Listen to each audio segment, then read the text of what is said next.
And we are back. Another season is, another race coming at you for the Steady State Endurance Series. We're out at Imola, Alan, and hopefully this time around a bit of rain promised by the weatherman. We know that race in, race out, I've been hoping for those dark clouds to open up, but Imola, if it does rain, going to be a bit of a tough race in the rain. Yep, exactly. Thanks, George. And great to be back here with you in the comms booth for Raceface for the Steady State Endurance Series. Imola on its own, certainly a good challenge. A big track, 3 big chicanes. Add into that some weather, which you so want, and I think none of the drivers want. But let's see what's going to transpire today. I think we're in for an exciting 6 hours here, sir. We certainly should be, and of course, as always, we've had the qualifying times done pre-race, so drivers have been out attacking the circuit to set themselves up for the grid. And up at the front of the order, not a big change in the way that we've seen things in previous races. GTWR, of course, in the standings, currently up at the top of things, chased down by Amp to Play. PWSR rounding out the top 3 teams sitting up there. So this is going to be a good showdown again. I mean, last time out when we were at Bathurst, I mean, that final hour was something of nail-biting magnitude. I mean, poor Kieran Patterson, my heart has to go out to him. I mean, we saw him chase down the back of Etienne Kleb, get past him with Kleb's damaged car, and then unfortunately have a collision as he made his way up the mountain, which was just it was heartbreaking stuff. I mean, for all the PWSR fans, watching that, they saw him sort of achieve something that we didn't think was going to be possible at one stage in that race, and he managed to get it into sight and just robbed right at the line. But it gave us great racing throughout the entire duration of that 4 hour. It did. I can tell you he was a little bit miffed and really didn't want to communicate with anybody after that, but he's done well for the team, and hopefully today's looking excited for this. A lot of big names as usual. The McCalls are here, Absmeyer, Tariq Adam, etc. I think we're going to have a huge race on our hands today, and hopefully we're going to bring all the action to you on the live YouTube channel as well. Yes, indeed we are. So, Alan, we're getting kind of used to doing these endurance races now. This is another long one. This is a 6 hour. Yep. Last time out, we did a little 4 hour out in Australia. 6 hour here at Imola in Italy. One of the circuits that I quite enjoy driving myself. I think I could really say I like all the Italian circuits that we get out in ACC, but this one is something that is quite special. It's quite difficult to have overtakes made. You've got to really line up and plan those moves. Kind of very punishing if you're off the racing line. You can find yourself just losing out on the top end. A lot of straightaways where you really do rely on that corner exit speed. So you've got to be careful where you're lining that up. And I think we've got a good race on our hands here if everyone gets away cleanly. We heard in the driver's briefing, that was the message sort of driven home, is that you need to remember that this is a 6 hour race, and our drivers out here need to know that it's all about crossing that finishing line. It's not the first corner that you're going to make up your positions that you're going to finish with. No, indeed. I think you nailed it right there. This is an endurance. It's 6 hours. The guys are clearly going to go flat out from the drop of the flag, but they need to obviously be aware, as you say, difficult track. There's some big sausage curbs here, and some of the cars, they don't deal with those curbs as well as some of the other cars. 3 sets of chicanes that have been put in over the years to change and lower the overall speeds around Imola, and they're technically very advanced corners that require a perfect line and the correct speed. And as you said, you will be punished severely if you run wide. Not only will you probably or possibly get an off track, you'll get stuck in the kitty litter. It does slow you down quite dramatically. The last one, Varia Alta, up at the top of the hill, that is a huge bump over 2 sets of sausage curbs. And I think we're going to see a couple of, or more than a couple, we're going to see a few cars that are going to be forced to do drive-throughs for off-track excursions today, based on the layout of the track and these sausage curbs, and the fact that the guys are going to be going flat out for this race. They're going to be pushing the envelope, and if you're running a little bit too wide and you hammer those curbs incorrectly, there's going to be problems, George. Oh, I mean, that's something that is almost inevitable here, is those track cuts. Having to manage that between all your drivers within your team, knowing that you've got 6 hours to make sure that you don't exceed it. It's going to be a name of the game for a lot of teams to just try and avoid that, because you can make up some good positions if you are able to avoid those other teams having to go in and do those drive-through penalties. It's free positions to gain, so you're coming into this knowing that the focus needs to be on making sure you have a good race.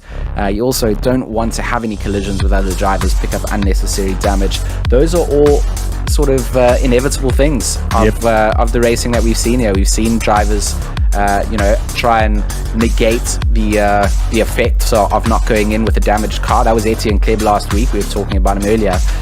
Etienne Kleb and Jason Absmeyer, they've been having a stellar drive in that to play car, and for them it could have all been undone with the fact that they didn't go in to put for that damage. So again, avoiding drive-through penalties, trying to negate the damage done to your car, and making sure that you make the most out of those pit stop strategies. Just a reminder to everyone, once again, this series originally started off with a mandatory stop and tire change regime in the rules, which has been chucked out, which means that there's no max driver stints, no max timings for anyone to have to obey to, so you can kind of schedule your drivers how you wish and balance it out in that regard. There's no mandatory number of stops, so you can stop as many times as you want, and there's no requirements on your tires either. So it is all down to strategy of the drivers as our teams line themselves up to take to the 6 hour of Imola, Alan. Exactly. Guys have lined up on the grid, 3-minute warm up, cool down, whatever period you want to call it. So we are going to we'll be coming live with that now. I'm going to take this opportunity quickly just to greet everyone on the YouTube channel. Thank you very much, guys and girls, for joining us. A lot of familiar faces there. Kaylin's there, Johan Vega Krobler's there, Tsebo Maloto, how are you, buddy? Stephen, hello. Jason Gray, thanks for the message about the loud music. I'll ask our producer to sort that out. And Ken's there, obviously. Ken, thank you. Be interesting to hear your feedback. How's Luke doing and how's he feeling today as we see the cars on the grid? Awesome looking field once again, and I'm excited, let me be honest. A little perturbed. Is that just me, or is there a car missing on the 4th row there? It looks like somebody might be in the pits. I mean, it does look like there is definitely a car space down on the 4th row there. So whoever's starting in 5th place originally. Dash, was that? I hope that's not a disconnect that's happening somewhere. That is Kieran's Aston. Is that the EKZ? The EKZ entry. 6. No, so we should have a Bentley. Van der Merwe, then Ottens is next gen, so it might be Sas van der Besthuizen. It might be the Lexus for NSRR that I can't see. No, we've got the Lexus there, don't we? I'm not actually sure if it looked like there was a car space there. No, there's definitely. Yeah. If they've missed it, that's going to be a bit unfortunate. Hopefully they get in. I mean, if you get in now before the start of the race, you still would start from the pit box. So you would start basically a lap down. So that wouldn't be ideal. Okay, the Lexus is there. Ahead of the Lexus is a Ferrari, and then an Aston. I don't know. I think we're missing the number 67 entry from EKZ in Blackwood. So Sean Skitter, Jaden Gambit, and Richard Herring. They should be up in what would be 8th place there. And I don't see car 67 at all, so I think that's it. Maybe they didn't get connected, or maybe they didn't arrive. I don't know. But anyway, we're on our way round for the warm-up lap. As you can see, Tariq Adam for GTWR out in front at the moment, and he'll lead the field up to the start for the next 6 hours. And it's grey. I can't say it's grey enough, or there's enough clouds. I do believe our race controller did increase the variability on the weather, but it's still dry for now. So, George, we're going to have to see what transpires over the next 6 hours, my friend. I think it's the best start for rain that we've seen in the series so far. So get those umbrellas ready. 6 hours, lots can change. Those grey clouds out there, a little bit of wind coming down as well. Might blow that weather in, and as you know, I am a big fan of wet weather racing when I get to sit up warm in the commentary box. If I was in the car, it would be a completely different story. So what I hope for and what the drivers hope for, maybe two different things. Yes. We do know there are some drivers that do know how to pedal in the wet, and they're probably running out here with some hybrid setups. Like our weatherman said, they've predicted that there could be more rain than we've had previously, which in all fairness could just be 1 millimeter since every race has been dry. So, do you gamble, come out with a hybrid setup? Do you just set the car up for the dry and think that, we're not going to see that same weather? It's all to play for here in the driver lineups as they come down into the third round and start to get themselves lined up 2 by 2 before the green flags are a go, and we get to kick off this third round. 6 hours for the Raceface Steady State Endurance Series. Alan, side by side, myself, George Smith, in the commentary box alongside Alan Patterson, as we wait now for the race controller to give us the green flags to set us underway. Big shout out to Steady State once again for the production behind the scenes. Yep. And 6 hour on the clock and ready to go. Here we go, people. I hope you guys are ready. Everyone on the YouTubes heading up towards the line. We can see 5 red lights, and they'll get very close to the gantry before those lights go green. Two lines of cars. There we go. We were away, and that's the start of it. The Imola 6 hours. Here we go.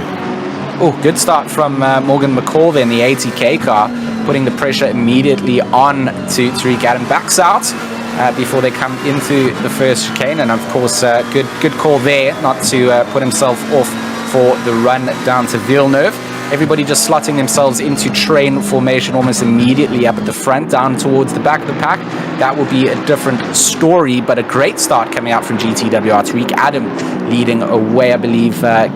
Luke Addison going to be his teammate, his lone teammate today, as Jordan Sherritt completes in that 24-hour. GTWR also having a massive race out there.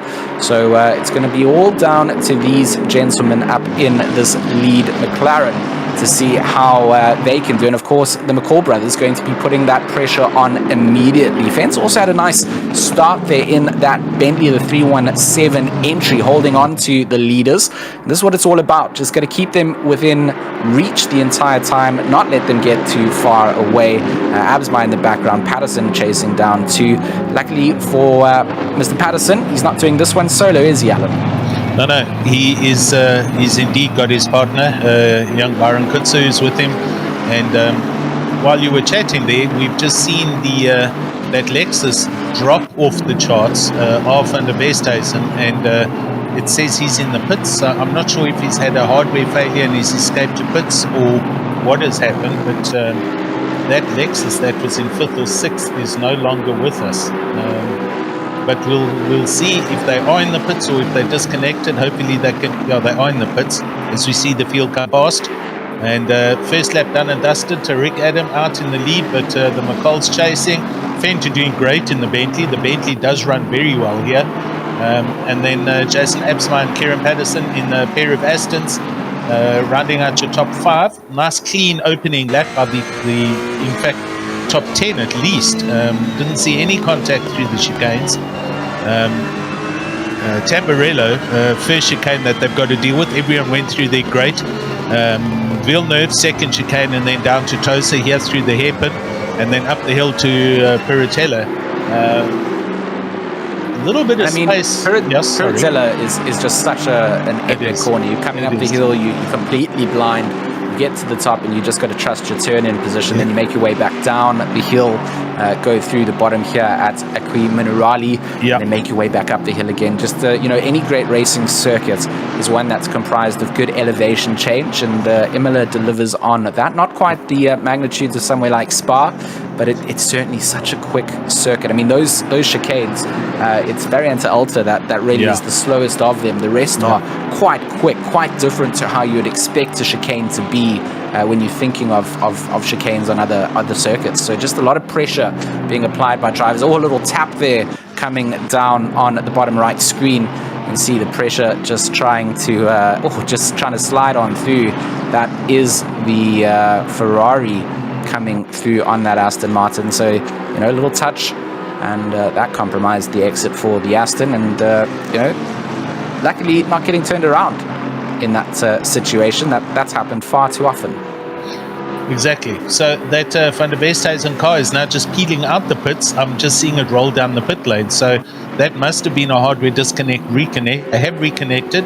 There they're sitting at the exit of the pit lane. So hopefully, unfortunately, they're a lap or 2 laps down, but they're in the race. They're in their right car. Kind of just driving onto the grass there. So I don't know if that hardware has been fixed. But Dyson going all the way further back down. We're watching Renner down in 23rd here, and he's having a very good dice with Lindsay Hunts for NSR Racing. And this is they're breaking points into the Tosa hairpin. Everybody's different. But I tell you what, George, what makes Imola such a challenging track, as we've already said just now, the 3 chicanes, each one of them is a complete separate type of a chicane. They all have a little bit of a different angle to them. So it's a huge challenge for the drivers, especially coming here through Acqui Minerale. You've got to be very careful running too wide there. You'll get off track without even realizing it. It's so easy to run wide on that chicane. And then up over the top here, when we come to Variante Alta, with the big sausage curbs, also super slow but very technical chicane. So 6 hours of this, these guys are going to be very tired. They're going to have to work very hard to keep their focus up. It's all about that. It's the mental endurance as well as the actual physical driving ability. You can't let your judgment lapse at all whilst you're trying to make it. And here we see Absmeyer and Fenter. They've certainly got themselves into a good battle. Good position for Absmeyer. He's going to try and go alongside Fenter as they come into the next chicane. Not quite. Camera just giving us a little bit of hopes and dreams, but Absmeyer, someone that is very good at reading other drivers' abilities, and he's just keeping himself well in the toe of that 317 Bentley. Riding on board from the back-facing GoPro as we get a little split cam action. Jason Absmeyer bottom right on the front splitter, and of course Christian Fenter up at the top, and we get to see how this pans out. This is exactly what Tariq Adam will want from GTWR up at the front. He wants these 2 drivers to fight each other and lose time and track position. In an ideal world, second and third need to work together to hold on to first position. So, those are 2 independent things. As racing drivers, you're going to be driving as hard as you can to get your position. You're not always necessarily thinking about what is going to cause in front. But it does look like that Bentley is set up really well here. He's putting some pressure on Tariq Adam. Adam going to defend on the inside line as they come down into the braking zone. Absmeyer going to be able to get alongside that Bentley. Is he going to have space on the inside? Door closed immediately on the run now down to the start challenge. Sorry, George. So, yeah, that definitely slowed down Absmeyer, and that's allowed McCall right up next to him as they go over the start-finish line. And McCall's going to be on the inside line for the first chicane as they come to Tamburello. Absmeyer's going to have to try and go around the outside, and he does stay. There's a little bit of contact. I'm not sure how they're going to come out of that, McCall. Yep, he's ahead. There we go. And so Jason drops one back, but geez, look at Fenta all over the back of Tariq Adam. And Absma now going, and there's hit that curve 6 love, and that's turned both cars around. I mean, Imola not going to disappoint. That contact coming out, the steward's going to be looking at that. Both drivers going to be very upset with what just took place there, because it's dropped them down to 9th, 10th, 11th position when the timing sheet updates. That has allowed Fenta to continue to run away with this. I mean, Alan, you were just sort of commenting on that, just getting kicked up by the curb. That's the risk here at Imola, isn't it? That's it, exactly. So, unfortunate for him into Villeneuve, there is a massive sausage curb on the inside. Jason was being a little optimistic, in my opinion, and he stayed next to McCall as they went into the first left of Villeneuve. He hammered that sausage curb, which made the Aston bounce into the right rear panel of McCall's Mercedes, and it turned both cars around into the sand trap. They've dropped a handful of positions, and it's let Fenta have a bit of breathing room behind him up in second place. Has promoted Kieran Patterson up into third, first 5 minutes we've already got huge dramas going on here amongst our leaders, which is it's going to provide some awesome racing watching those two guys try and drive back up through the grid and try and get back up into the top 5. I mean, throw back to another Italian circuit in a different racing series out at Monza in the Formula One. Max Verstappen and Lewis Hamilton coming down into the turn 1 chicane. Nice. And both teams in that series not going to Fenta, big tank slapper. He's just done the same thing. The same curb being eaten up. Patterson now is going to have so much momentum coming through. Fenta going to have to get on it immediately. But look at that, coming down into Tosa and the braking zone. Patterson is right on the back end. Fenta going to be in complete panic mode now. He's got a bit of dirt on the tires, needs to clean those rubbers off before he can really start to attack the curbs once again. And this Bentley, one of the cars that is better for attacking on the curbs. So I'm also confused. He must have taken a handful and a half as they come up the hill through Acqui Minerali. Patterson looking very stable in that Aston Martin behind. But just talking on that incident between the ATK car and the Am2 Play car, neither driver wanted to yield that position. I think you are right in saying that maybe Jason should have backed out of that a little bit based on car position. But unfortunately they didn't, and they've still got a lot of time to make up for it. Hopefully not too much damage done, but both Absmeyer and McCall down in 10th and 11th place, so they've got a lot of cars to now navigate through. They are probably quicker drivers based on where they qualified coming out here, so you would expect them to be able to at least match the pace of the drivers in front of them. But catching a driver and passing, two completely separate entities, 100%. and a lot of hard work now set up for them. I'm going to keep one eye on the screen and the other eye on the media channel on Discord, just to see if there is an objection and if there is a race control a steward's penalty that's going to be awarded. We'll probably see it come up on the timing screen when it does happen. But sure, early days. I mean, as I say, we're 10 minutes into a 6-hour race, and our second and third and fourth place cars, major drama already. Absmeyer recovering to 10th with Morgan McCall right behind him again in 11th place, and I mean literally right behind him. We're currently on board with Van der Merwe as he goes over the top and down to Acqui Minerale, looking forward at Ryan Ottens in his Ferrari. Acqui Minerale is such a difficult corner. It's a double right-hander, but if you gear down too quickly, you put too much strain on the motor, and you can also cause the car to spin out at the bottom of the hill. So super tricky corner. And then the complete opposite, going up over Barriante Alta, which is a double left-hander. Absmeyer just eats the curb at the top of Alta and has spun around once again. He's kind of parked off in the middle of the track, just holding the brakes so that other cars can get through. But that's allowed Morgan with McCall to get through. It's allowed a bunch of drivers to get through. Absmeyer going to drop down the order to 14th place. So, we said before, you got to be careful of making small mistakes, and small mistakes here can cost you a lot of positions, especially in the early phase of the race, right, where everybody is quite close to one another. They're kind of getting into that train formation. Oh, good overtake coming through there. Just a mistake made out by Ottens in that Ferrari, and has allowed Van der Merwe to just breeze through. So you miss one braking point, you've actually messed up your run all the way down to the hairpin. Oh, I mean, not even lawn mowing there, just playing in the sandbox. He's got his buckets and spade out at this phase of the race, and unfortunately for the 106, that is going to be costly time, is going to be against them. Ottens, is certainly going to be seeing these mistakes made and know that pressure can be applied. Van der Merwe in the Aston, he's having he's seriously struggling right now. That's 3 different cars that have hit that curb at the Villeneuve chicane. And it's a strange curb to hit. You normally miss the first left-hander curb and you hammer the right-hander. So I don't know if guys are watching their mirrors too much. I'm not too sure, but the track's already proving some very interesting problems for our drivers, and not our lead drivers, to be honest. Multiple cars in the top 10 having moments here. Guys digging this on the YouTube, so AmpZA is there, Rowan Fiss is there. Hope you guys are enjoying the coverage, and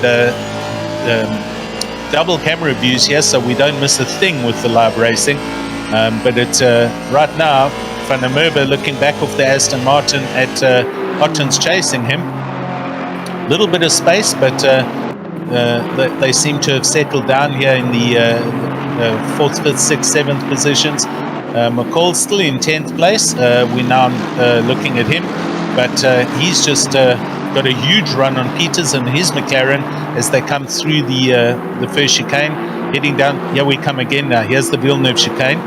McCall goes PTSD. Right around the outside. Sorry. PTSD kicking in from McCall. He's going to give 7 car lengths to anyone he passes through there. And great setup coming out of Tamburello, really. McCall put the pressure on. Peters missing the braking point entirely, and allowed McCall to get that run, get the move done into Villeneuve. And very good job by Morgan McCall here to just make his way through the field. Had that setback, and now starts to climb up through the positions. But look at that top 10. I mean, Tariq Adam, kind of expect GTWR to be sitting up at the top.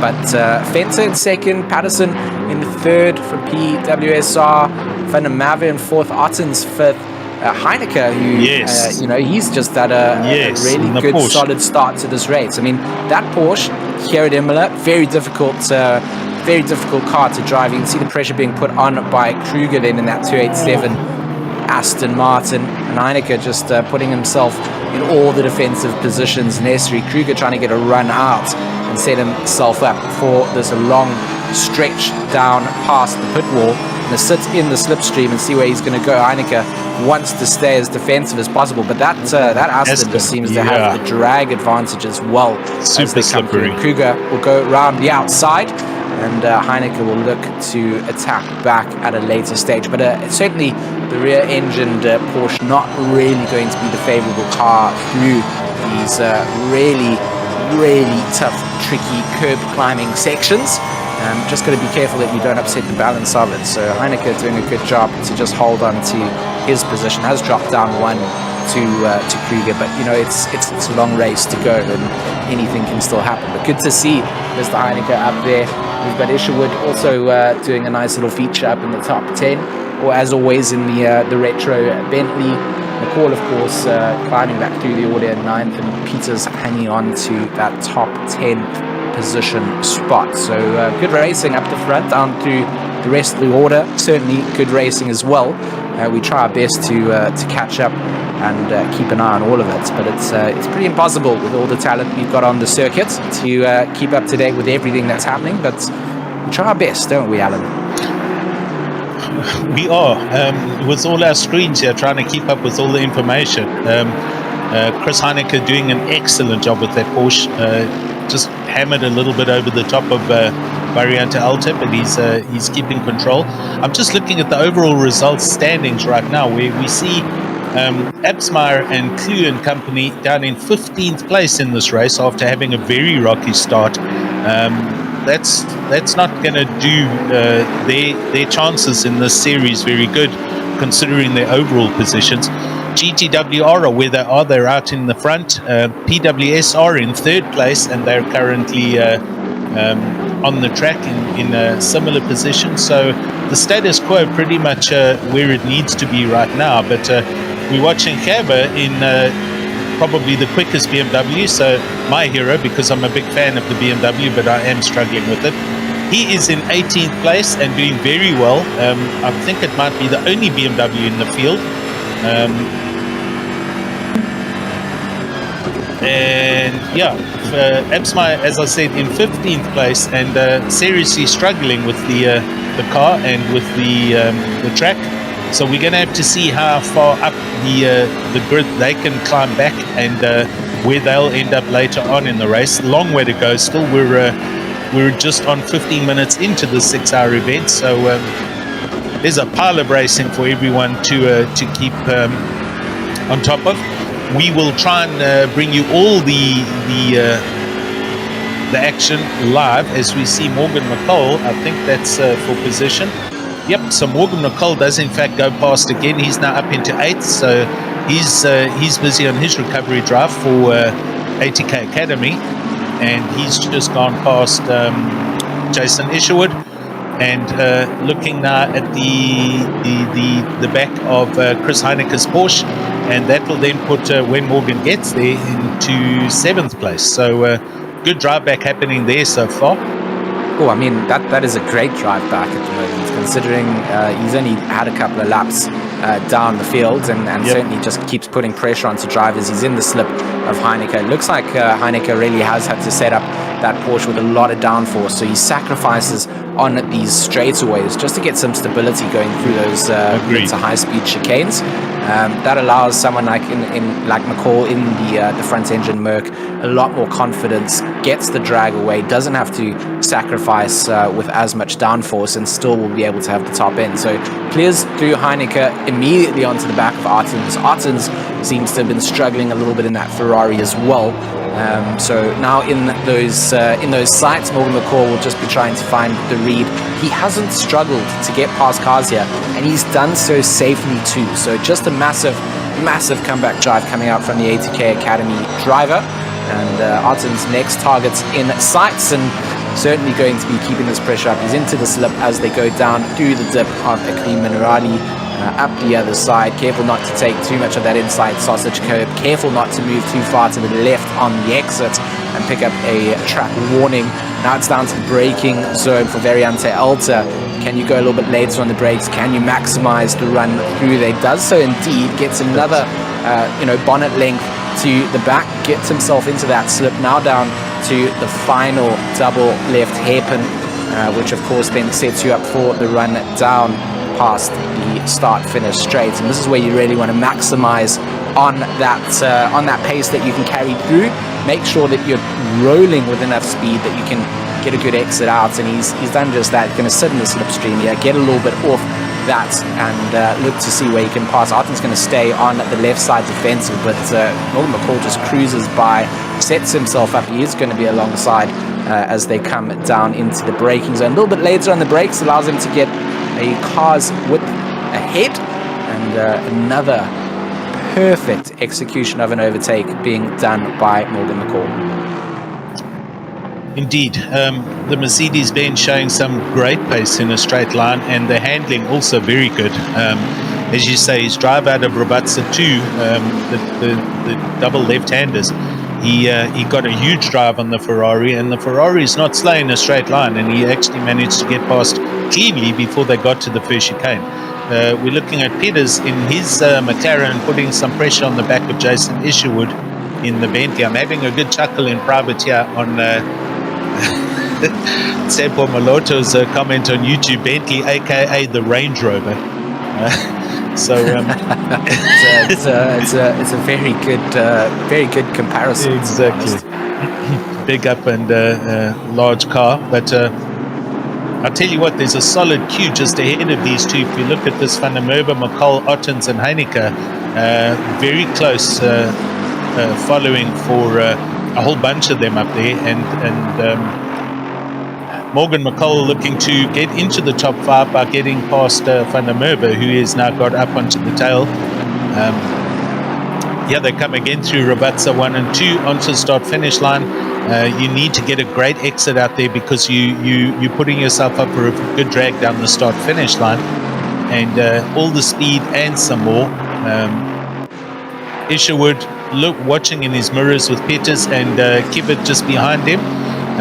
These three, as we see, complete little bundles of cars in various sections. This for 9th, 10th and 11th place. And just up ahead of them, you can see Heineke, Ottens, McCall and Van der Merwe. And McCall has passed Van der Merwe, so that pass has happened already. Morgan McCall now up into 5th place. Oh, and Van der Merwe in the Aston has gone wide on the Villeneuve chicane, coming out of the sand trap, so he is now dropping back. He was sitting in 6th place after being overtaken there by Morgan, but he has dropped back into, I think it's 9th. No, it's further back. He's actually behind this Isherwood, Peters and Kibbet, so he's dropped back to 11th. 11th. It's a lot of positions lost in a small mistake, and Peters, big mistake coming out there, gonna have to worry about the track warnings coming through. Oh yes, and Ottens has run wide. Sorry, I thought you were seeing that at the top of Variante Alta. He's gone wide. He has stayed in front of Chris Heineke. Sorry, George, to interrupt you there, but here we come down into Rabatsa 1, and they're very close. Chris does ascend with the Porsche up the inside of him. Heineke makes the pass, stick through Rabatsa 2 onto the start-finish line, and he's ahead of Brian Ottens, but Ottens gets no pull out of that corner, and Isherwood even just drives past. So a lot of position change happening.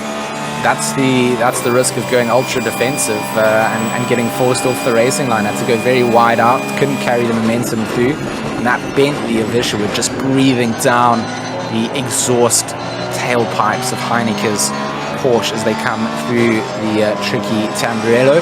And of course, now it's the attack back on. Ottens on the back of Isherwood trying to get himself alongside. Has to be careful behind him. Of course, he's got Peters and Kivet who are just waiting to see if they can pounce on this. So right now, Heineke feeling like a little bit of a cork in the champagne bottle as behind him there are just cars waiting to explode through. And he just needs to time this well, because if he can keep ahead of Isherwood right now, Isherwood and the likes of Ottens are going to battle it out themselves. And then of course you've got Peters and Kivet who are going to also get themselves into their own scraps. So a nice little trade-off for position coming through. Heineke did a great job at making that move stick coming down into the final 2 corners. But just look at Isherwood's drive coming out. Heineke really struggling on the top end. So anyway through the straights, Isherwood going to bully himself through into Alta. Is he going to find the space to get through? Great work from Heineke to give the room, but also gets the drive coming out of there. And that's a brilliant bit of driving from Chris Heineke. Saw the attack coming through, gave the room, but managed to set himself up for a better run away, and knows that he isn't going to be as on par with the other cars when it comes to the straight line speed, but knows that he's got the downforce to really stick it into the corners. So that's where he's really relying on that Porsche to get the job done, is going into a place like that. But just look at this, down the straights, getting eaten up, going to set himself up on the inside as they come through to Tamburello. Going to hope that Isherwood hasn't got ahead before, so Isherwood might have to back out of that, but takes them to the curbs and some side-by-side racing there. Isherwood's going to be compromised. Is Ottens going to be able to get a run out of this? Is the likes of Peters going to be able to get through as well? This is great racing coming through from these 6 cars. Look at that little train, make it 7 as we see another driver gets into the carriageway and coming down into the braking zone they go. Tossa, never going to be a easy place to make a move, especially when you've got all these different braking distances from all the drivers in front. Everyone doing a great job at just making sure they get through there. But this is spectacular racing coming through in the pack of the field. Yeah, 100%. It's outrageous. We've got 7 cars in a straight line here. I liked your analogy there, Heineke feeding like the cork in a champagne bottle, but I mean, truer words haven't been spoken. We've got 1, 2, 3, 4, 5, 6, 7 cars literally within 2/10 of each other. You can't ask for more action. And Chris seriously trying to find the smoothest line through these chicanes. He knows that he's got no top end speed. The Bentley closes in. Isherwood under braking through the first of Rabatza, now the second. Chris maybe has enough legs to get down to the first chicane here. I think so. But watching from this Porsche tail view back at the cars behind, all of them are dicing. There's positions changing all the time. Pitters, Kibbet, Ottens, they're all in amongst each other. Here we come to the first chicane. Hard driving all the way in. The Ferrari is right behind. Ryan Ottens pushing like heck behind Jason Isherwood. And even though the cars are dicing in amongst each other, they aren't backing off on the attack onto Chris Heineke's Porsche. So everybody busy trying to make up positions and actually go up the leaderboard right now. Our leader, Tariq Adam, 16 laps out, and he is looking healthy. Second place Fenter, give or take almost 3 seconds back in second place in his Bentley, and Kieran Patterson 7.5 seconds back in third. That rounds out your top 3. I mean, it's just great, phenomenal racing to see this. You got to realize that just how much trust goes into the other cars on the circuit when you are following in like a 7-car train. One small mistake from somebody in the front of that or in the mid of that, and it can just be upsetty spaghetti for the rest of the field. So a lot of trust coming down into it. Morgan McCall just doing a phenomenal job. We've said it before. I'll say it time and time again.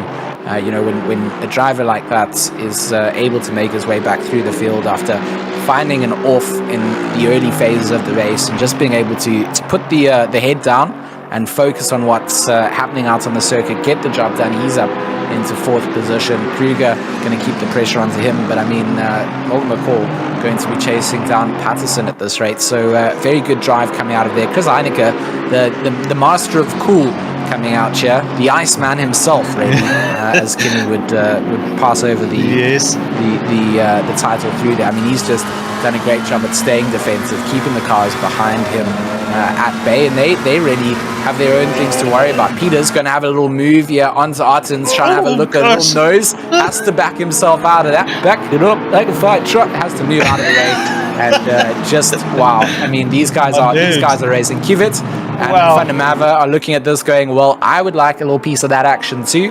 I'm hanging on to the back here. Maybe even some scraps if one of you makes the mistake later on the brakes and takes the other out. That's not what we want to see in the commentary booth. But when you're in that sort of position, you're hoping that someone is going to push too hard, someone is going to yield and make one mistake. And I mean, these guys, we saw in the early phase of the race, people were making mistakes all over the place. Exactly. High-profile drivers making mistakes and putting a little tire off onto the dirt or the grass, and that was just upsetting the car.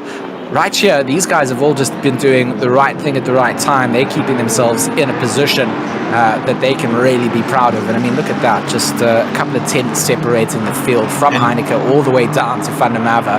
And behind, look who's catching up to the back of them, George. Absmeyer catching up to... This works to someone like Absmeyer's favor, right? These guys keeping themselves busy, not able to really make position up on the racetrack. Absmeyer, someone who can really capitalize on this, but how does he get past this? He's got Renner in tow, so he's going to catch up to the likes of Van der Merwe, then have to look for a place to get through. Renner's going to get onto the back of this, and Absmeyer just wants in. I mean, he's feeling a little bit left out here. Thomas the Tank Engine up in front has an extra space for an extra carriage and allowing the likes of Absmeyer to slot into the... Whoa, there's the mistake. Peters goes slideways across the chicane, and good job from Kvyat and Van der Merwe to just not get into contact with that. Absmeyer through on that as well. He's right on the back. Kvyat, mistake coming out. Van der Merwe very wide. Absmeyer goes alongside. Now into the braking zone they go. Van der Merwe, is the switcheroo going to be possible for Absmeyer? He does get a nice drive on the inside, but it's not enough. Robin Van der Merwe holds on to that position by a smidge, but Absmeyer on the attack now, and good day of racing to kick things off here for the Steady State Endurance Series, of course, in partnership with Raceface.Pro. If you guys do feel like enjoying the action a little bit more, don't feel shy to put a couple of comments into the YouTube chat. Alan and I love to see what you guys are doing, and we love to sort of interact with you guys as well. Raceface.Pro on Discord as well. If you do want to get involved in the race action, the best place to go and get signed up is through there, and you can join this endurance series at any time. We've still got another, I think it's 2 rounds after this one, am I right? It's a 5-round series, or is it 6 rounds? No, not sure. I can't confirm that. I think it's 5. I think we got 2 left. So there's still 2 rounds to get involved with. I'm still doing my rain dance, hoping that rain will come down. But what a day of racing so far it has been. Exactly. I mean, wow! Look at this. Seriously, Van der Merwe under huge pressure. Absmeyer, here he comes down into the first chicane. He's on the inside. He's licked it and he has sent it. But did he overcook it a little bit? Has to go defensive coming through. Look at Renner there. He's just seen that mistake coming through. I mean, that is a sneaky little move. Round the inside, insane. Round the outside. He sees that Van der Merwe got caught up actually by Absmeyer. So what happened there was Absmeyer went a bit deep, right? Yes. Had to go and compromise that racing line. Van der Merwe wasn't in a position to be able to just pull out to the side. Had to actually go hard on the brakes. And Renner then slips on a little slippery snake of Gideon Renner there. Like, you know, I can appreciate that. Yeah. He took an advantage. Good man. Absolutely, you gotta go for the gaps when you see them, and you gotta capitalize on the mistakes of others. So good little drive coming out there. Gideon Renner going to be hanging onto the back of Absmeyer. Knows that Absmeyer has pace, right? Knows that this man needs to make his way through the field, and any driver that is going defensive is going to be compromising the racing line. So if you can find a way through with a driver in front, you just let them punch the hole through the air, and you just slot yourself in. Otten's coming down the hill. Oh, what a send up the inside of Isherwood. So great pass there by Ryan Ottens. Robatsa braking down the hill from Barrian to Alta. Ferrari kind of got on the inside and completely outbraked Jason Isherwood, but I think he also let him go by because he was running quick at that time. Jason Absmeyer up into 9th after recovery from double spins, dropping him from, I think, 3rd all the way back to 15th. And Morgan McCall up into 4th already. So the recovery drives are indeed happening by the quick guys and the teams. Jason, and there we have our first penalty. Van Nieuwenhuizen with a 15-second penalty, probably for some form of contact we didn't see. But Heineke here still under pressure from Ryan Ottens in the Ferrari, with Jason Isherwood not too far back, and then a bit of a gap back to Absmeyer, who is putting a bit of daylight between himself and Renner. Van der Merwe is right there, Kvyat is right there, and Peters, he did a great recovery after losing control through Tamburello. He didn't go too far off track, didn't turn the car around, and he is coming back to that party. Heineke runs very wide through Aquaman Orale there, and Ottens just drives right past him, as does Isherwood. So Heineke loses, he loses 2 positions. They go over the top of Variante Alta, and there's a 15-second penalty just gone live for Jason Absmeyer. That'll be for the contact into the back of McCall earlier on in this race. So the penalties are now being handed out by the stewards, as we can see. That'll be added on. I'm sure. I think it gets done at the next pit stop, so it'll be clear once they do their first pits. Yeah, correct. Yeah. I mean, we're not always right with the stewarding decisions. Like, we have our stewarding team. Big shout out to them. They don't get the love in the live chat as they should do, but big shout out to the stewarding team. Russ Seabolt and Bats Hugo just doing a good job at keeping the drivers in check, making sure they're not misbehaving. And we thought that it looked like Absmeyer should have yielded a little bit of that position coming through. He did send it on the curb and did get sent into McCall. So for once, Alan, we made the right call. I won't say that we do it all the time, because we hardly ever do. But it did look that way from the live stream. So it's always nice to be able to refer back to things and say, well, that is the reason we saw it live. That was what sort of transpired coming out of that. Tristan Vivas on the camera at the moment, sitting in 19th place. He's got Cilliers putting some pressure on. They round out the top 20. But I mean, you can see how big this field is, down to 30 drivers, with Dude to Fro rounding out the number 30 position. And even further down the line, down to 35. So, there's a bunch of penalties there, George. I mean, it would be lovely if we could get a bit of a summary coming through from our wonderful race control. So we'll keep you guys updated. The 696 BWR Wolves car, 15 seconds for causing that position. So that's or collision, should I say? So that's for Niverhazen. That's their reason for their 15-second. I mean, Cilliers with 30-second penalty, McGear with 10, Pullen with 10, and 15 for Van Niverhazen. So back from LNR. Sean Buck making his way up to the back of McGear, trying to get through that. I don't think that's for position, is it? As they come down, McGear. No, I think Mike's a lap down here. No, I think Buck is a lap down, trying to unlap himself in that position. Yep. So they didn't see the blue flags being waved for him. So a couple of drivers off from the lap counts of the leaders, of course, as you can expect in a race of this nature. There could have been sort of pit stops served out by teams that maybe picks up damage earlier on. It's not something that we have full vision over. But, with a race that is 6 hours long, there is going to be a complete difference in strategy. Some of those strategies are going to be forced upon you, and others are going to be planned. But Cilliers and Viviers, they are certainly on track position-wise, and they are trying to battle out to see who's going to come out with P19. Cilliers looking very quick and ominous in that Aston Martin, putting pressure onto the back of that 115 Audi. Not too many Audis being picked up for this racing series, to be honest. So a couple of the lone soldiers, as we see Renault also for position behind them. So I think, has Renault gone into the pits at some point to come out there? I'm not 100% sure, because he was a little bit further up the field as well, within the top 15 at some stage. So Cilliers going through the dipper in Equi Minerale, a little bit of a bum slide coming out from Viviers on the exit there, and going to not lose too much speed as Cilliers just tries to wants to get a front row view of that aero on the back end of the Audi. And I do actually quite like the Audi GT3 car. I think it looks great. Heineke and Renault going side by side here. Renault going to make that move look a little bit easy on the bottom right of the screen. Just lines up with the right racing line, and that's what it's all about, really, is making sure you get through. Big shout out to our chat as well, Alan.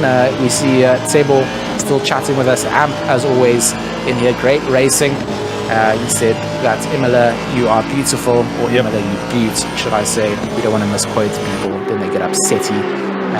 Jason Gray, best drivers aren't always the fastest, with a little wink. I mean, wouldn't be a racing stream if we didn't have a little bit of bants coming out from Jason Gray, would it?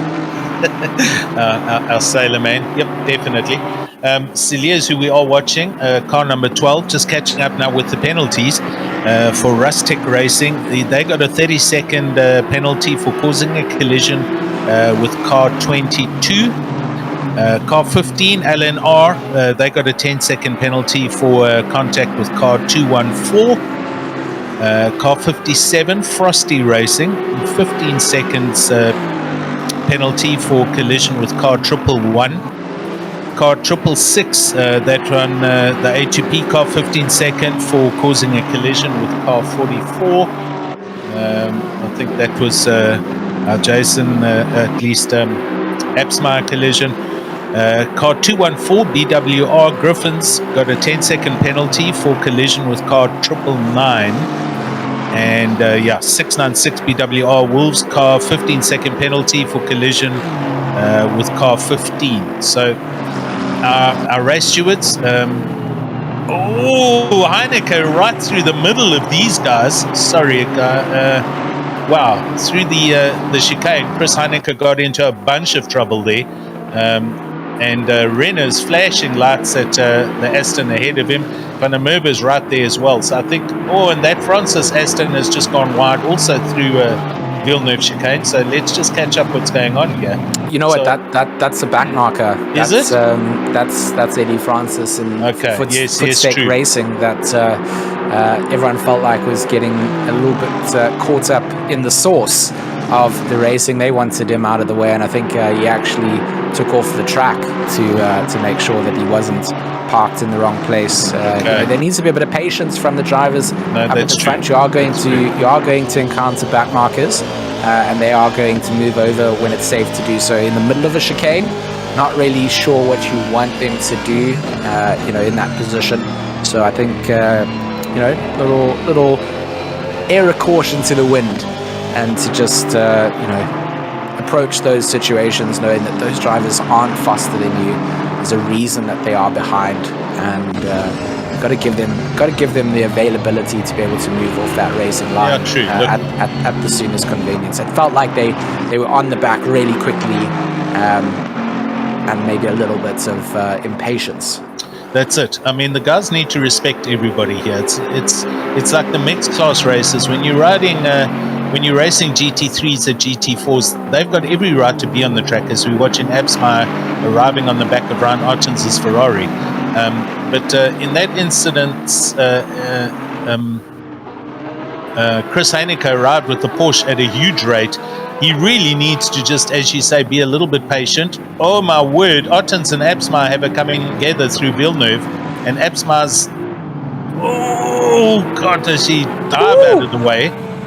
He does, and here comes more cars. So Jason just trying to gather himself up here, does get back on the track safely. He did very well there considering, but he's now dropped another 6 positions backwards, 5 or 6 places, and Ryan Ottens manages to carry on with the Ferrari. We'll have to leave that one up to the stewards. I'm not too sure actually who was at fault there, but let's see what transpires in the next 10 or 15 minutes from that. As they would say, the once white racing suit no longer white in those sort of situations. So, like you said, stewards going to be kept themselves nice and busy, but Absalom not looking entirely comfortable. Not at all, in that Aston setup. I mean, he's been caught off guard a couple of times, just with the sausage curbs on the circuit themselves. Not always having the greatest race position against other drivers. All ran very deep. That is going to be a. Van der Merwe then goes off as well. A little tap coming out from everybody on the circuit. Van der Merwe going to rejoin the circuit. Going to have lost a lot of speed. And McLaren going to be able to get through. Absmeyer caught up in the middle of all of this, as Peter's just trying to find a way past. Going to go for the inside line. Sets himself up to go through the inside of the exit, but will be on the outside. They're going to come into the braking zone. 3 cars all coming together. Absmeyer sneaking through there as well. Van der Merwe tucks into the back of the slip, but is going to lose a little bit on that exit as they come through, and that's going to certainly cost them a bit of time all together making their way through the field. But once again, we get caught up with a little train of race cars making their way through the field, and look at that pressure coming out. That's Kvyat on the back end of Robin van der Merwe as they find themselves once again in a battle for position. Plenty of cars looking to find some positions on the field at the moment, and they all are there to play for. I mean, there's no doubt in that. There are some availabilities to get yourself ahead, but you can't get caught up in this kind of racing for 6 hours. It's going to be taxing on the mind. As viewers, we want this, don't we? I mean, we would love for them to be battling it all race long, but at some point, someone's going to get a little bit of mental fatigue, some physical fatigue too, and it's not going to go the way that they want it. So they have to try and make these moves, get past, and at some points put a little bit of air between themselves and their rivals. Yeah, true. Listen, and as we said at the beginning of the race, and just going back about 5 minutes with the dice happening with Chris Heineke and the slow markers, guys all need to just respect everybody else on the track. You can't just force your way through. If there's a car there, as what happened again now with Axmeyer on the Ferrari with Ryan Ottens, you know, you can't presume that he knows you there. The overtakes need to be a little bit more cleaner. And if there is contact, you stand the chance of coming off second best. Absmeyer's now been everyone's been on the track for 45 minutes at least, and Absmeyer has had, as we see Peters having a drama through the first chicane. Absmeyer goes past, as does Heineke, and they're side by side now coming down to Absmeyer's favourite Villeneuve chicane. But he's had 4 offs in 45 minutes, so he is definitely not feeling very comfortable. Now on the inside of Heineke as they go through the hairpin and now start coming up the hill. Absmeyer certainly must be feeling very mentally drained after all of these recoveries and accidents, but it's Imola. It's a tough track, and if, as we see Peters on the inside of Heineke, a little bit of contact there. And Peters ate some sausage curb there, sent it into the side, and almost got dished out a bit of curb karma as he has to recover himself around. Not an ideal situation for him, but I mean, going side by side, and you're going to put it onto the very infamous curbing here. You've got to be careful not to upset the balance of the car, and we've seen it happen time and time again to drivers here. At some point, they're going to learn that that's not the line that you want to be putting yourself on when you are side by side. No, and what that's also going to do, George, is if you run the risk of a de-inflating tire if you hit these curves a little bit too many times. That's gonna rush a pit stop upon you that you didn't really plan for. Okay, the tire won't go flat straight away, but you know you're losing pressure and the handling's going out the window. So yeah, listen. I mean, Alan, am I right? The only flat we like is a chicken flatty on the Bri, not when it comes to your tires on a 6-hour endurance race. Definitely, I like that. Who's going to be having a Bri this afternoon? Yeah, I hope that you said you're proud of me for saying Bri and not totally barbecue. Totally. As they refer to it, and it makes me very sad. And then I have to explain to them that it's a Bri. A Bri. They have no idea what that word means, and we just stick to it. When I meet fellow South Africans and we can say Bri here, it's like we unite. Exactly. You pick a bottle up and a cold drink glass and you go, cheers, good stuff. Yeah, exactly. There you go. But I mean, the racing so far, I mean, in summary, has just been superb from this man, Tariq Adam, as well. Has kept himself out of the trouble of the field behind him. Now, of course, having to navigate through the back-marking traffic. But picking that gap up, from what was 3 seconds for a good portion of the race, now up to 5.7 seconds. So Fenter struggling a little bit to match this pace and consistency of Tariq Adam, and that's really where this young man shines, isn't it? That pace and, of course, the consistency that can come out at those levels. Christian Fenter here in second place, just unable to really deal with that. Maybe also not having the best of luck getting through the field of back-marking traffic. As you see Hendricks behind him, that's someone that he's really come through and come past. Noah McCall back into the podium position spots for ATK. They're in third place, and the recovery drive second to none. So very interesting to see where they come through. And then, of course, Kieran Patterson just doing a good job at holding on to the top 5, sitting in 4th place, 2.2 seconds behind the call. So that can still be made up. Pit stop wise, anything, there's still an option to get through, and then a good bit of breathing room down to Kruger and Fitz. So it's not the battle up the front that we saw coming out at Bathurst, for example, which is going to be a much tougher track than coming to Imola. Imola is still difficult in its own right. Yes. But the physical difficulty of what Bathurst was, the margin for error, where if you just come off the track slightly, you're hitting a wall, you're picking up damage. Not going to be quite the same thing, but there are a lot of penalties that have come through. I mean, I don't know if you want to run through who has been penalised. I can do that again. We did that just now. I don't want to read that whole list out again. But, I mean, it is a long list, and I suppose they're going to stick up there until these guys actually go in to serve that pit stop. So as you can see, red flags a shame, like the scarlet letters against their driver profiles. Stewart's very busy having to go through and sort all of these things out. And we're coming up on the hour, 8 minutes to go for the first hour of this 6 hours. So I expect the pit lane's going to light up shortly. We're already seeing cars come into the pit. These penalties will then obviously get cleared, as and when people do come in for their first pit stops. And strategies are going to play a big role in this, whether people are going to possibly do double stints and reduce the time in the pit, or whether they're going to put a fresh set of boots on and refuel.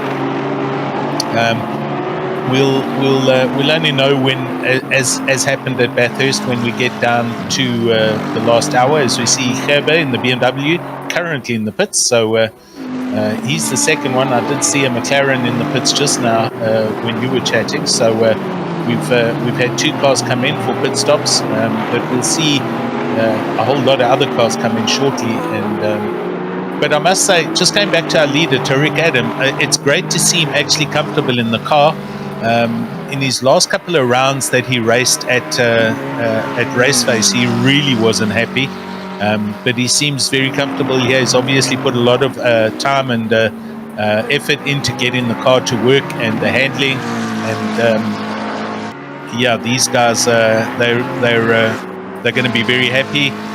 Jordan Sherritt, Luke Addison, very pleased with where Tariq's got the car and the gap that they have over Fenty in his Bentley in second.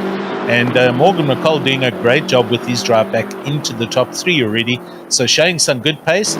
Kieran dropped off or lost that position with the overtake with McCall, which we didn't see. But looking at the gap between the two, McCall obviously running a lot quicker than Kieran at the moment. But it's 6 hours, so we'll see when it comes down to the final hour. As it happened with Bathurst, I'm hoping we're going to have a very similar close finish of this race today. For sure. I mean, that nail biter last time out in Australia, I mean, it took us a couple of weeks to recover from the excitement of the last, that last 10 minutes was just incredible. Indeed. To commentate on. So we're hoping that we see something of the same sort of stature out here in Italia. But we don't want to add our bad commentators' juju. Whenever we say we want that, then it goes the other way. So right now we're just enjoying how things stand. 29 degrees on the track temperature. We've got no wind in sight as things stand. So these cloudy conditions seem set to stay for 30 minutes, 5 minutes until we take that immersion break. Get some time for you guys to go and get yourselves some snacks, get set back in front of the couch so you can enjoy the rest of the racing out here. And just looking forward to what really plays out here in the pit stop strategies. Like you said, Alan, we have so many different circumstances and situations that can pan out, and it is all down to those drivers and their teammates to make those calls. It's not very often that teams actually have a dedicated strategist coming into this. You are relying on your teammates and sort of the feedback that your drivers are giving you. It is really going to be interesting to see where things pan out. I mean, looking down the field, Kvyat on the back of Heineke. I mean, Heineke dropping down to just outside of the top 10. A bit of a shame coming out there because he was just doing so good to hold back that whole train of cars in front of it. Hawkins, that is going to be someone trying to maybe unlap himself for position, or actually just gave the position through as Heineke came to us, or the flag marker waving the blue flag. So that's Heineke clearing through on Hawkins. But he's got Kvyat still in his mirrors. You can see him behind. They've gone into a couple of battles earlier on. He got through the traffic okay. Both of them actually punched a hole through there, so not too much for them to worry. Rotenbach on the back of Van Rooyen. that drive-through penalty coming through for Van Rooyen. So as that car was handed out, maybe just a little bit of speeding in the pit box, but now going to just actually give that position away, knows that there's no point in losing more time on the circuit to a car that you're going to lose a position to when you go through a drive-through. Get yourself set up to serve that kind of thing out. Exactly. Also very interesting, just reading some of the comments, catching up on the YouTubes. Thanks, guys, for commenting. Thanks for joining. Jan Australian, good morning. Abzeda is saying, we're speaking with Abs, who was struggling at Imola, and Kleb also not a massive fan of this track. So they're going to have a long, hard day ahead of them. Currently in 9th place, considering where they were earlier on in the race. And I'm sure with the contact that has happened, Absma's pace at the moment very good, but he must be carrying a little bit of damage, which they're going to have to obviously fix at their pit stop, and they have to take a 15-second penalty. So yeah, a little bit of punishment coming along to a few drivers for unnecessary contact, but it's racing, as we see Van Rooyen peeling off and nailing the pit limiter just before the speeding lane. The speeding line, at least. Breitenbach comes over the line. He's currently in 14th place in the Lexus, and he's running very nice and clean, but all on his own in open traffic at the moment. Coming down to our immersion break, there we see Van Rooyen in the pits for his drive-through, as well as Van Nevenhuizen.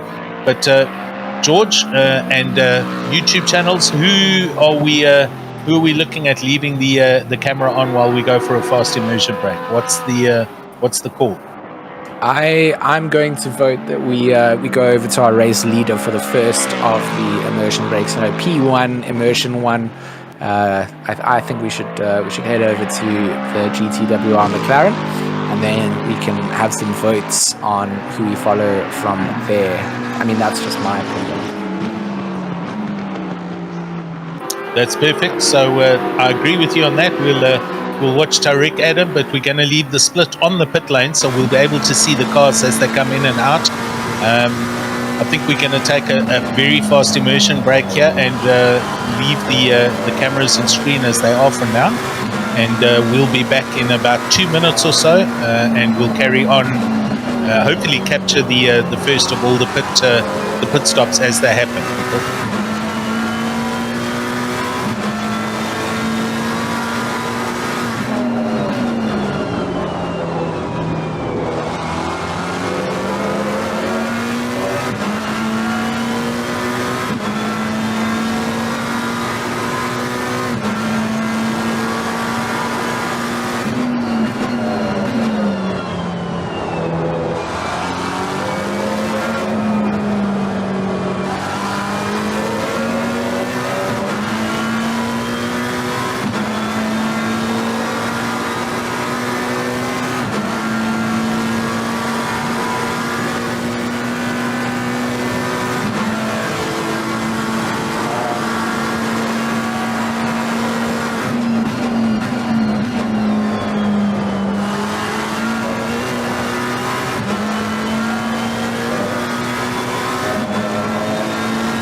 Okay, we're back. We're live.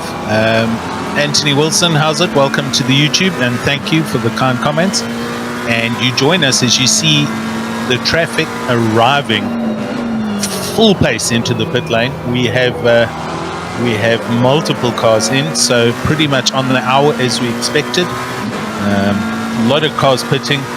Kruger from 9th, Peterse from 10th, Van Aswegen, Saliers, and a whole bunch that we probably missed. Still on board as we watching Tariq Adam go round, coming onto the start finish line, and we should be seeing all of these lead drivers coming in the next couple of minutes, I'm sure. Most of the time on these endurances, the guys are working on strategies between the 1 hour and 1 hour to 20-minute mark. We got traffic going on here. Dutoy in the Bentley, Van Zyl in the Bentley, I beg your pardon, going past Dutoy, or Dutoy trying to get past and come back at him through the first chicane. So side-by-side racing here. It's all going on right now. Oh, and Dutoy goes around the outside. Van Zyl runs a little bit hot in through the Villeneuve chicane. Gee, okay. Let's all get settled down, people.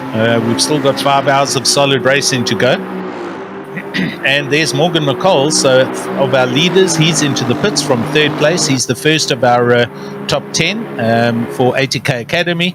And he pulls the car in. Kieran Patterson up into 2nd place now. Jason Isherwood in 4th and Ebsma 5th. All right, so there we go with Tariq Adam still out in the lead. We'll wait to see what these guys are going to do strat-wise. Ebsma now comes up into 4th place while McCall's still in the pits. So Heineke, who was running very well earlier on in the Porsche, he is back up into 7th place after falling down a good couple of positions, but a lot of pit stops have happened and transpired while we were on our fast immersion break. He is currently up into 6th place again in the Porsche. Kevin right there, just behind him in 7th. Morgan McCall comes out the pits, first pit stop done, and net 8th position. So it goes to show the pace of the guys in the top 10, even though they were all racing with each other, managing to pit and still come out in the top 10. It shows the true race pace of the quick guys. I see E Swat down in 23rd place, car number 545. He's just received a 50-second penalty. I don't know what that's for. If I can find out, I will. I can give you some insight on that. Go, my man, go. Looks like 545, the Vibe squad. Got 30 seconds for causing a collision with car 22 on lap 5. And then received 20 seconds for causing a collision with car 69 on lap 15. So they are down in the naughty books. They've had some black marks against their name. And they're going to have to be very careful about how they tiptoe around the rest of this race, because with those massive penalties against them, you can only assume that at some point a drive-through or a stop-go gets issued out to them from the stewards for causing further incidents. So they've got to be very careful. Yep. I see also Pullen carrying a 10-second penalty, and one or two other drivers there. We're looking currently at Van der Merwe, this orange and pink Aston Martin, very colourful car. He's currently in 5th place. Ebsma just up the road in 4th, still yet to pit and get rid of his 15-second penalty. And I believe it's there's a marathon taking place, and people are running around in London around your house there, George. Yeah, it's the annual London Marathon taking place, and just quite cool. It's about a minute away from where I stay, but tons of cheering and clapping and all of that for those runners. I mean, that's something that I could not do myself, but incredible. I mean, 42 kilometers. I think I've run 42 kilometers if I took up all the running I've done in my entire life, to be fair. Does it make up the 42 or a little bit less, bud? Probably less, if we're being honest. So 30 years, maybe 30 kilometers, maybe even less than 30. Okay. Most of that down to hockey fitness during high school, which I tried my best to avoid by scheduling extra maths lessons on the days of fitness. Awesome. As we watch Jason Luck, he must be entertaining, enjoying this experience out there in the McLaren. Jason usually part of the BWR team, and they are. He normally drives around in a Porsche, but they're in the McLaren for today's race. So Jason doing quite well. Here's Morgan McCall. Junior McCall. So driver change happened, and the youngster, in inverted commas, the 13-year-old is in the car and starting to attack 8th place and looking to come up the field, as we see Van der Merwe in the pits and Jason Absma. So Absma's in. He's fixing the car, doing their pit stop and clearing the 15-second penalty. And we'll see where he comes out after this. And his pit stop at 1 hour 10 minutes, for those of you that are taking notes. Hey, Robert Wentworth on the YouTube, and he's shouting for Mac. I'm not sure who Mac is right now.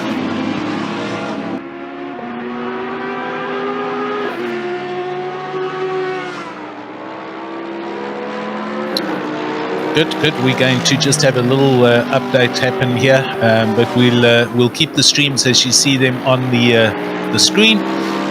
We need to just do some back end fix-ups. Junior McCall, busy. There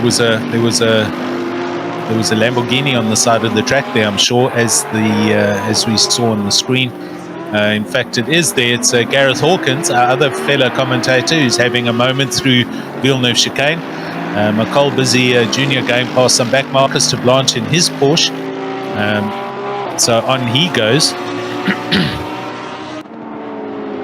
So a lot of drivers electing to kind of do that hour pit stop that we really seem to see here. It's kind of almost on the limit of where these cars can go with their fuel. And things like that. So also opportunity for drivers to then switch up their driver positions, make sure that they've got everybody in the car at the right time, giving a bit of a break out to the lead driver or the driver that started the race, give them a little bit of a break as well. Because I'll say this all the time, it's mentally taxing to do these endurance races, and you've got to balance that up. You've got to make sure that you've got a fresh set of eyes on the circuit. You've got to kind of constantly monitor that, constantly get feedback from the driver sitting in the car and say, are you ready to come in and do a stop? Are you ready? Are you fine? And that's all the teamwork and camaraderie that goes together in these team endurance races. And this is what I appreciated the most about the endurance race series is being able to team up with your friends. Some people part of professional teams and teams that are trying to sort of establish a name in the sim racing esports world. And that's just been development from the very start of when we all started doing this. It's lockdown gave us a big boost in seeing what we do out here. Is something that is worth considering as one of these esports. It's not all just about the FPS games or strategy games. You come out here and sim racing has really just grown in popularity, and just the local scene just continued to grow and grow and grow. More drivers taking to the racetrack. We've got partners like Monday Night Racing, who offer such a great service out for newcomers. Allows you to actually put yourself into a car. If you've never had any track experience, you can actually start racing in what is a semi-competitive environment, but with people that know that we are going to have newcomers coming through. So big shout out to Eddie Francis. He is out on the circuits, from Monday Night Racing in Team Footsec. I'm not good at Afrikaans. I'm not sure why he chose that name, but big shout out to Eddie for what he runs out at Monday Night Racing.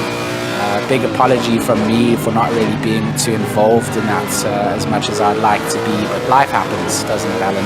It does. I've changed continents. It's my world has been spun around, and at some point I'd like to just get back into the old rig and join for some races again. I do enjoy the racing side. I love doing the commentary here, so it's so nice to be able to join from another part of the world and have the awesome production being done out by Steady State as we follow on board with Jaco Nordia chasing down on Mr. Janssen van Rensburg up in front in that number 7 Aston Martin. A good bit of slip coming down past the start to finish straight. Where's he going to go? A little bit, inside line, going to be later on the brakes. Try and get that car turned around for the inside. And a little coming together of the two. Nordia barges his way through, elbows out, and gets a good run out of that as well. So Van Rensburg left in dust, and the Kinetic Sim Works Racing Lexus manages to put a good bit of distance coming through, and that's all down to the compromise that Janssen van Veren had to actually put when they did come together. Loses all that speed as you need to carry through the chicanes. So it's just so nice to be out here doing what I love to do alongside you, Alan. I love your company. I love what we're able to do together. And big shout out to all the love in the chats. Everybody that comes through, leaves a comment, leaves a cheeky like, a subscribe. You're all the best. I said it in the chat as well. Even the people that dislike the stream, some engagement, not the best engagement, but it still means that you gave us a little click. So appreciate your time, stream disliker. I'll personally mention you here. You get a little shout out. No, don't go all dislike the stream. I mean, it's not what we want to see. Right. Definitely. Thanks for that, George, and back at you, buddy. It's always good fun, even though you've moved to this little salty, muddy island that you now live in. While we are watching Mumford, off the back of Mumford's car, I did see Kieran Patterson in the pits, and I see Kibbett in 7th place, also in the pits. So a couple of position changes happening up at the sharp end of the stick. As expected, that's a 1 hour 15 minutes pit stop. So Tariq Adam also, I think he's pitted and he's come out. Jason Isherwood is yet to pit. He's currently bringing the Bentley or driving the Bentley on fumes and going as absolute far as he can. I expect to see him come in the next lap or two. And Heineke, I'm not sure if he's pitted yet, who's now currently in 3rd place. So a little bit of change happening up at the front of the field. If Tariq Adam did, he had to have pitted, didn't he? I mean, I didn't see it, but yeah, he's 20 seconds behind Jason. He has gone into the pits, and I mean, with Isherwood, like you were saying, going a little bit longer. I mean, that's one of the benefits of that Bentley. It's got a slightly bigger fuel tank than everybody else on the field, so it does allow you to go a little bit longer. Of course, you sacrifice that out by taking that extra weight in fuel on the car, but it does allow you to keep a little bit of track position, which might work out for you as other cars then feed out into maybe some slower backmarking traffic. It's all about track position to some of these teams and for their strategies. So Isherwood trying to kind of extend his advantage doing that. But an interesting point I'm making there as well, though, is if he has pitted, they didn't do a driver change. So either Sherritt's still driving or Luke is not ready to get in the car, or they're going to do two long stints each. So right now we're watching Kruger on the back of Byron Kutzer, our new driver for Team PWSR. He's having to absorb a whole pile of pressure, and there we go. Jason Isherwood is in the pits. I kind of nailed that right on the button. So he comes in from the lead. That'll put Tariq Adam back into the front, and there's Chris Heineke as well. So the only two that were outstanding have now pitted from our top 10. The status quo should return. Tariq Adam in the lead, and that should put Morgan Junior McCullough, beg your pardon, back into 2nd, and Byron Kutzer in 3rd place. However, Mr. Kruger pushing very hard here in 4th place, and he's going to want to come past Van Sale just behind him, and then a little bit further back you can see Jason Absmeyer, who will then come back into 5th or 6th place. Or somebody spun up at the top there, Varieta Alta, where the car facing the wrong way. So I just saw Absmeyer come through that chicane, and there was a car turned around there. Unfortunately, for those of you on the YouTube channels, we are shy a man at on the back end systems. So we unfortunately don't have access to the replay facilities today. But we'll do our best to still bring all the best coverage, and hopefully we'll not miss a thing here. Absma closing in at a rapid rate and having to miss his braking point there due to that car being Jabir being in the braking zone into the first chicane. So he's got to just mind his way as he comes through the Villeneuve chicane. So he's in 6th place. Gray now in the car, who was on our YouTube channel earlier. He is now they're in 5th place for Retro Electro Racing. And I think that's Sean Buck just behind him. It is for LNR Racing in the Aston Martin, but that's not for position at the moment. Sean Buck, there we go, down in 21st place. And they're having a nice clean race. Still a lot of racing to go. We're only 1 hour 20 minutes in, and this is going to be a long day's racing on Imola. Not the easiest of tracks. I don't think there are easy tracks really, but some people just prefer some tracks and some don't. Imola with the chicanes and the sausage curbs, it's a challenge. Here we see Junior McCall just coming past Jay Volskank in his Porsche. He's in 14th place. Also having a bit of a nice clean race, not having too many dramas or problems. And McCall in second or third, I think it is. Yeah, there we go. Sorry, 2nd place. So that's pretty much the first round of pit stops done and dusted, and the positions as we see them for your top 5, pretty much how they were the just before the pit stop. Janssen van Vieren here in his Aston Martin, chasing down now Marcus Steyn in the Porsche. Chris has handed over during their pit stop, so Marcus Steyn now driving the Porsche, and the Aston Martin now arriving on the back of this Porsche. This is going to provide some entertaining racing as we see them go through the first chicane. We've seen those, the Porsche's not really the car's favored here at Imola, especially with that rear-end nature of the engine placements. Not so easy to handle over the curbs, got to be very careful. Heineke, kind of the Porsche that we followed a long time at the start of this race, just sort of revealing that there must have been a lot of downforce applied to that. Didn't really have the top end and allowed for cars to have a great run at him, especially coming down that start-finish straightaway. So right now Marcus Steyn's going to make the most of these tight and twisties whilst trying to just keep off of those sausage curbs, doing a good job up through the exit of Akuma Nurali to just keep Van Vieren at bay.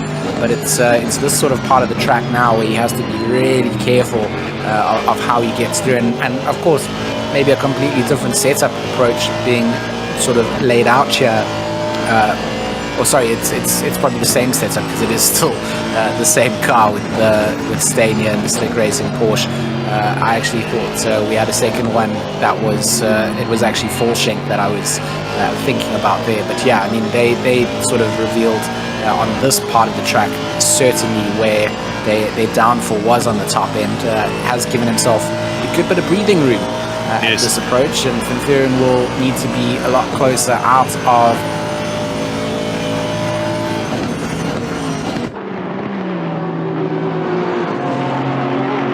George, we lost you there for a second. Hopefully you're still with us and you haven't disconnected, but you did die mid-sentence there. Just doing a little bit of recon and checking up here.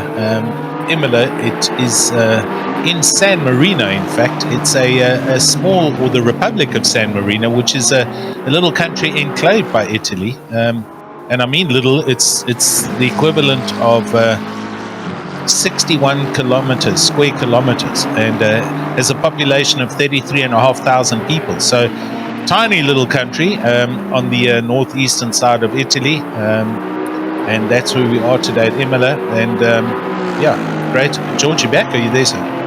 I am There back. you go. I'm back. It's a little technical glitch. It happens, but glad to have you back and with us. I saw a unfortunate message on the YouTube.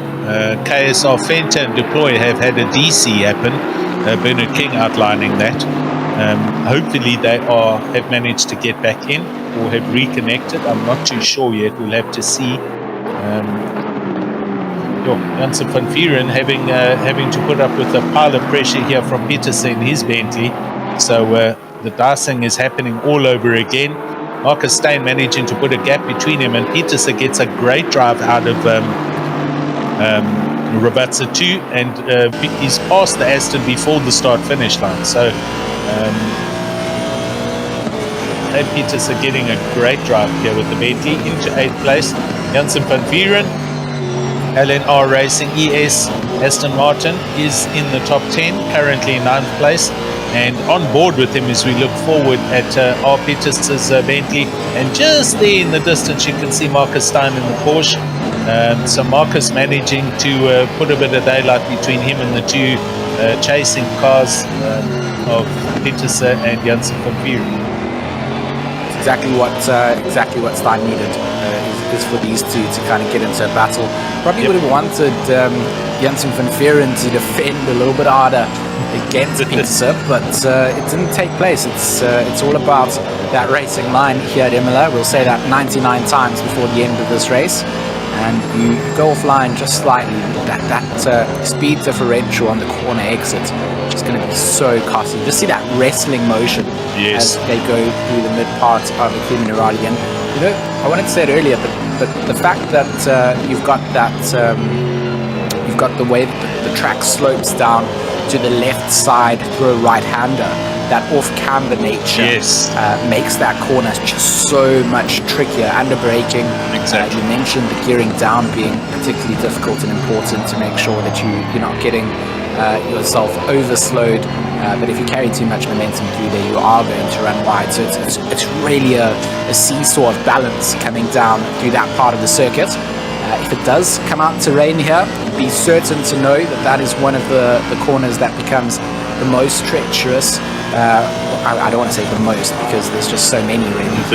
There's more than one. Tamburello, where we're approaching now in the wet, also not an easy place to get the car turned around the right way, especially if you do lock up under braking. But Minerali in the wet is certainly a very difficult place to have to battle. And as per the weather updates that I like to bring, we're still set for clear, cloudy conditions for the next 30 minutes. The wind completely having died down, so not looking like it's going to be bringing in any of that wet weather that I've been hoping for. But it's looking quite dark on the track. Quite a few drivers running with their lights on, just for some visibility out there. It's certainly a lot lighter from our commentary perspective. The TV cameras with the tricks and all that. It's probably a little bit darker for the drivers out there. So they'll be keeping their eyes up on the skyline too, just to see, if it does get a little bit darker or not. But 3:32 in the afternoon here in Italy. And Steyn now under pressure from Petersen. Rainer Petersen doing a good job to have gone past Van Vieren and put him a couple of car lengths behind. He doesn't have to stay defensive, means that attack can be unfurled. And knowing that the Bentley versus the Porsche here, we've seen these kind of battles take place. He's lining himself out through Ravatza 2 to sit in that slipstream. Does he have the top end? Does Steyn have to go ultra defensive? Again, you want to put yourself in the wrong place, but just look at how he's eating into those tenths. He's right here. And thousands. He's in it to when he's going to go around the outside here. Steyn going to try and set himself up for the inside, but it just cruises past, makes it look like the number 5 Porsche's looking for parking with the way that car is set up. And unfortunately, that sacrifice at top end is going to be really revealed at that part of the circuit. Yeah. Look, the Porsche, Chris and Marcus have obviously set the Porsche up to handle a little bit better, with the track having 3 huge chicanes. But right now, as we can see, Deploy also arriving on the back end, so that's a good sign. I think that was KSR Deploy that had a DC, so they're back in the game and running again, so that's great news, although I think they will be a lap or 2 down. But I mean, yeah, look, legendary track for multiple reasons. Obviously, the bad side of this, and we've got to give respect to the developers for what they did here, because Tamburello, as we know, this was the last official Formula One track where we had 2 GP drivers die on the same weekend, with Roland Ratzenberger and the legendary Ayrton Senna. And the game developers put so much detail into the scanning and build of this track, because they obviously then the track organizers introduced the Varianto Tamburello chicane to actually slow the cars down, because of at the point where Senna died, that was just a long left-hand curve. And on the inside of the track, just after Tamburello, in the trees, there is a real monument to Ayrton Senna, and the game developers have also put that in the game. You can actually go and walk around in the trees, and you'll come across the statue of Ayrton Senna right about there that we've just seen go past on the screen. So huge respect. And but if we think about it, that was a long time ago when it happened, and our safety has improved in the sport over the years.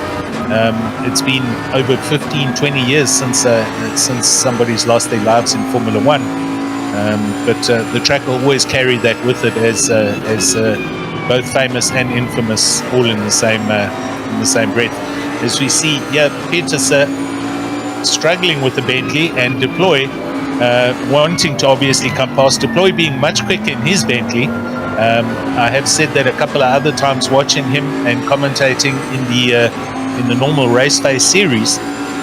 He has shown and arrived on the scene and shown huge pace, and we can see it here. He is all over the back of Peterson and wants to get by here as quickly as he can. He's going to do a send as they go down to Rabatza 1 down the hill. And there in the background, Jadse van Vieren also looking at the back of Marcus Stein's Porsche. So a whole lot of traffic going on here. In fact, Peterson is not letting Christian Deploy come past. Peterson is in a better option here to let Deploy through. Agreed. He's not on track for this battle position-wise. He knows that he's got Stein that is for position. He may as well just let this Bentley go through, get whatever he wants done. He's laps down, so he's trying to just unlap himself, and they are fighting unnecessarily. He's going to lose the position, and there we go, a little tap. I just think Peterson he didn't need to take that battle. No. Deploy, of course, making his way through the field as a back marker, has to be careful of how he does it. It was unnecessary risk. Not really giving him any room to get that done, and knowing that he's a quicker car based on where he's gotten onto the back of you. You just let them through. You've got 4 hours 30 minutes. Letting them through here when they're in position 35, you're defending against cars behind, and he's lost those positions. So I think that was a little bit of racing ego that comes through. I'm sure the stewards will look at it, and they will probably unfortunately they'll probably penalize the back marker for coming through because of the nature of where racing is there. But I personally feel that Pizza could have done a little bit more to just let that car through, just based on the pace alone. They're unlapping themselves. You're entitled to do it. You've got to do it in a safe way, and that's caused them to come together. So I'll be interested to see what the stewards come out with that incident. And penalties handed out. I mean, it looked like Christian Deploy was well up the inside and in fact well past the car, and realistically Peterson just really needed to let him go. That wasn't his race for that time. It wasn't for position. It was totally unnecessary, and well put, saying that was a bit of racing ego right there. But Reiner, I think he'll learn in time. We'll see if if the stewards put up a penalty and who actually gets the penalty. The other Bentley obviously having come off second best as well, deploy, so they've had to recover. Nordia just ahead of them in the Lexus also fell off at the very next chicane, the Villeneuve chicane, and that's managed to let Steyn get up the road. Van Vieren also has managed to put a gap between him, as we see Steyn just going past Swat, putting him a lap down and putting a bit of gap between himself and the orange and pink Aston Martin of Van Vieren. 8th place, and then the rest of the guys further back going to Petersu's rounds out your top 10. So looking at the overall positions after 53 laps, Tariq Adams still out in the lead, probably doing a double stint. I'm probably expecting to see his teammates, either Jordan Sherritt. I don't know. I don't know if Jordan's joining them for this. I mean, yeah, I'm also not sure, to be honest. Saw Ken typed to us earlier in the chat, just saying it's just going to be Adam and Addison in this car today, and Luke, kind of seeing that he's done the 24-hour. Young Sherritt might not need to join them. So let's just keep our eye out and see. I mean, Jordan's not one to shy away from a challenge. He's probably more someone that would do a 24-hour and then jump into a 4-hour as well. But he's also got left it in safe hands. Tariq Adam and Luke Addison, just talent upon talent. And Adams just showed exactly why he deserves to be in this GTWR team. He is flying out here. He's had no competition. He had a great start to the race, and then just managed that gap, managed the tyres as well, and has put himself in a superb position. Yes. But it is the 80k car that has really impressed me, probably the most so far, having to make their way back from 15th or wherever it was. I think it was 11th, 12th. Yep. Getting themselves into a position where they can comfortably just sit in second. The pressure behind from PWSR is still there. Decent buffer though, so unless a big mistake gets made, they've also just managed that time and that gap. So right now it's all down to making sure that you can just set yourself up for the later parts of this race. Nordia and Peterson, they are now fighting for position. The Lexus of Jaco Nordia trying to defend off against that Bentley of Peterson. So good to see the top 10 still having about a little look as the inside line opened up there. Jaco Nordia extends to the very outside of the exit of Ravazza 1. A little bit of a squibble coming out there for Peterson, that Bentley on the exit, so that's going to compromise the amount of speed he was able to carry out of that apex. And now down the start finish straight, I mean, it still looks like that Bentley has the legs on it. It's slowly but surely catching up. So put that car into a better position out of Ravazza too, and we've got a completely different entry into Tamburello in laps to come. I've seen the chats, Ken saying no Jordan today is recharging. For those who don't know, GTWR is obviously also partaking in the Nürburgring 24 hours, another E-Series league, and he was racing in that race with the rest of the team from Italy, and doing quite well. When I was watching, they were, I think, third at some point. Just looking here at Jaco Nordia taking a bunch of pressure from Peterson in his Bentley. Carl Kivett just joined us. Welcome, Carl, on the YouTube. They had a disconnect after their pit stop. They need some advice. So, yeah, Carl, you'd have to get onto the Discord and just ping one of the administrators or somebody. So that's what happened there. So Kruger in 4th and Absma 5th, and then Grain 6th. I'm just trying to see. Obviously, with the driver changes, we've missed that. But if Jordan is not racing, so Tariq is double stinting now. Next pit stop, they probably will put Luke in, unless they're going to do 3 hours and 3 hours, something like that. So it might be yeah, it could be something like that, George, or they're doing 2 and 2 and then 1 and 1 or something to that effect. But we'll see when it comes to the next stop. 1 hour 40 minutes done in this race already, so 4 hours 20 minutes left, 20 minutes away from the next series of pit stops for those who are going to make hourly pit stops. And our cloud weather still showing double cloud loads for the next 30 minutes at 3:45 in the afternoon. So it's going to be interesting to see if the weather does develop, if the clouds get low enough that it does bring some precipitation, and that will then certainly throw another curveball at this race. Let's make no mistake about that. Van Aswegen here carrying a 15-second penalty in his Ferrari, and he is dealing with pressure now coming from Van Zyl in his Bentley. British Racing Green with some pink highlights. That's an outrageous paint job on that car. Too much flavor for the Brits. I can tell you that now. From their food down to their color choices, they would probably be squirming in their boots. But I quite like making Brits feel that way. So throw the pink onto the British Racing Green all day, every day. Okay. Pullen into the pits from 20th place, and he's carrying a 10-second penalty. This is an interesting stop because they're in a Bentley and they're pitting way before the time that they should be. So I'm not sure. Maybe they're not running full tanks. Maybe they're running 2 short quick stints now and then going to run longer stints later on in the race. But he's in, as is Jabir in his Mercedes that we saw there. E. Swat in 23rd, I see, carrying 65 seconds worth of penalties. I'm just going to catch up quickly and see if there isn't anything there for that car.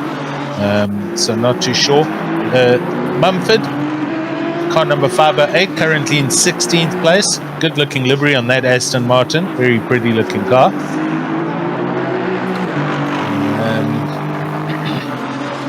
I mean, I don't want to sound biased, but a White Rabbit gaming livery on a White Rabbit car. It's the song of my people. Yeah. I mean, it's still the wrong car choice. Yeah. But Okay. We've gotten over those insecurities nowadays. Cool. Yeah. White Rabbit Gaming. Sean Mumford doing well there. Car does look nice, I must say. But yeah, so 20 minutes up to the hour now, and we're trying to find some close racing. These guys, Van Aswegen, half a second ahead of Van Zyl. So Van Zyl pushing hard in the Bentley, trying to close down on the Ferrari of Van Aswegen. Team heaped together, this being Flip Van Zyl, with Mr. Steve Koenig, I believe, and Janneman Price, besides some other members. I'm not sure who else is in the team. Oh, and Van Rensburg runs a little deep through the Villeneuve chicane there, and that allows Van Zyl to close right up on these guys. So now the pressure is going to be thick and heavy. Van Aswegen coming up the hill in the Ferrari, and they come up to Variante Alta. Through this also tricky blind left-hand curve, a little bit of a double, and then down the hill to the double right-hander into Aqua Minerale. This corner is named after a river that runs just on the side of the track, Imola. Aqua being blue and Minerale for mineral water. And then up the hill to Variante Alta. And the Bentley does get through there quite nice and smoothly. So Van Aswegen in the Ferrari doing very well to hold Van Zyl back, but I'd have to hesitate. I'd have to put this out there and say it's not if, but when this overtake is going to happen. Yeah, I don't think that's a bad call. I mean, the Bentleys out here have just been showing some incredible pace. It feels like the Astons maybe kind of rivaled them in being able to hold them back and being sort of well balanced out there. Yep. That Ferrari on the exit there just looks like it had a little booster shot of nitrous, and that's not going to be what Flip Van Zyl really wanted to be able to cruise down and now again just use as much of the curbs that they can compared to that mid-engine Ferrari.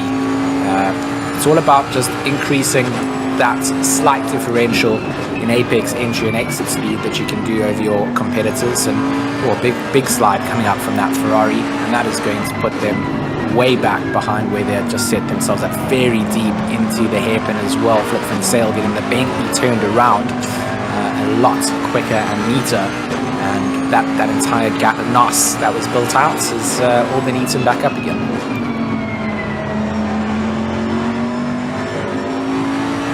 Yeah, Van Sail hanging in, or I should say Van Aswegen hanging in, and sustaining continued pressure coming from the Bentley.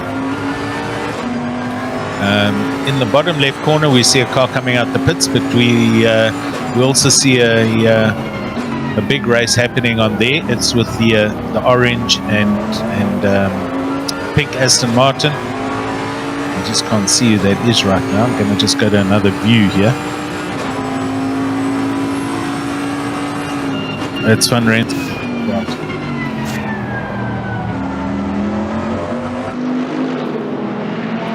Very wide. Yeah. We had Morales.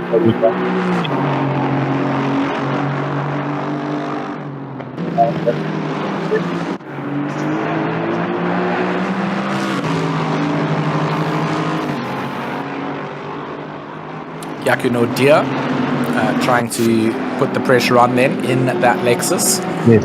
hanging on to the back end of Janssen van Vuren, and that Lexus again, a car that you don't really see too often coming out into endurance races. They were a big pick early on into the early days of ACC, but always good to see some good representation, and right now sitting in that slipstream of the Aston Martin in front, closing down a couple of car links at a time, a little fake to the outside, trying to look on the inside, has to get back onto the brakes, has done enough to put Van Vuren off of his driving line. Looked like he was a little bit uncomfortable in the middle of Tamburello, but certainly done a good job at recovering that and putting himself back into the defensive line for Villeneuve, but also still maximizing his exit speed through their Lexus, having to dig a little bit deeper, losing a couple of car lengths, then down into the likes of the Tosa hairpin, and it has certainly gone the way of the Aston Martin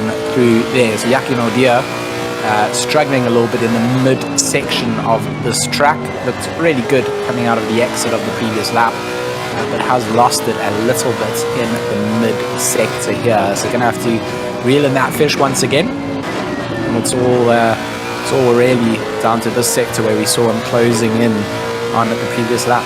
Yeah.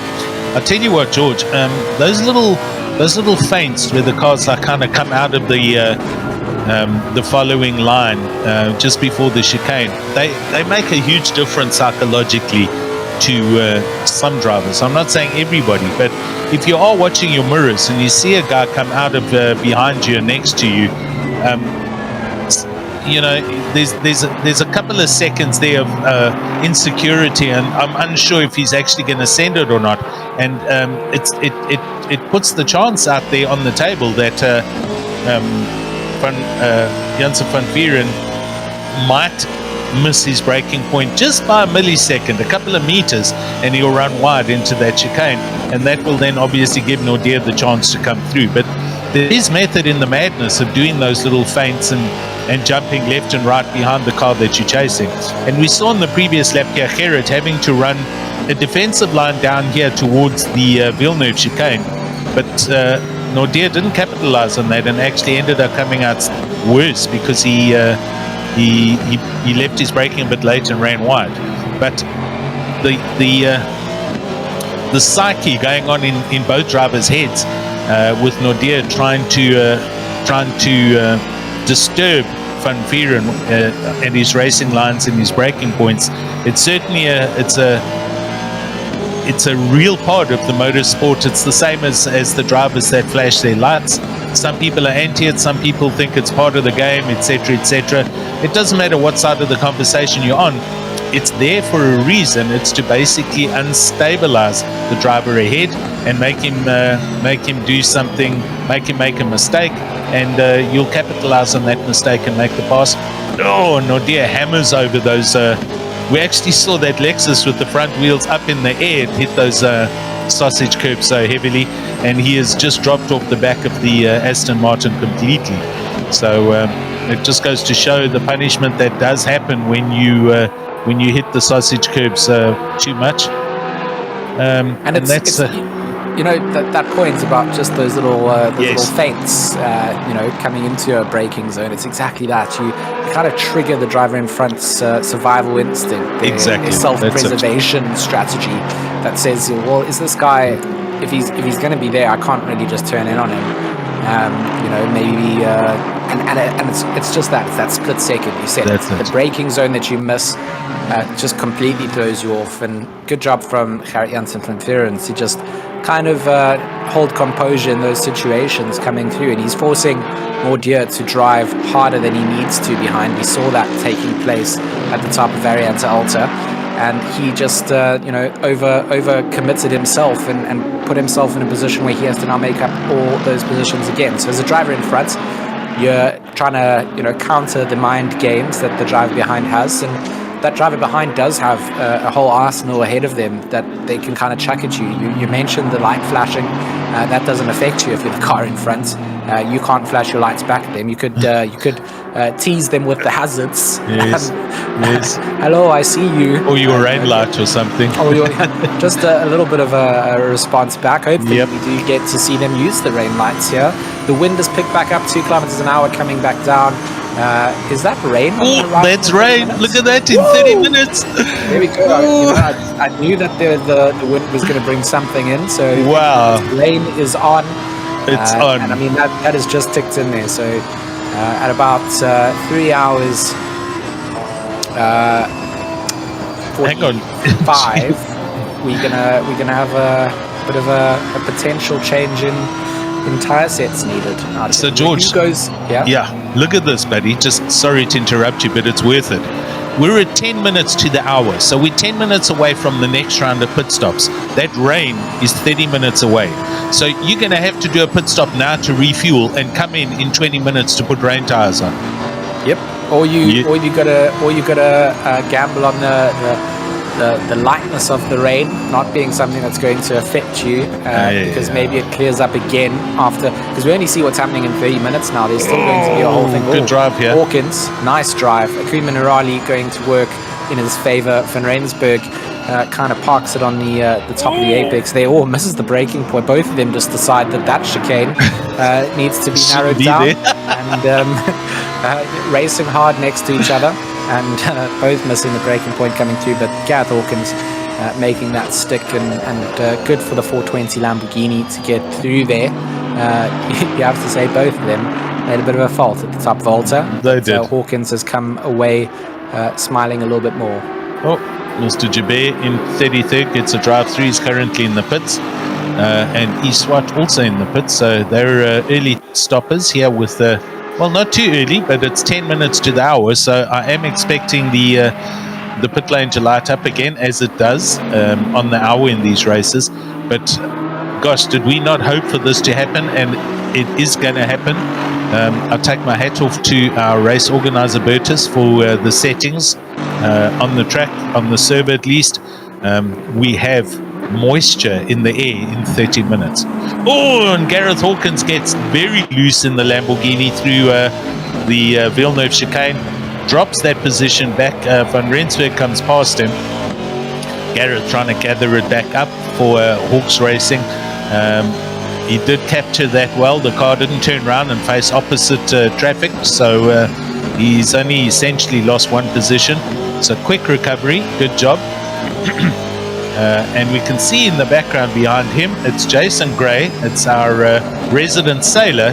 And Jason Gray, I think he's in 5th or 6th position. Wow, as Van Rensburg hammers over those curbs coming up through, and he's just given himself a drive-through.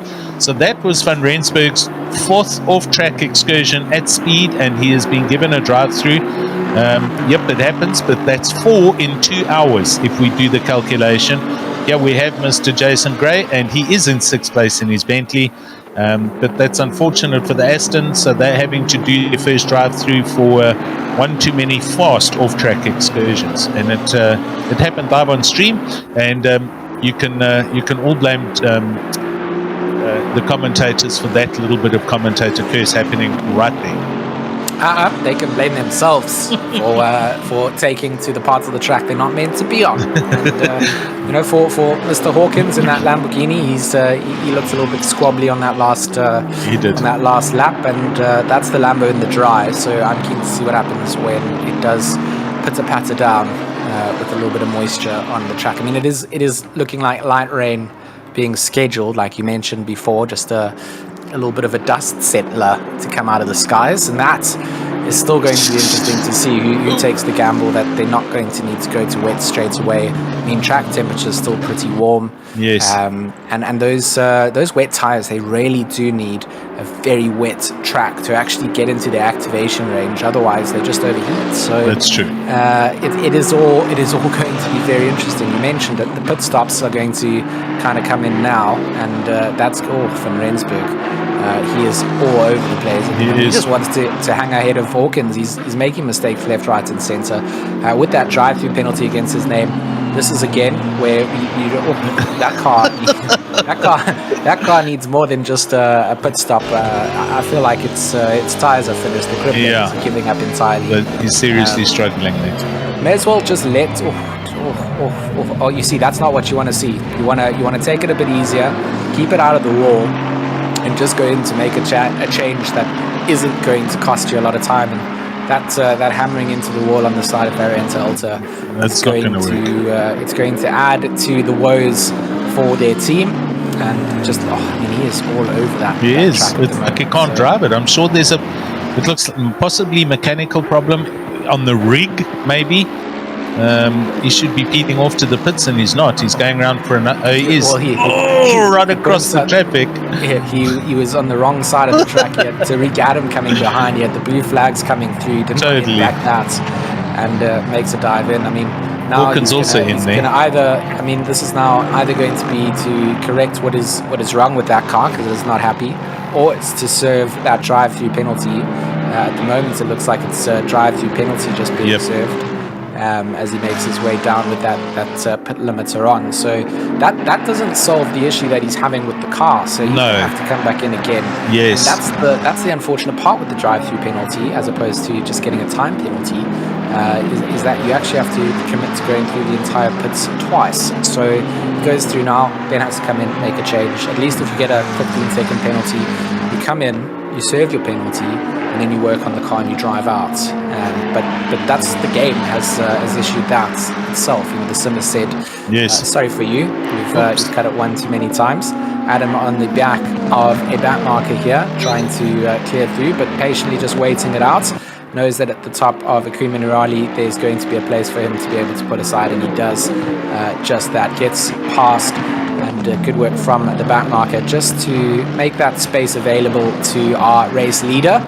It's what we want to see from our back markers, just being cautious and also just being aware of where they are able to move aside. And equally goes out to our race leaders. Exactly. Who, patiently waited out. That's it. They're not unnecessarily flashing their lights out and saying, "Oh, jump out the way now." They know that when the availability is there, they can do it. And they've also got the ability to sort of control their pace coming into positions like that. So they'll be trying to catch cars where they are able to move, as opposed to timing it that you're catching them mid-chicane corner. You nailed it. That's exactly what it's about. All the drivers, I don't care whether you're in first position or 31st position, everybody is on the same track, and you need to have the same level of respect for everybody. It doesn't matter what position you're in. And just because you're a top 5 driver, it doesn't mean to say that the bottom 5 drivers need to just drive off the track because you're about to come past and overtake. It doesn't work like that. So Tariq Adam showing a huge amount of class and complete respect for the back marker. biding his time, not risking the car, not risking the contact, and making the overtake where it needed to be made, and not sending a dive up the inside, etc., etc. So it's all good and well. YouTube just lit up because now everybody has seen and heard about the weather. Bertus Hugo is personally announcing himself for the presidency of the country because he's absolutely nailed the settings for the server, and we're going to see some very interesting tactics and racing coming in the next still 30 minutes. The cloud is getting less at 30 minutes, but it does have the rain icon, so let's just stick with that setting for now, that it means there is going to be a little bit of a rain as we watch Jason Luck doing a huge send up the inside of Finsale.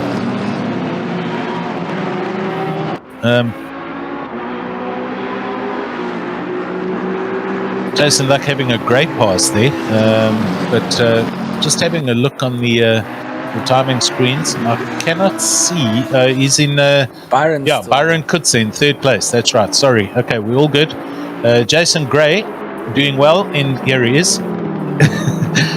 So he's a teamie for PWSR, our new signed up member, and doing very well. And managing the gap back to Kruger, who has been there or thereabouts for the last almost full hour, because these guys pitted at the same time. So it's all running well. Thanks for the speed up in my heart rate there, Mr. Producer. But here we go. We're on the hour.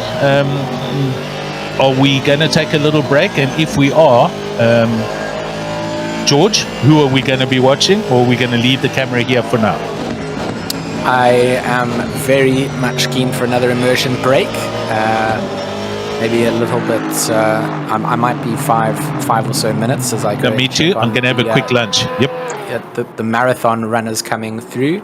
I think we should ride on board with this, or with Mr. Kutze and the PWSR car for sure in third place.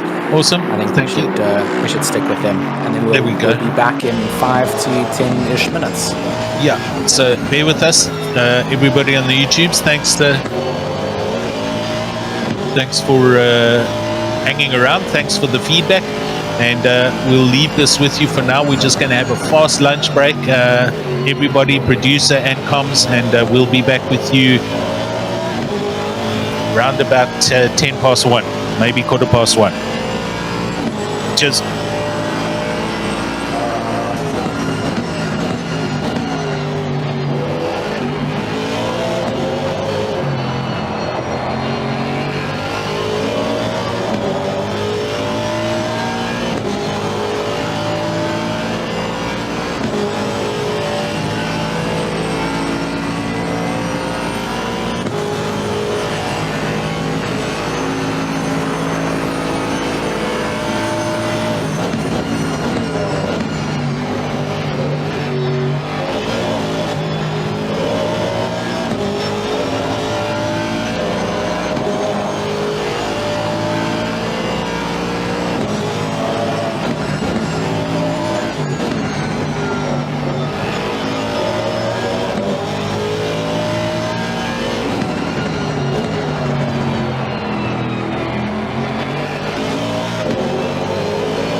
a couple of articles posted 4 hours ago saying that. Right, I think we're back and we should be live. Still on board here with Byron Kutzer, who did the right thing.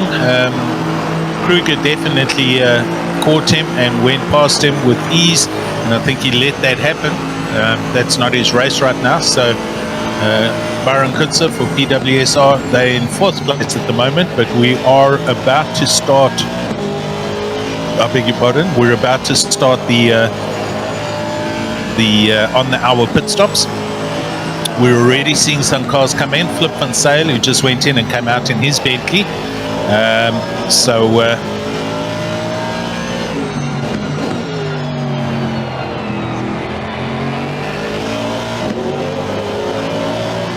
I'm just looking forward to this rain coming out now. Yes. I'm keen to see if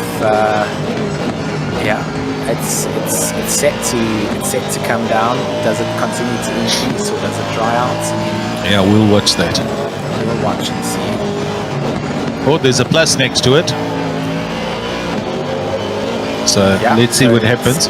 It's going to start raining in 10 minutes. 10 minutes time. Increase in severity in 30 minutes time. So, you know, for 20 minutes it's going to increase in severity. I mean, it won't really increase from there. 30 minutes it will start to see. I mean, those rain symbols that we get at the top of the stream certainly do indicate a lot, and sometimes you see it come out with like the full thunderstorm vibe as well, which in a lot of circumstances gets close to actually having to just have the race would be red flagged in those conditions. Here it just continues out. You're going to be very cautious, but for now some light rain setup. Also seeing on the our YouTube channel, thanks everyone for joining us. We've got 30 likes. If you're here, please click on that thumbs up. Boo for the 1 thumbs down, whoever that was, but never mind. And hello to Chris Dos Santos, my teamie. He's out there, M3 Supercharged, as is Zondorf. Stephen, how's it? Currently watching Anthony Wilson as he pedals around for Logistical Nightmare Racing. And they're in 22nd, car number 22. That doesn't happen that often. No, the number gods have aligned to bring some uniformity out there. Indeed. But certainly all these teams and drivers now are going to start to prepare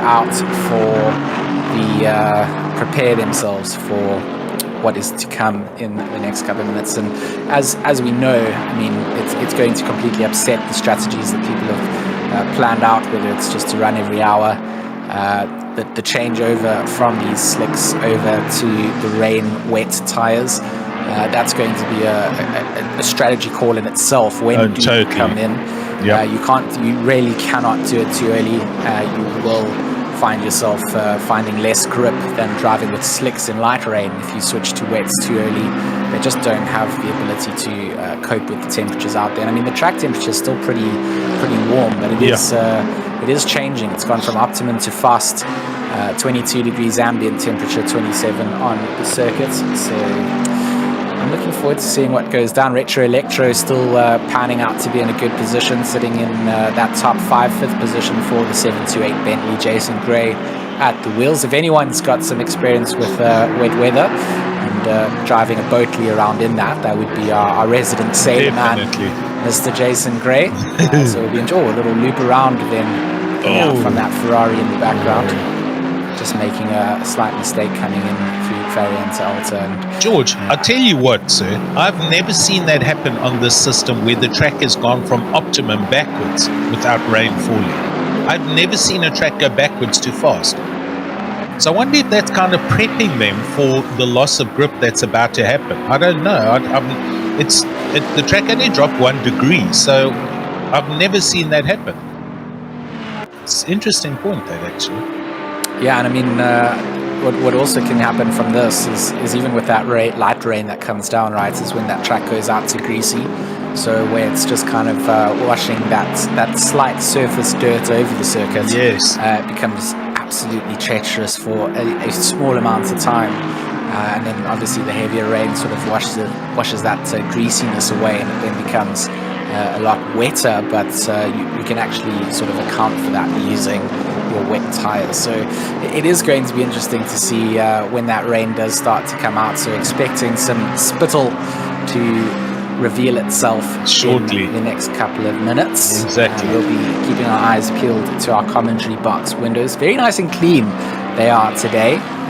They certainly haven't had rain in a while. You can see a little bit of a dust build up if you look in the corners. It'll be good. It'll be good to have the rain out. I've been doing a rain dance all day. I've been doing it for the whole series, to be honest. And I think when it comes down to these endurance races where we are putting drivers into a place where they have to compete at the highest level against drivers that they've been battling it out, you need to have a bit of a variance in there to see who can sort of cope with those conditions. So it's going to be a goodie to sort of sort out the mice from men, as they would like to say it. Can you drive it when the conditions are not as optimum as they have been for the previous 2 rounds? Exactly, and it's about to be happening. There's blue flags going on here. We're currently watching Renner attacking Van Rensburg, and they're 3 abreast almost up to Imola. Van Rensburg goes straight. Van Vieren out on the side. Renner grabs the Aston by the hairs on its neck and pulls it straight, and everything's good as they go over the top, and he continues to chase after Janse Van Rensburg in the McLaren. But and he runs wide right there, does Van Rensburg in the McLaren, and that lets Renner go through. So that is for position. But the drivers now, they're at, we've gone past the hour already. So the pit stop window is like, it's on us. And I tell you what, if anybody had plans to pit now, they're driving the tanks dry, waiting for the rain to start so that they can then incorporate a tire change if need be into this pit stop. So I mean, that's a good point. You kind of maybe just dialing down the engine mapping, going to something a little bit less aggressive, trying to not use all the throttle inputs that you have whilst maintaining track position, just to the point where you can sort of incorporate that single stop as opposed to having to come back in again. And the risk of that, of course, is maybe then running out of fuel before that comes up. So you sacrifice maybe a bit of speed, trying to go a little bit lighter, but the rain doesn't come down to allow for the need and grip change from the tires. And you find yourself getting to a point where you've then wasted time not attacking the track, trying to build it in. I see some speckles coming down. Yeah, the drops. They're coming. I can see them up against the pit box. They are, or the window, should I say, not too intense at the moment. They did say light rain and a little bit of light rain coming down, but it certainly looks like it is going to go to increase from here. We will see the windscreen wipers start turning on very shortly, but our cameras, you can see the drops actually starting. So it has arrived. The time is finally here. How much of it's going to be falling is anyone's guess. As we see Volkswagen going through Imola over the signage, he's so wide, completely outbraked himself. That, or it's super wet there and he's sliding already. But we're about to see it. Pretty much the next 3 laps, 2 to 3 laps, we're going to see the conditions change completely. Byron Kutzer back up into 3rd place. So what is going on there? We are missing a Aston Martin. They've pitted. So B King is now in the car. They come out and they're in 6th place. So that was a pit stop that happened. And Jason Absmeyer pits early. So he's come in now. I don't think... I think it's too early. I don't think they're going to change tyres. But I think he is out of fuel, and this is a have-to pit stop. Whereas everybody else is desperately hanging on to see if the rain is going to fall properly. Baron Kutzer bumps back up into 3rd place. And we're currently on board with him. Looking at his windscreen, there's no wipers going as yet. But the drops are definitely falling. Jason, I mean, it is gonna take a couple of laps for this Yes. track to get to that position. You're in that difficult position now of knowing that the rain is increasing and it's continuing to increase. So in 10 minutes it gets heavier again in 30. So everybody will be eventually putting on wet tires. When you do it is now the call that's coming in. Looks like Junior McCall into the pit box for the ATK Academy car as well. Yep, they come. And I mean, we can't really get an indication of the grip levels out there from up here in our lovely, warm and cozy pit box, but or commentary box, should I say? It's placed above the pits, but we can't really tell. So for a lot of drivers, you see the rain coming down, your mentality automatically changes. You start to feel like you've got less grip just from the fact that you've got that pitter-patter down on the windscreen. And in your mind, you're going, well, I need rain tires right now. Then you make the change, and you find that they actually aren't activating quite yet, and you find it to be just as difficult to drive in those early phases. So it will be interesting to see how our race leader here, Tariq Adam, handles. We'll go on board with him to just kind of get a little bit of insight into seeing how our race leader is coping with these conditions. I mean, that windscreen wiper is working overtime. The track temperature definitely looking to fall from here as the rain comes down. Track gone now to green conditions, so it's certainly being indicated by the telemetry forwarded over to us that the track is losing grip, and drivers are going to start to find a little bit of a hit to those lap times. So 4 kilometers of wind blowing in is more wet weather on the way. It looks like for the next 30 minutes we are going to see increased conditions, but you got to keep your eye out. I mean, some of these other drivers kind of behind the likes of GTWR maybe wanting to go in to serve an early tire change to try and get advantage over people staying out a little bit longer, hoping that they make the wrong call and they struggle nail off track in that very beautifully purple 720S. So it looks like some drivers struggling, others looking like they're coping okay with the conditions. Bit of a mixed bag. Yes, I think it's coming down to. I heard in my ear now from our producer, I believe the McCulls have gone on to wets.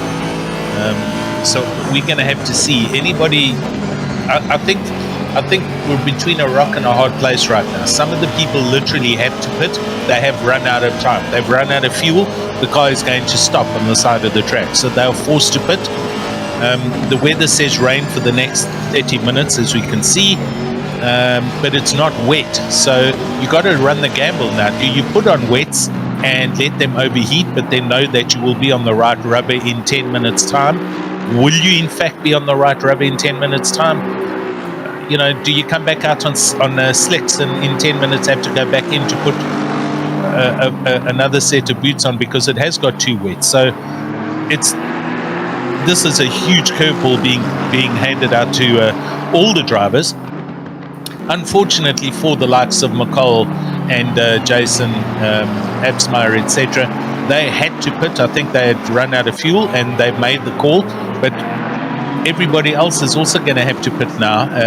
We passed the window of that pit, past that pit window, and those who have been hanging on to see what happens, they've now got to make the call whether they're going to come out on wets and they're going to deal with them overheating, or whether it's going to be a prime call and the tires will look after them, into the rain, into the wet session. So currently on watching Anthony Wilson for LNR, who's been chasing Mulder in his McLaren and is as close as can be right now.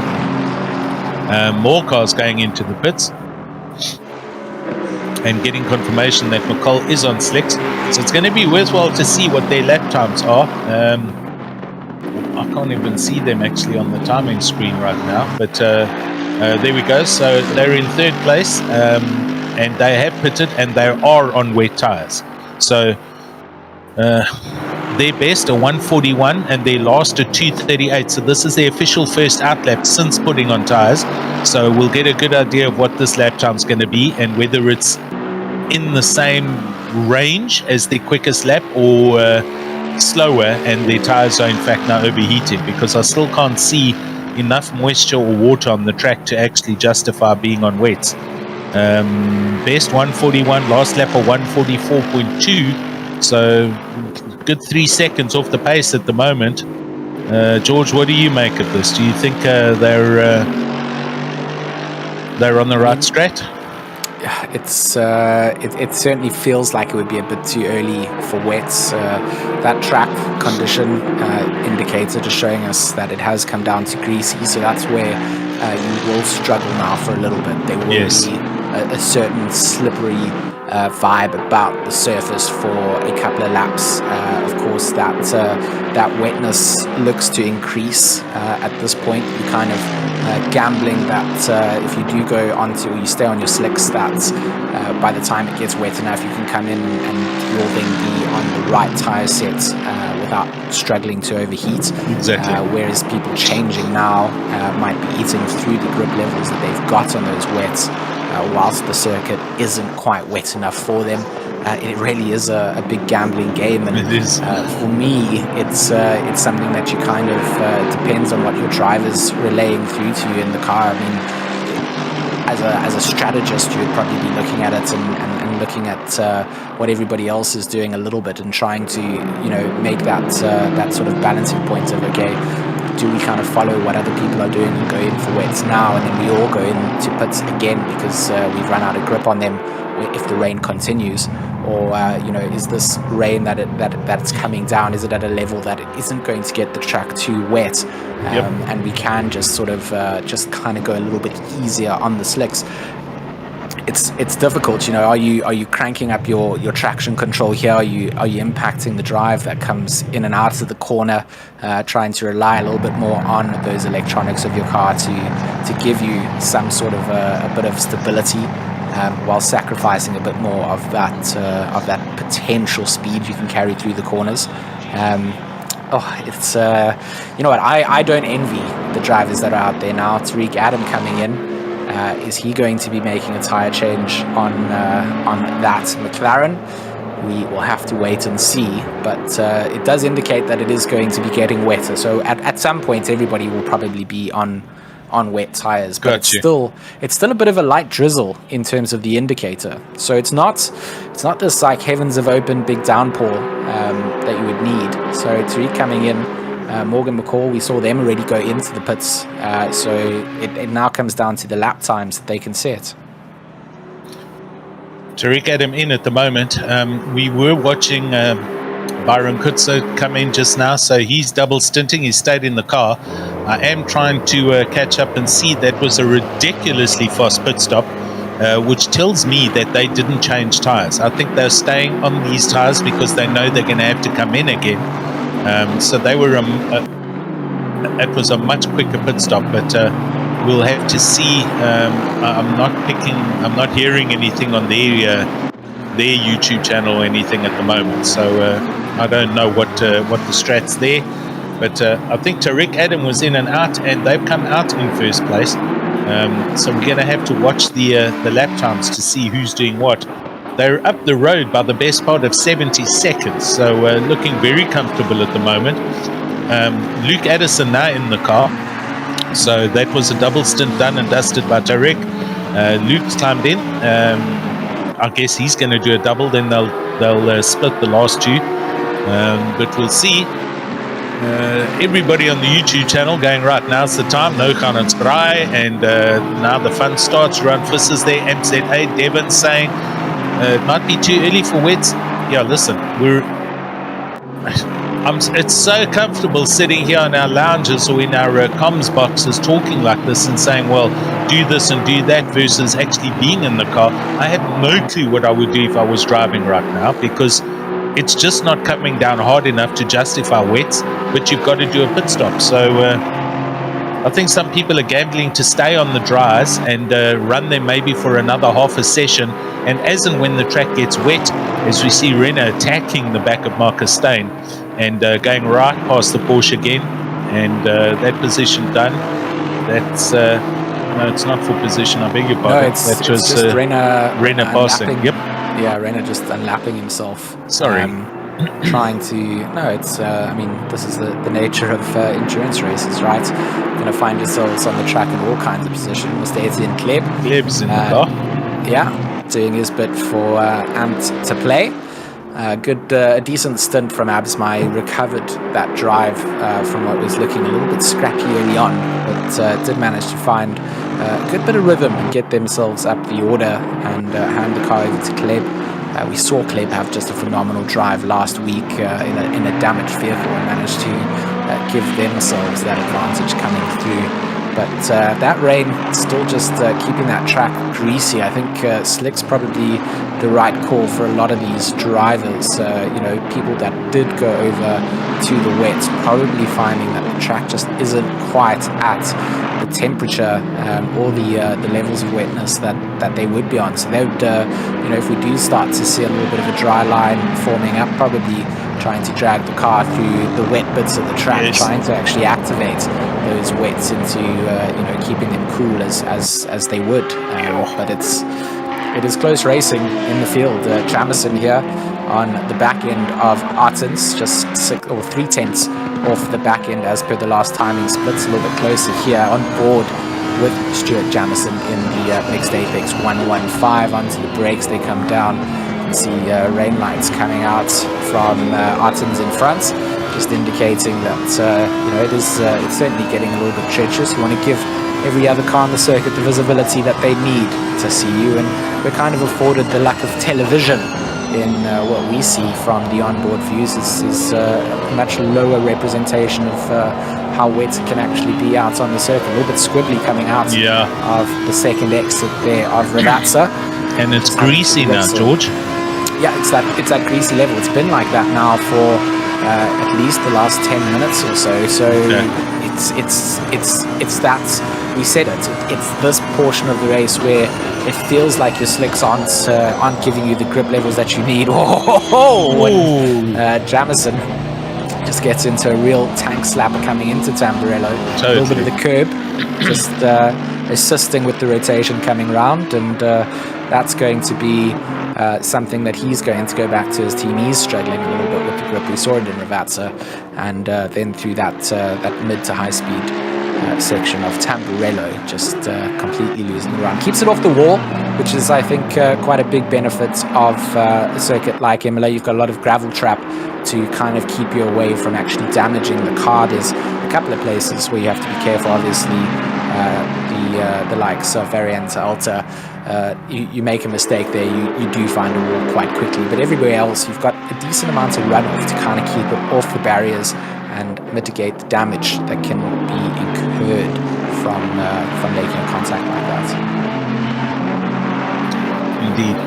We are seeing more and more cars getting a little bit squirrely through the various corners, and the overall pace is slowly but surely dropping. McCall's down to 44s and 45s for their lap times, as we see Mumford hammering through the curbing over Aqua Minerale coming up the hill, and I think all the drivers now are struggling seriously for grip. The general lap times are dropping, so the track getting greasy. It's cooling down. It's dropped 2 degrees now. It's at 26. And those teams that haven't changed are still on slicks. They are desperately waiting for the rain to come, and at least more rain to come, so that they can in fact go into the pits. Mumford coming in now, as does Van der Westhuizen. As does Hendricks as well. The so pit lane is lighting up. Are these all going to be tyre changes then coming through, or are they still managing their normal strategies that they've got out here?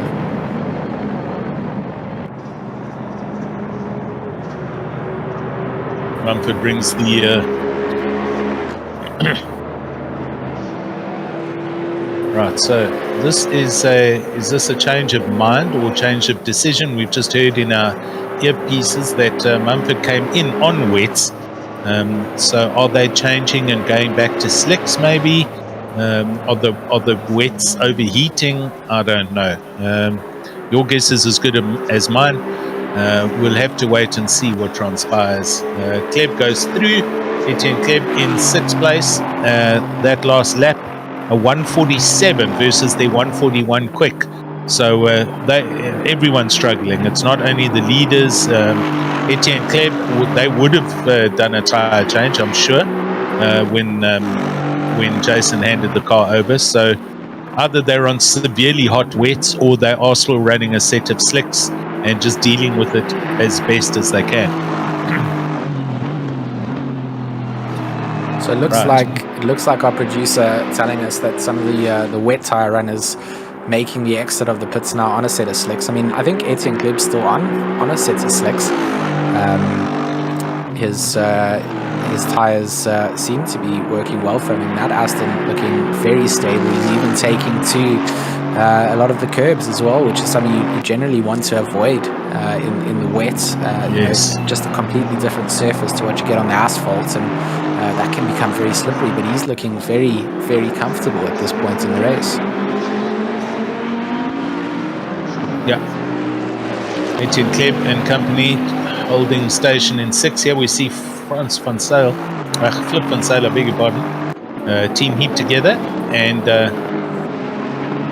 they're in the Bentley looking at attacking the back of Lindsay Hunts in the Ferrari, who's not too far up ahead, up the road. And he's busy passing Barber in the BMW, Barber. So this for position 15th and 16th place as they go over the line. And as you can see on the screens, we have about the same information and feedback from our existing driver teams as you. There are drops, but it's not huge rain. The track is not starting to shine, but the conditions have certainly gone from optimum to fast to greasy, and that justifies the slow lap times. But who's on what? We can't confirm who's on what strategy. We just don't have that information. As Van Zyl has to make a quick decision to go around Barber. For a moment there, wasn't sure whether he was going left and right, but he chose right and has passed him. So Van Zyl in 16th place, and we can see in the background coming is Etienne Kleb in 6th. So the top 6 are well through lapping past at least half the field already. And Etienne Kleb slowly but surely marching forward. This is Van Zyl. So conditions look like they're actually getting darker, if you ask me. So possibly this is going to the next icon. We should see maybe double lines of rain, which I'm sure most of the drivers want to see, because those that are out there in the teams, they don't want to be driving around like this for the next hour. They do not. So the drivers that are struggling most at the moment are probably the drivers on wets. They really won't be having the grip levels that they thought they would get changing over those tires. And if it does stay like this, they will have to go in and set it up for a set of slicks. And it's just not what you want. You either want it to be rainy or you want it to be dry. You don't want this in-between weather, whereas for us as commentators, we don't mind the in-between because it adds an element of difficulty for all the teams on the track. Totally. But as a driver, you just want to be able to commit to a set of tires and know that that's the right decision for you right now. And you're kind of walking on eggshells, whether you're on those slicks or you've got absolutely nothing coming from the way of wets. It's a very difficult decision to be making.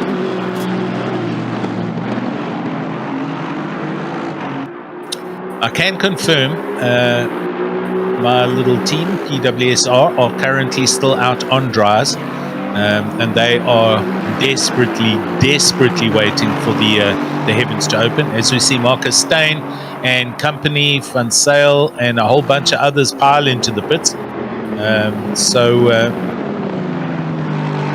this could be the turning point. It might be time now that everybody has to pit, but they're just waiting for it to get wetter and wetter so that they don't put wets on, which then automatically overheat.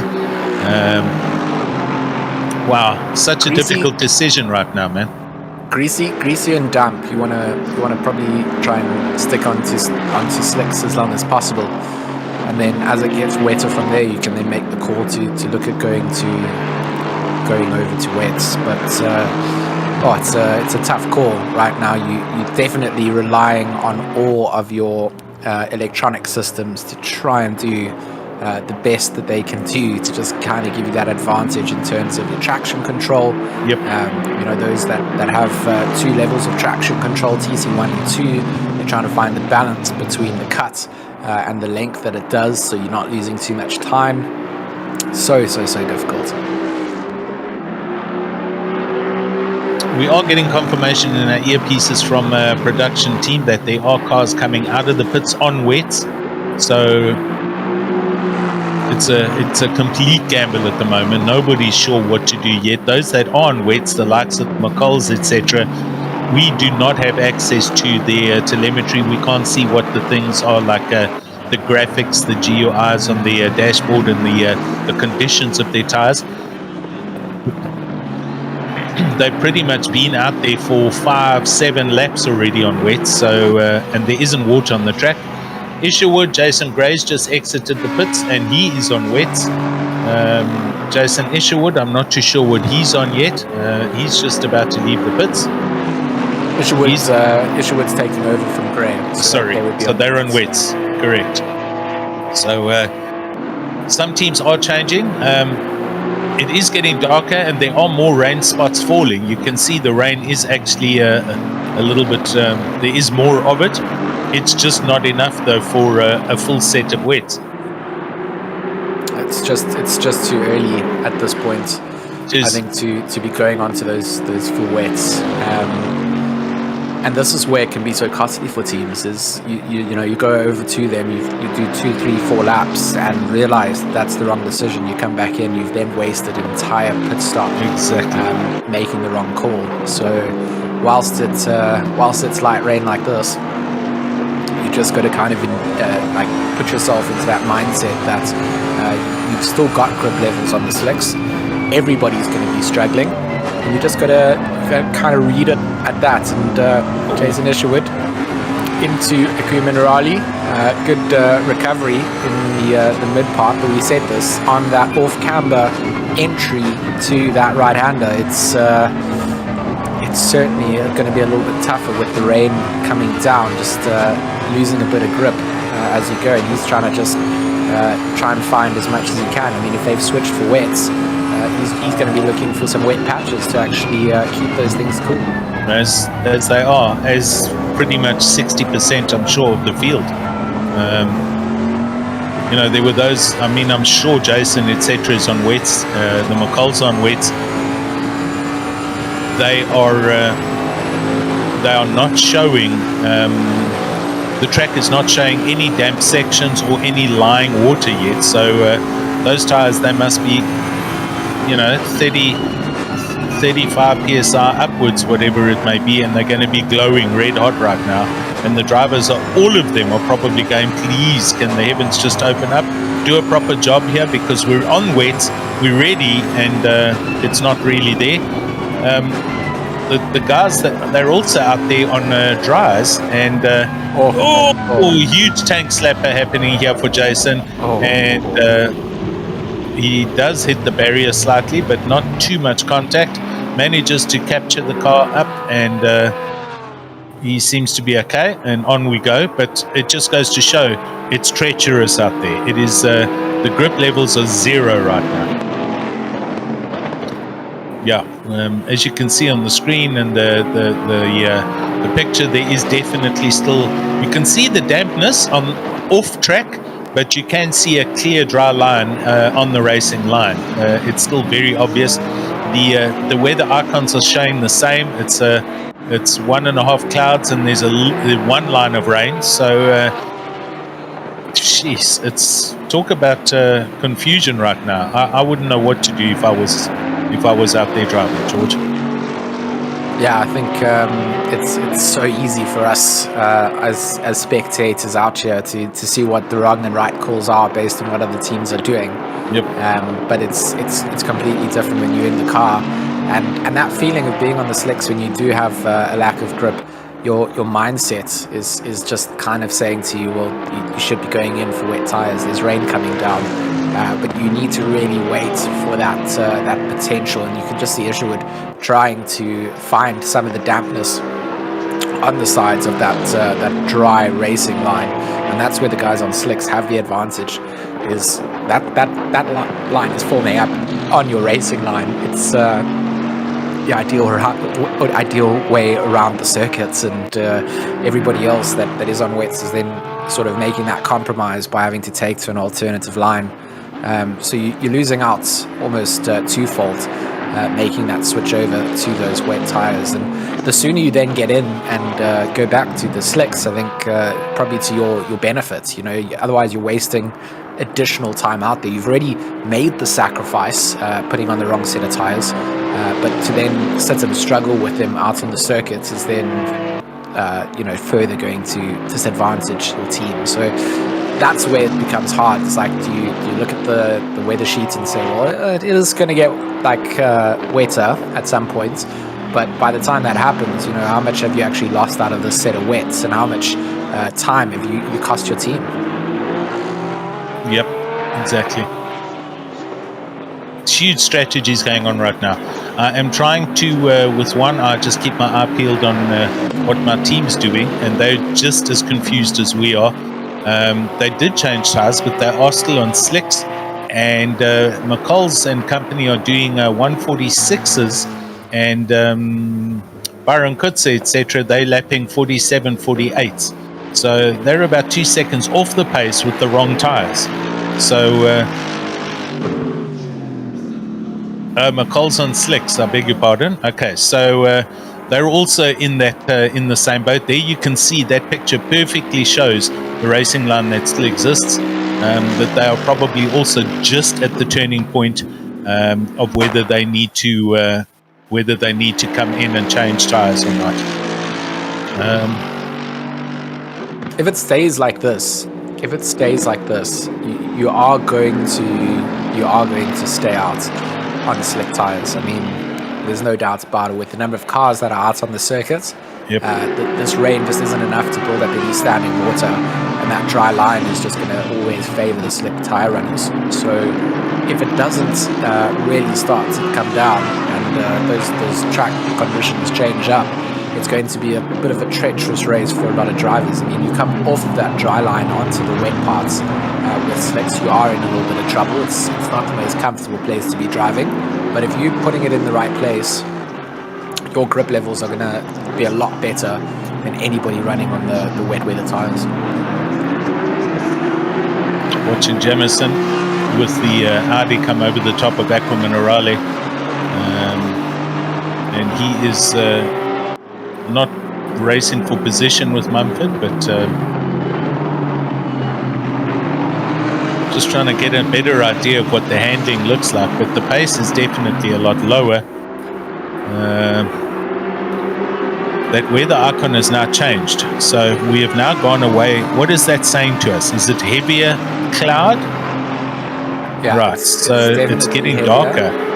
So it's looking like it's not increasing the light rain. It's actually going to a heavier rain downpour in the next 30 minutes. So these are like kind of damp-ish conditions with the pitter-patter increasing in terms of volume in the next 10 minutes, and then moving towards a lot heavier rain, which then could change that track condition quite drastically. Oh, I see a car, 2 cars off in the background there, just behind Jamison through the Villeneuve chicane. So guys are struggling out there. I think if you get off the racing line, any kind of overtakes or moves trying to be made, the guys are struggling. So, but if that means in the next 30 minutes it's going to get heavier, we're going to see another whole bunch of...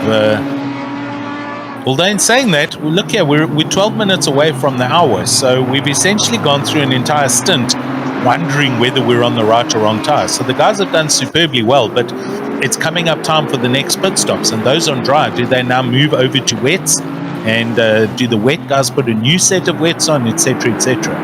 So that racing line...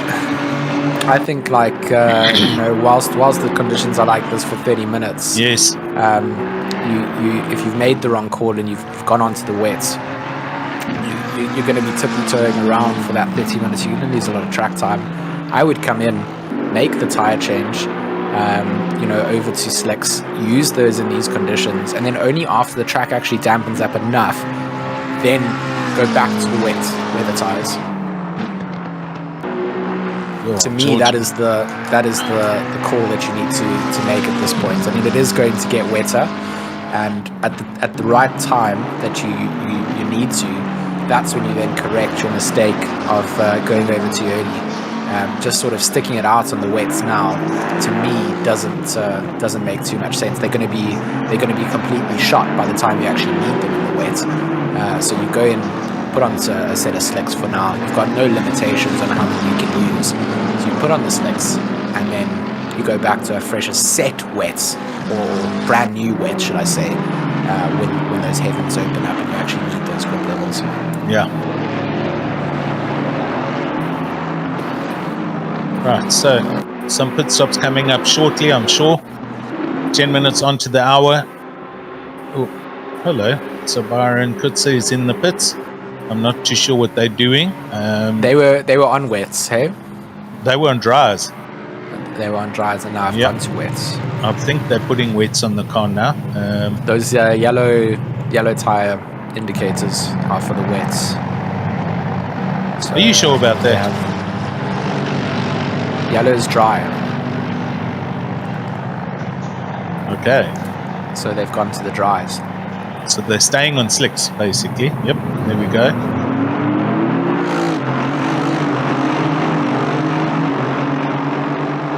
I'm sometimes a bit colorblind.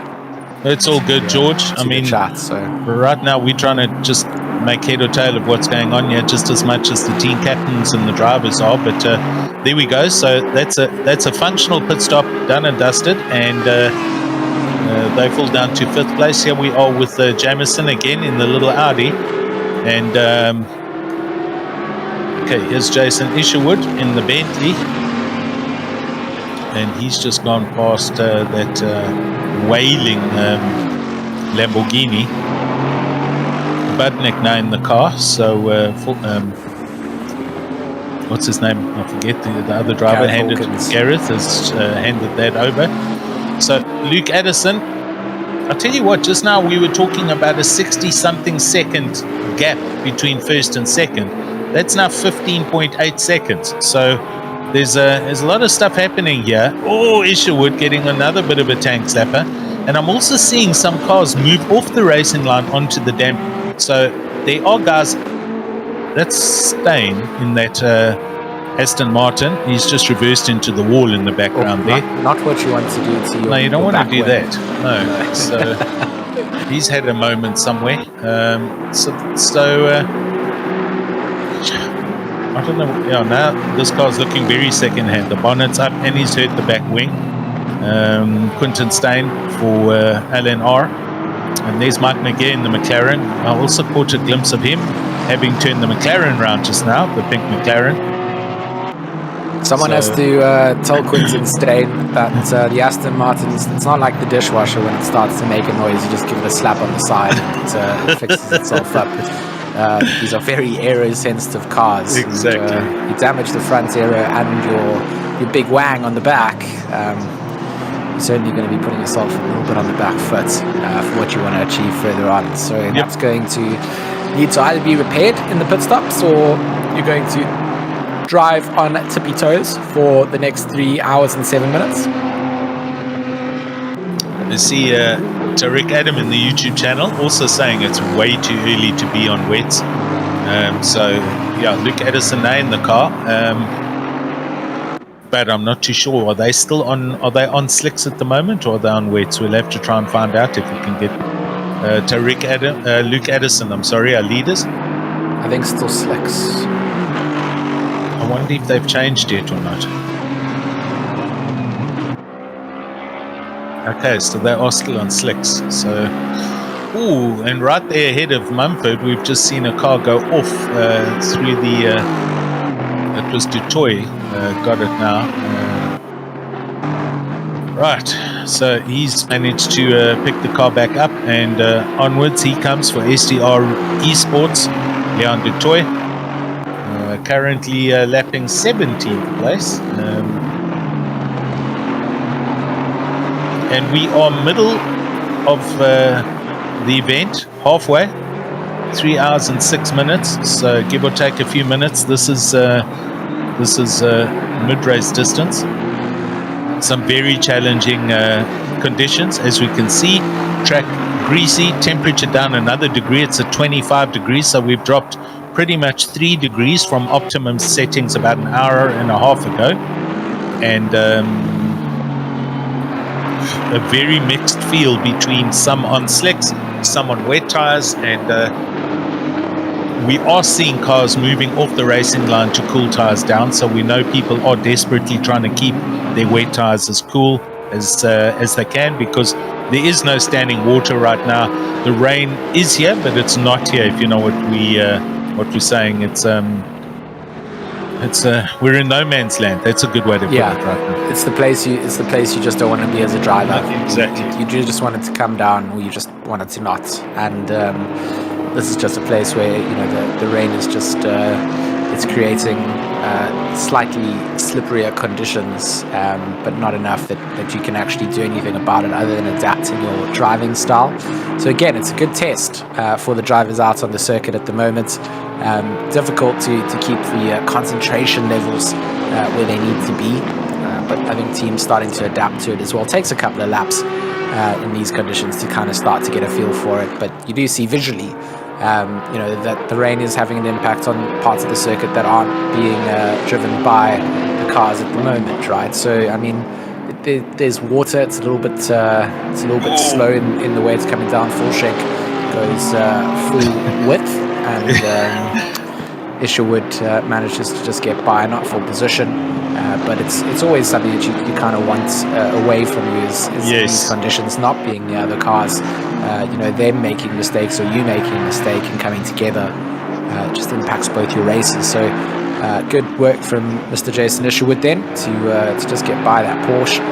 He can just set his sights on trying to improve track position towards the likes of Kutzer from PWSR. Kleb still doing a good stint up in 4th place. King sitting in 3rd place. McCall, that 18 seconds behind Addison.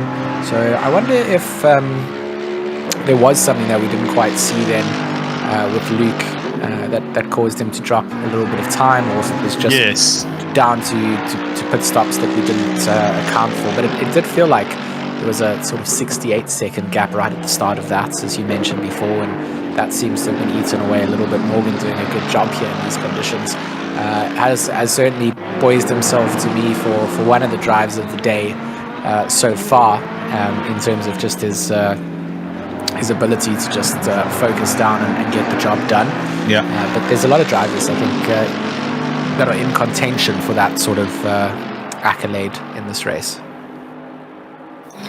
Yeah, look, they've had usually had some rough times in the races, disconnects or hardware failures, and they haven't managed to finish. So great to see, as we see a McLaren off the side of the track there. Byron Kutzer going along strong here in 5th place still for PWSR. This is the McLaren, so Van Nieuwenhuizen gets it going again. He had a moment coming up to the top of Variante Alta, and he was on the side of the track there.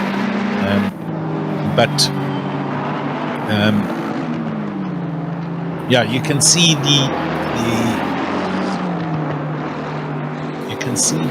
the racing line is we still got this dry line. It's still a very explicit dry racing line, so everybody's desperately waiting for more rain to come. Addison, McCall, King, Kleb, and Kutzer rounding out your top 5 at the moment. But cars are off on every other corner. If we watch every now and then in the background, we can see. And Mumford is a 15-second penalty there from the stewards. This is causing a collision with car number 12. So they had a coming together with Cilliers earlier, and they've been dished out a 15-second penalty for unnecessary contact. If anybody is wondering, any DTs that you do see come up on the screen are completely and entirely dished out by the game itself. It is not from race control or from stewards. It could be. No, we got clarity on that from race controller. They are not handing out any drive-throughs. They are purely doing time penalties. Okay. So what if someone is completely very naughty? Yeah. Then I don't know. Maybe it's just a full-on DQ kind of thing. Sorry, no drive-through for you. We just you're out of the race.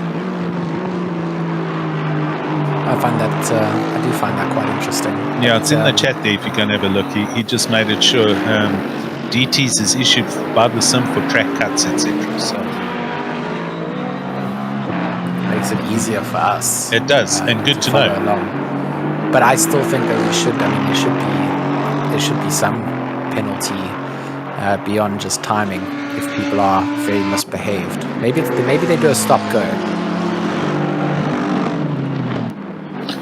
So the McCall's still also out on wets, doing 147, 148s. We keep on seeing every now and then Jabir, he's in the pits now to try and clear a drive-through penalty that he's been carrying, down in 33rd position. Luke Addison, we're watching our leader right now at 102 laps. Still doing an extremely good job. If you actually just saw them go through the top of that chicane, he hardly touched the curb. So a very clean drive. Probably not pushing at the pace that they needed to earlier on, but not running risks.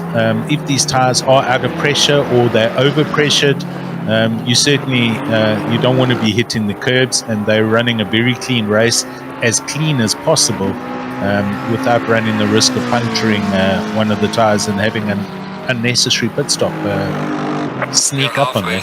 Keep pushing. Halfway in the race now. And another hour flown by. Wow!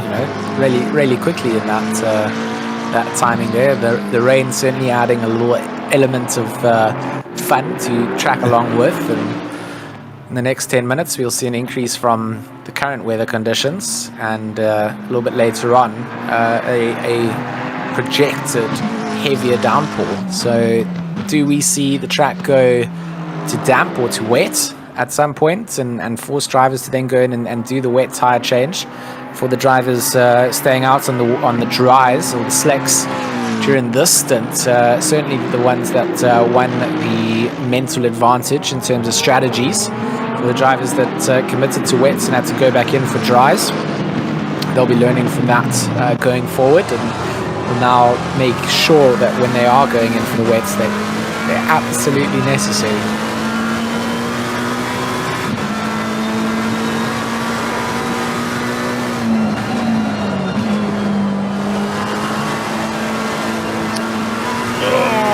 Wow, Peters in the McLaren. It feels like a WWE wrestling match against the steering wheel, and just trying to find some way past Rotenbach in front of him, and the Lexus, a car that in the wet is an absolute demon. So they'll be wanting to really downpour now at this point in the race. Derek Peters just doing such a good job. Through Variante Alta, just hanging in the slow, just gets a little bit. You can't. I mean, he's probably on more of a wet tire if he's looking so squibbly and aiming for that wetter part of the track. But do you see Ratenbach running in the wet part of the track to try and cool his tires down? So they must be on wets ahead of them. Look, there he moves across. So he's not defending here. He's just trying to cool the tires down. So do you think both of them are running wet tires? I don't know. I'm not sure about Peters, but Ratenbach, no question, is on wets. That's why he's across there on the left-hand side, because he's trying to cool the tires down. We'll hear from our producer shortly if Ratenbach is, at least Peters is on wets or slicks. I'd say he's on slicks because he's wrestling the car so much. Yeah.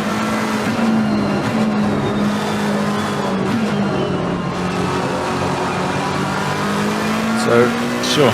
producer confirming Rosenbach actually on slicks. And That doesn't make sense. Oh, look at that little switcheroo in Yeah. through the hairpin. That was and good. Peters just gets a nice open advantage going through there. Will get himself a car length as they make their way up to Variante Alta. But I mean, that was sorry, not Variante Alta. Coming to the top of the hill through the left-hander as they make their way downhill. But that was perfectly timed from Peters. And I don't understand Rautenbach then running on the wet side of the track if he's on slicks. It just doesn't make sense unless they've overpressurized the slicks and they're purposely trying to cool the tires down. This is just weird. But Peters clearly making a gap very quickly between him and Rautenbach, and he's now in the back of Lindsay Hunt's in the Ferrari, but he's going forward at a rapid rate. Jamison in the Audi is in the pits. We see from 11th place. So here we go. It's now time for pit stops. And I cannot tell you what strategy I'd be on now and what tires I'd be putting on the car right now, to be honest. If we had to pit and we were out of fuel, I wouldn't have the faintest idea.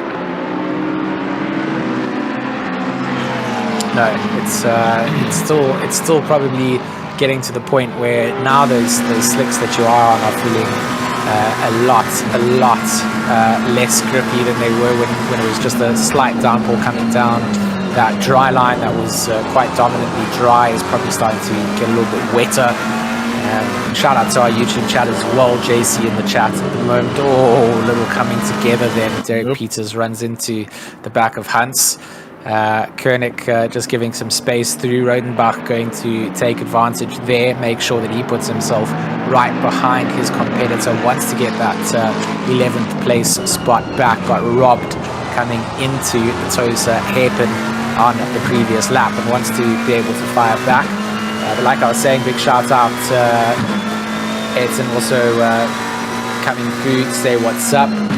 JC saying again, check the tire walls. If there's no writing on the tire wall, then they are on wets. It's not something that we can really do with our camera angles here, because we forgot to mount the side mounted GoPros, didn't we, Alan? We said we wanted to Totally. take Peters very wide and take him to the runoff.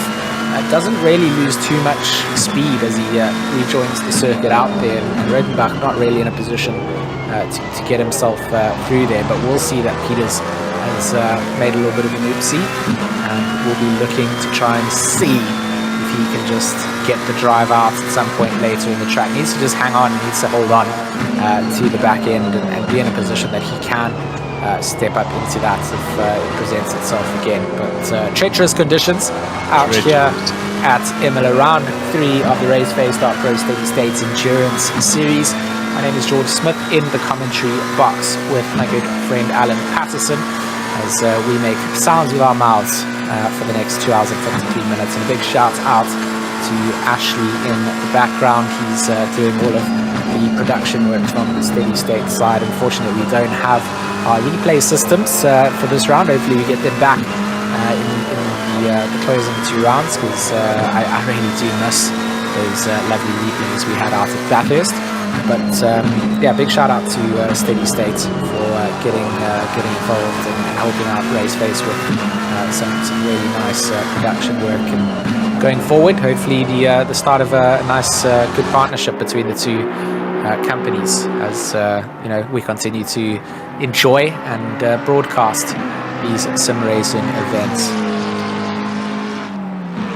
Yeah, second all of that. Thanks, Ashley. Great job you're doing there behind the scenes and in our ear. Oh, as we just saw, Peter's getting Vivius, in the Audi. He is now trying to go around the outside of Lindsay Hunt's in the NSR Ferrari. And there we see more pits. Ryan Ottens and Forsking into the pits as Vivius gets through. And the Audi wails along up over Piratella and heads down towards Acqua Minerale. Lindsay Hunt's hanging in there with the Ferrari and trying to apply some pressure. This 4th position, 13th and 14th place respectively. 2 hours and 52 minutes left. So just gone through the hour, and we should see More people coming into the pits. Budnik brings the Lamborghini in from 19th place. Weather icons are not exactly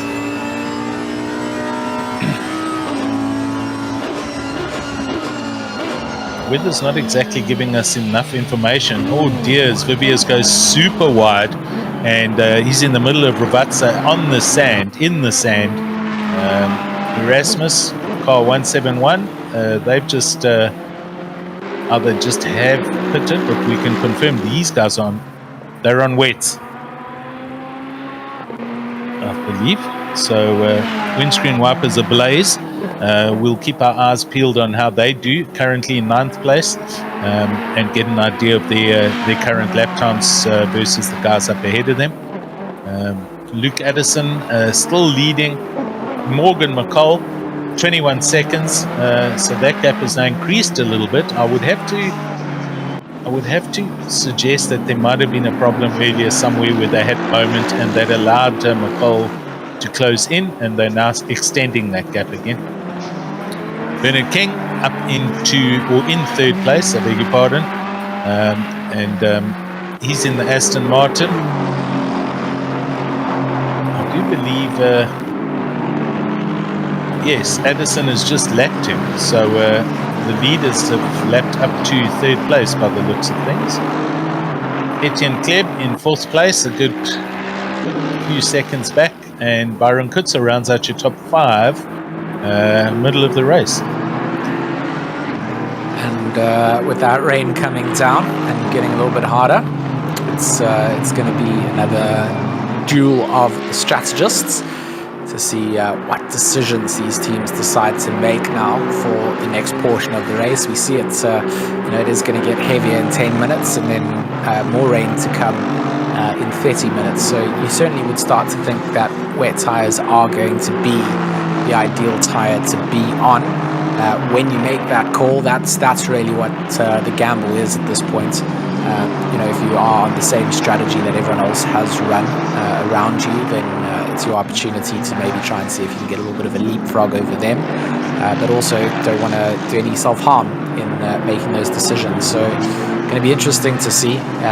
We wanted it to rain, and it certainly has delivered. A little bit of a slow uptake. It's like when you put the sprinkler outside and you forget to open the tap the whole way, and only starts out, and then you realize an hour later that you need to put some more pressure on. That's how the rain has come down, but it has delivered, and it's what we wanted to see.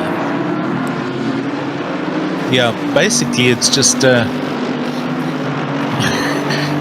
completely confusing team managers and drivers alike, because it really isn't hard enough, but it's also not soft enough. So we've got teams out on dry, we've got teams out on wets, and we can't really tell you who's the quicker right now, to be honest. Currently looking at Steve Koenig for in the Bentley, the British racing green with the pink icing on top, and they're in 24th place as we see McCall go past, so they're going another lap down.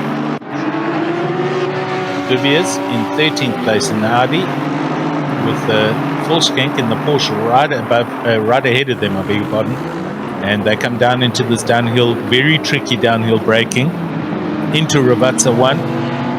Viviers decides against making a sand there, pulls in behind Volkskank. They run through the second of the two left-handers and back onto the start-finish line to start another lap.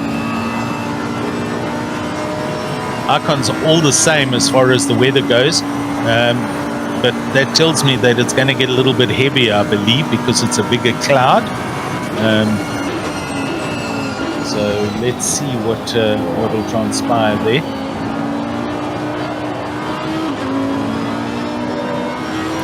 So damp reading. Damp is the reading, in fact. Damp is the reading. So we've lost our greasy track surface and we've gone over to damp. And still, generally, rule of thumb wise, you can ride out damp conditions on a slick tire. Yeah. But anything beyond that, you then then kind of want to start heading over to the wet. So a lot to decide on here for a bunch of these teams and drivers. For those that have stuck out on wets from when we started to see the rain come down, Tristan Viva's taking a bit of a detour, almost finds the wall, but manages to just coast it out on the way down the hill. So we'll be sort of counting its blessings, so to speak. Missed Apex, probably the most apt team name then for that shot. Gotta dig it, eh? But missed the Apex, missed the race circuit, and also managed to miss the wall. Here's Peterson on the back of Isherwood. And, I mean, they're not racing out for position at this point, are they?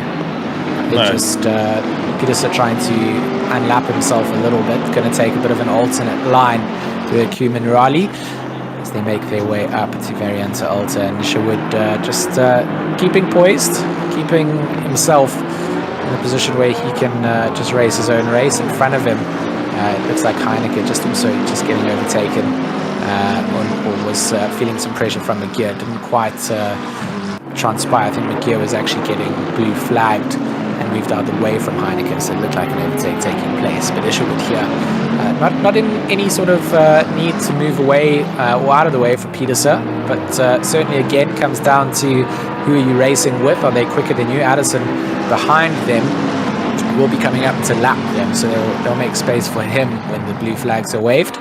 But right now Isherwood just trying to clear the likes of McGear. Can't really give any space to Peterson, who tries to slot himself in, and very scary, treacherous part of the track to be playing these kind of cat and mouse games. But they continue on, and the cat chases the yarn. B King into the pits from third place. So here we go. There's a couple of people. McCall also into the pits now. So I think it's getting time. The drops are getting more, and I tell you what, the racing line, I can't see it anymore in our screen there. So I would have to say the dry line is gone. The damp track now means generally we're on the switcheroo between moving over to full-blown wets now. Buck flashing away here.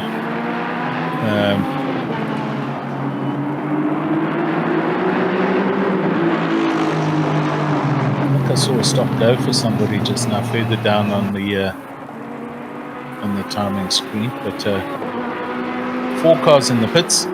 So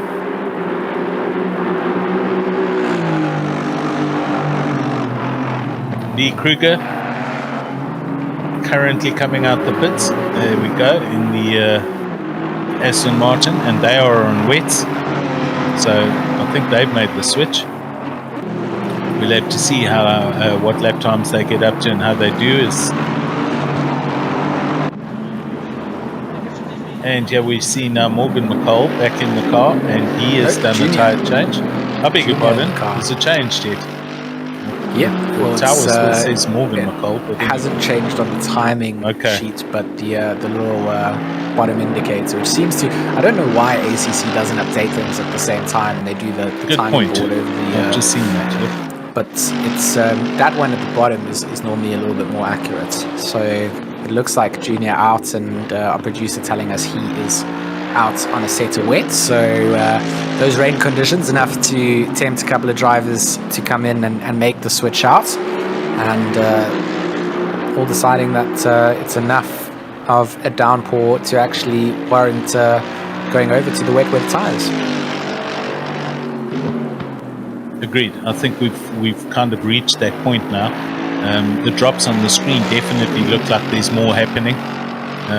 So drivers that are out there on slicks coming up now for a pit window, they are going to now's the ideal time to actually swing across onto the slicks. We'll monitor as we see Etienne Kleb into the pits from third place. I'm sure that's also going to be a tyre change and a whole refuel. But McCall, this is their first lap out. We'll have to wait for them to do a lap around, and we'll see what the lap times are. Oh, excuse me, but you can see the track in the headlights. There's definitely a reflection, and that That, oh my word! He got Oh. so close to Francis through that through Rabatza too, and yeah, I don't blame him for flashing lights, but that could have gone very bad for them right there. And so Kleb hands over to Jason Absmeyer in 4th place. They're coming out the pits now, so Jason back in the car, and they're in wets. So I mean, this is for ATK. I mean, this is a little bit of their gamble, right? I mean, Addison, he's staying out on slicks. ATK has then decided, well, we're going to go in earlier for a tire change, and now they're kind of getting caught up in a lot of the traffic that is going to be plaguing a lot of these teams at the moment. So is this the call that they needed? Addison, does he go in for wets in the next couple of laps, or does he stay out a little bit longer on that set of slick tires? I mean, you would start to think that it is going to get a little bit more treacherous to stay out on the dries. If it does, and that causes them to have a bit of an incident or something like that, then it works in the favor of ATK. If they can really dial the lap times in, be a little bit quicker on the wets compared to the slicks. Hendricks with a bigger round, and McCall going to have to take to the escape road to avoid that. And that was good. That could have gone completely alternate in a parallel universe. Could have been really bad. But Junior does a good job. See that happening in a Cumin rally and just decide to extend those track limits out. And you know what? That's where sometimes it's a bit difficult and harsh, where you've got the sim allocating the off tracks, right? Because in situations like that where you've gone off and the sim actually thinks you've gained an advantage. Yes. In the real world, they would look at that and go, well, you were avoiding an incident that would have just plowed into somebody else. So you kind of got to leave yourself a little bit of get a little lift off the accelerator pedal as well, just to make sure that the sim doesn't feel like you're gaining an advantage in situations like that. But a lot of drivers taking to the pit lane. Addison now in. He is what we would expect to be doing is changing over on a set of tires. Is a lap up from the likes of the ATK Academy car, so kind of has this entire lap as a buffer. So no position change is going to take place whilst our leader's in the pit box. But do we see a set of wet tyres coming out for Addison? Or handing the car to Tariq, which we're not quite sure of how they're sharing up the splits. No.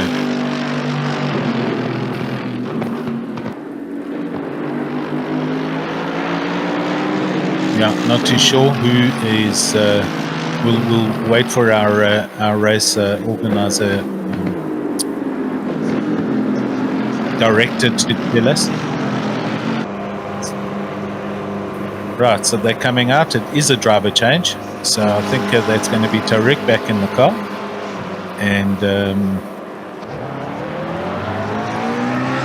this is where I don't know. Because, now it hasn't. Now it's Luke and Luke.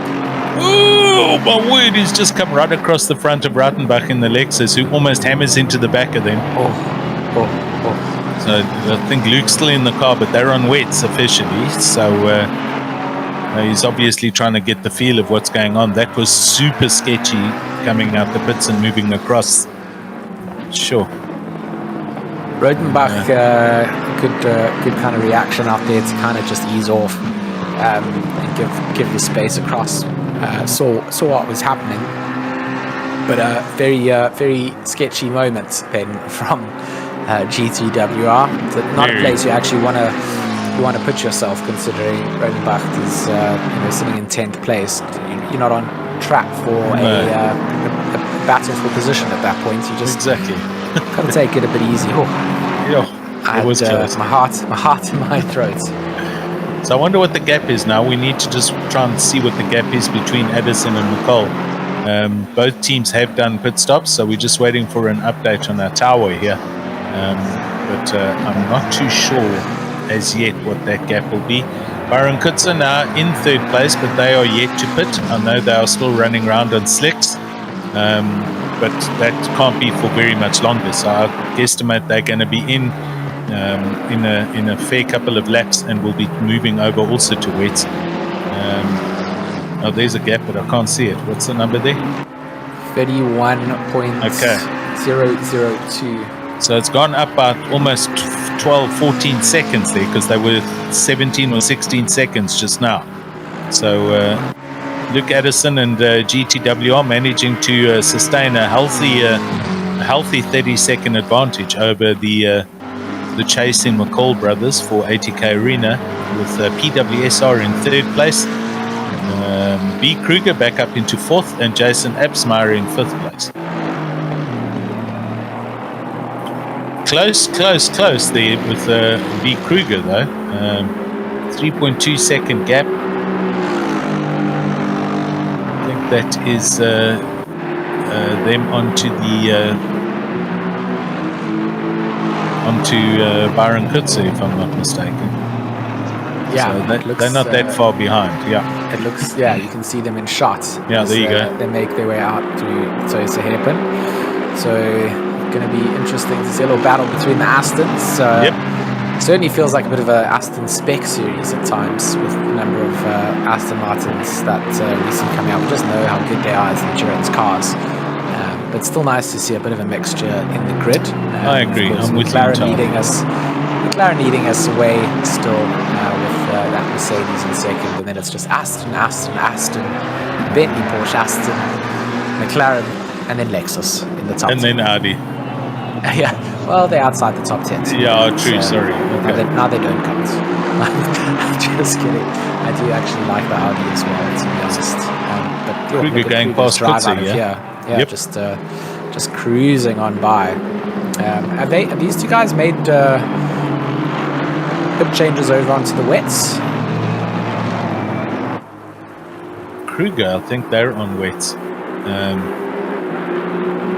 Kutzer comes into the pits. Yeah. So I think that.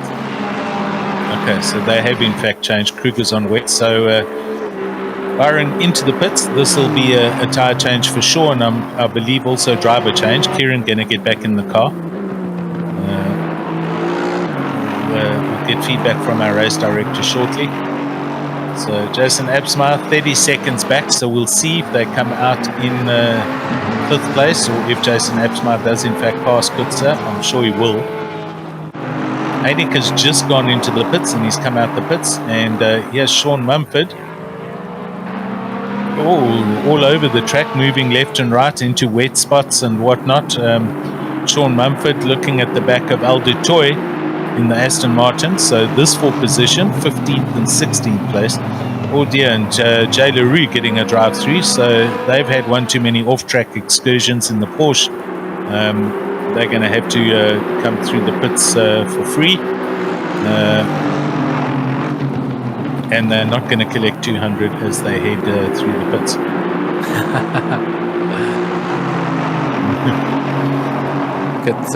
Look at Mumford just trying to find a little way past the toy. Maybe the weave all around the track, kind of like that feint that we saw being done earlier. Trying to just make Toy make one of the mistakes into one of the braking zones, but certainly a difficult part to follow through in the wet. And then obviously having that close proximity to another GT3, you've got that sort of aero variation and turbulent air right up behind. You struggle for a little bit at the front end grip, so you've got to be careful of where you place yourself, and you've got to be careful on the brakes as well.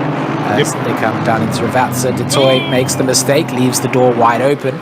Mumford puts his size 11 shoe right into that and will take it. So a good little spot then coming out for Sean Mumford, as Dutoy then gets left in the tailwinds, trying to see if he can reclaim that position. But it's all about that exit out of Ravatsa too. I mean, you really do just get yourself a good advantage to then lead away and progress up the track. And Dutoy is going to be looking at that and thinking, should have held a tighter line coming into Ravatsa. From what I can see now, with the car headlights, there's definitely a shiny reflection as they all come hammering past Mark McGee and his purple McLaren for BWR. But yeah, it's wet now. You can see the back wing on the the Mumford White Rabbit gaming car. It's got water, so it's wet enough now that you have to be on wets. However, I think the drivers are still going to be moving across here and there off the racing line just to drive through a wetter part of the track to help keep those tires as cool as they can. But this is the best option that they've got as far as grip on in these conditions. We are now 2.5 hours left, and the weather icon showing plus as we move along, so it's going to slowly but surely get wetter and wetter. Sean Mumford is which we're watching. You can see as he came down the hill there towards Ravatsa 1, there was definitely reflections. So the track is in fact it is progressing. It's still listed. Look out west from our view up here in the commentary box. Those clouds looking so dark. I wonder if we've got some thunderstorms brewing coming this direction. We've got 9 kilometers an hour of wind blowing in as well.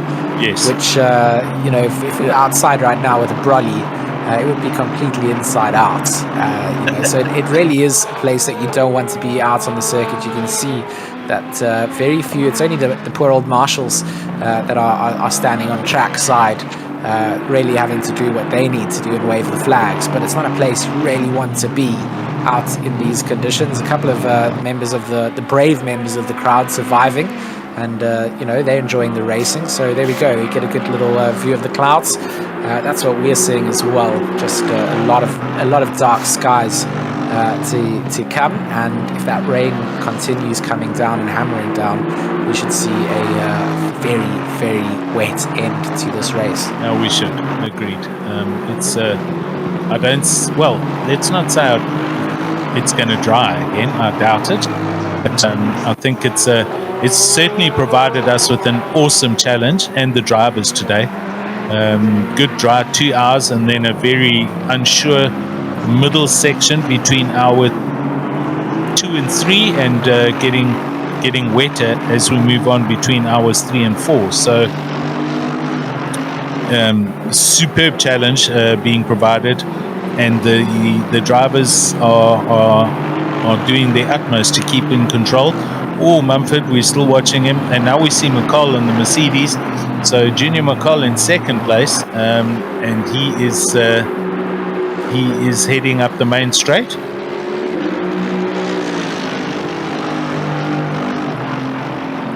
Luke Addison still out in front, but we just want to see what the gap might be back to Junior McCall, and we won't see that at the moment yet. Lee Kruger in third place. Jason Hapsmeyer does in fact, he's moved up to fourth, with Jason Isherwood up into fifth, and Kieran Patterson fallen back to sixth, but he'll be on a drive back to catch up to and go past Jason Isherwood and try and close the gap back to Hapsmeyer. Right, so that gap McCall to Luke Addison at almost 32 seconds. So that's kind of remaining as it is. But McCall in amongst a bunch of traffic here, young Junior McCall, and handling it as best he can.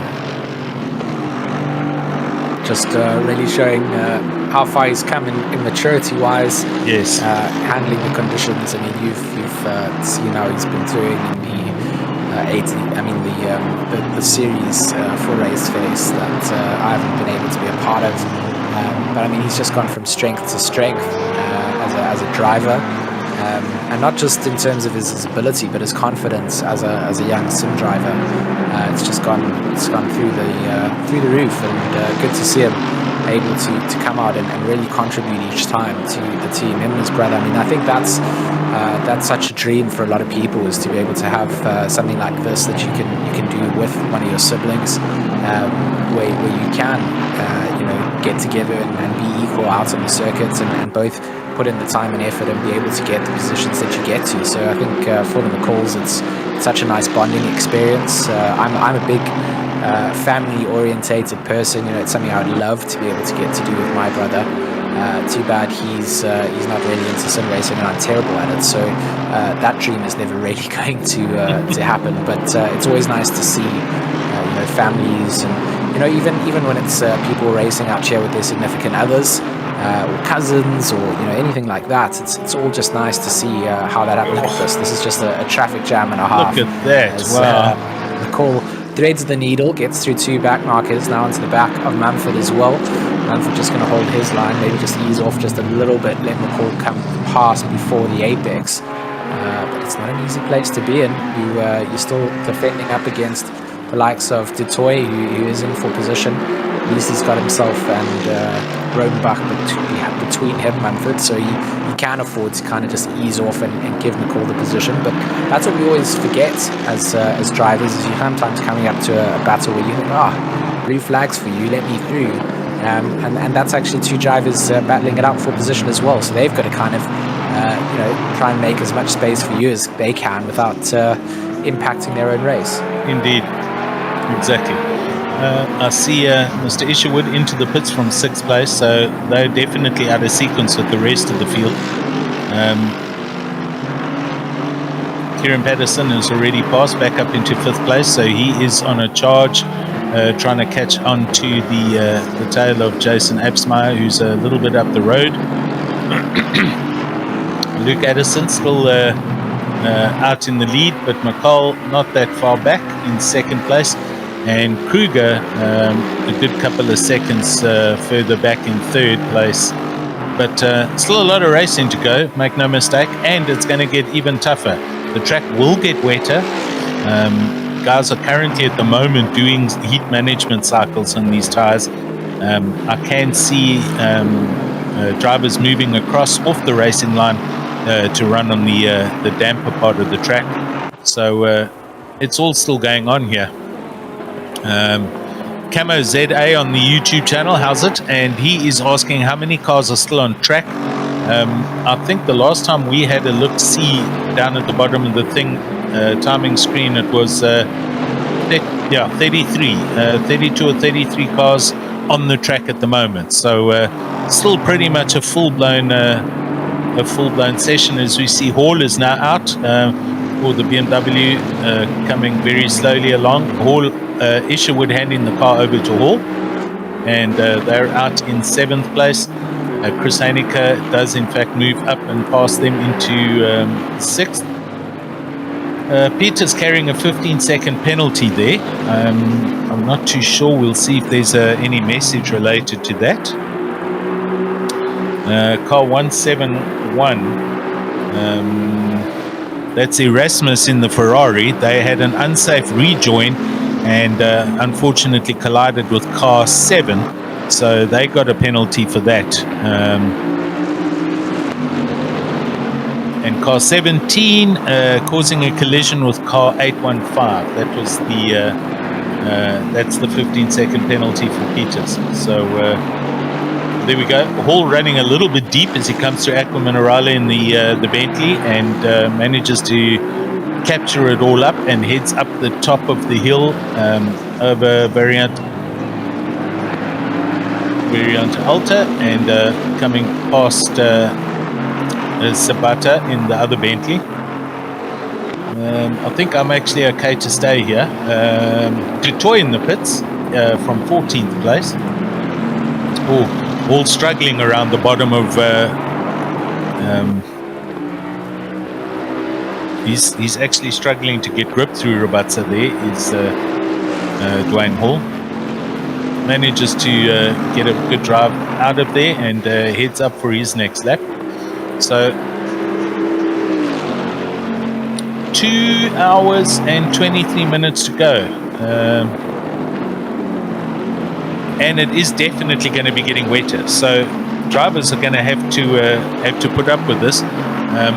Also manage the tires that they're currently on. The majority of the field, I would say, is on wets right now, and we are seeing them move around as Dutoy's in the pits now. He's busy rolling, and Jabir in the background there also stopped in the pits.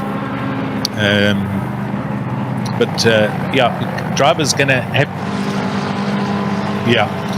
have to currently manage the tires The rain is falling, but it's not falling hard enough yet. And I know for a fact the guys are busy doing tire cycling, where they are actually trying to drive off the racing line to find a damper section of the track to help cool the tires down. Kieran Patterson, here he is, going, oh my word, that is just bad luck. He had a huge slide going. Yeah. Commentator's curse as we go over to his viewpoint there. Sure. He had a huge slide there. He's managed to capture it all up. Don't think too much damage was done, but nonetheless, just goes to show how tricky the conditions are out there. And interesting, I mean, even with the rain getting a bit harder out here, track conditions still just indicating from our telemetry that's just still damp out there, not quite wet or flooded, just damp. Just damp. It's a blanket term because it can be on the very early stages of damp, or it can be on the very late stages of damp before we go over to wet. So it looks like Kieran's struggling a little with the turn, and he could have picked up a bit of damage with that hit. It didn't look too bad to us, but we know that the damage model in the sim can be sometimes forgiving, sometimes very unforgiving, and these cars are very sensitive to those those aero damages that they can pick up. Very true. As you can see, as they come down the start-finish line, you can see the very patchy parts of the track. Viviers in 11th place is in the pits in the Audi, as is Cilliers from 20th place in their Aston Martin. Kieran Patterson here arriving on the back of the BMW. The BMW is still out, and Barber just trying to keep out of the way of everybody. Oh dear, and we just see Skeppers in the Lexus come through that hairpin. He has just come round Tosa and hammered that car into that brick wall. I think there's a pile of damage that's just happened to that Lexus. Patterson comes over the top Piratella, where he had the lap earlier. So here we go. Skipper's rolling again in 29th place, but that bonnet is all different shapes of straight. It looks like a Willard or a Simba crinkle cut chip right now.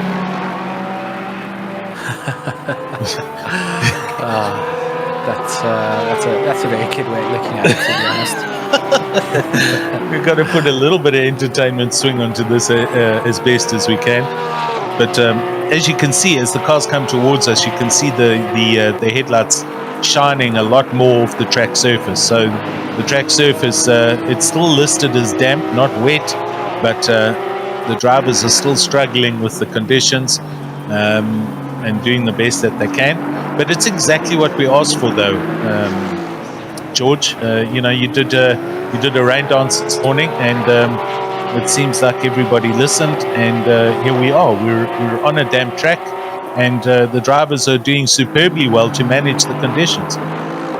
Absolutely. I started doing a thunder dance now, so that that storm we can see in the background comes over the side. I do like a good old thunderstorm. I mean, I don't know if the driving conditions would be great for the drivers, but since when have I betted for great conditions for the drivers? I seem to be the one that continuously cranks the weather wheel and says, well, can we get a little bit more rain out here? And this time around, prayers being answered. That's true. You're a masochist or a sadist at the best of times. Or both.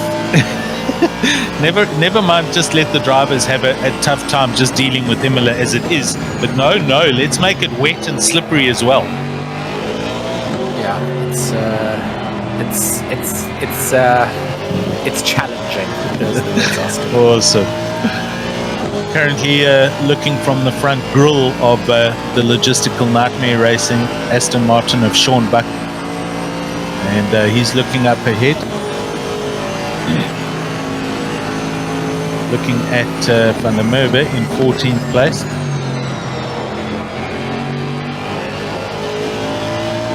But from this view, the track doesn't look as wet as it's supposed to, or as it should. So it goes to show passing a slow marker here. We've got, I think it's Noor Hendricks in the Mercedes-Benz as Sean Buck gets past and heads down to Tosa around the hairpin. Tricky little corner this. If you hammer that corner on the apex, it's got some kind of a magnet inside the apex. It just pulls the car off the track and into the wall on the left-hand side. It's a very strange corner there. Over the top. Martin Reitenbach in 10th place in the Lexus into the pits as well. And 2 cars at the moment still carrying some penalties. Oh, and that Aston Martin Van der Merwe has just spun right in front of Sean Buck. So he manages to take evasive action. He misses that pink and orange Aston, who gets going again after sliding off in Aqua Minerale. And Van der Merwe now, I don't think he's under pressure by anyone else. No, that's Hall behind him, and that's not for position.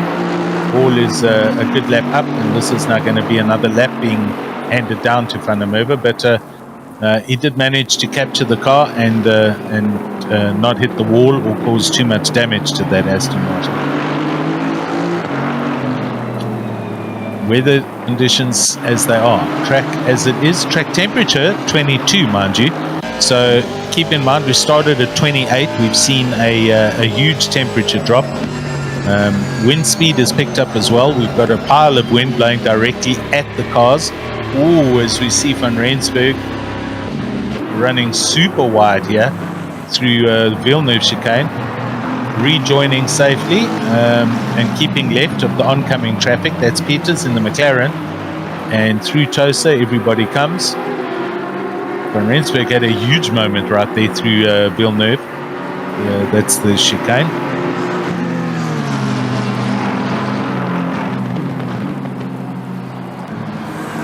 Barry Mayer just goes past in the pink McLaren for Black Widow Racing. And here is Mr. Francis, who is very slow. Also, that Aston looking second hand. Oh dear, and Barry Mayer just spins the McLaren right in front of Van Rensburg in Aqua Minerale. That was a huge moment as well. Guys are struggling.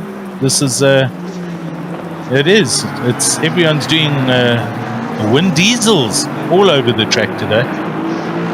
And there's another penalty being handed out to Jay LaRue in the Porsche, 20 seconds. Let me go and see if we can catch up with that. That is car 83, 20-second penalty for causing a collision with car 171, which is the Ferrari of D. Rasmus. So Stewart still staying right on top of any and all contact that does happen. Drivers still need to respect everybody else on the track, and avoidable action needs to be missed or avoided. Joten van Aswegen, here he is in the Ferrari in 14th place. This is a whole bunch of traffic going on right here. He's in the Ferrari and looking ahead at Sean Buck. So this gap relatively close, half a second apart. Barry Mayer ahead of them. Sean Buck arriving on to put another lap on Barry Mayer. And in 21st place, Kay Budnick takes the Lamborghini into the pits. They're a good couple of laps down, but they're up for another regular pit stop as Van Aswegen now comes past Mayer in the pink McLaren. Blanche in the Porsche also in the mix here, and that's also not for position.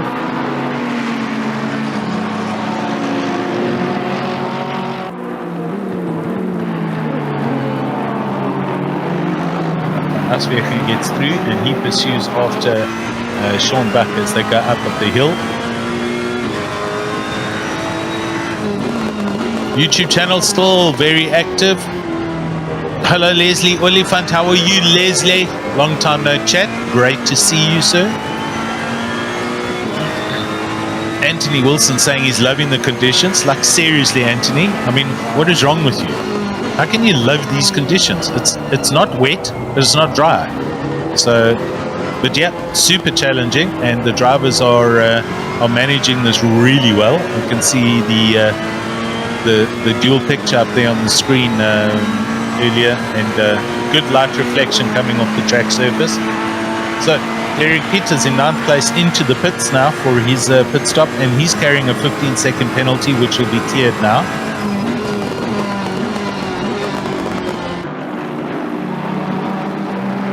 Jay van Aswegen here in the Ferrari coming through the first chicane.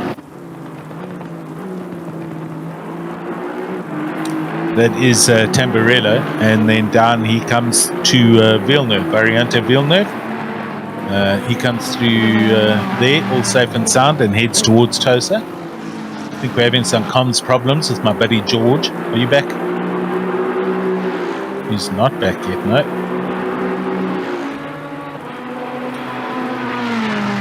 No problem. So George just taking a quick pit stop and getting a cold drink. We'll be leaving the cameras on Mr. van Aswegen for a short, quick immersion break. So just sit tight. We'll be back with you shortly.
Racing for the NSIR. That's not so independent racing. And we'll have our producer back online shortly, and we'll chop and change to some other cars. Renner, I see on the timing screen, has just done a pit stop, driver change to Janse van Rensburg, who climbs back in the car from 8th place. Budnick still in the pits, and Jason Luck now in the car in the McLaren down in 24th. That'll be a driver change, I'm sure. So, yep, Jason comes out the pits, and he's going to be driving now for the next session.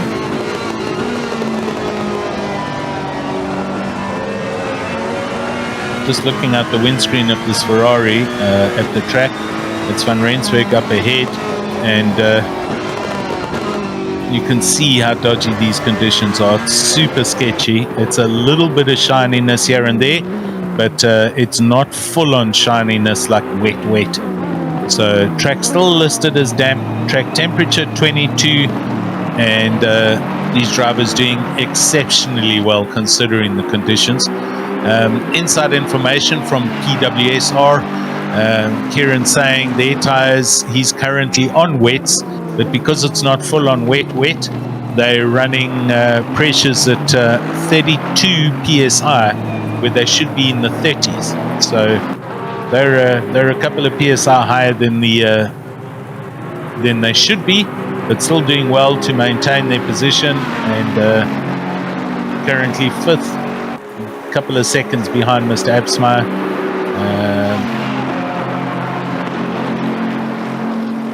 Van Aswegen here in the Ferrari,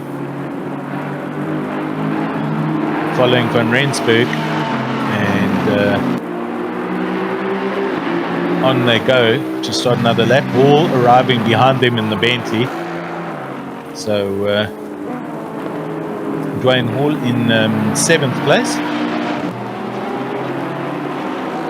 He gets past Van Rensburg in the Aston Martin, and he is now on the back of Van Aswegen, and this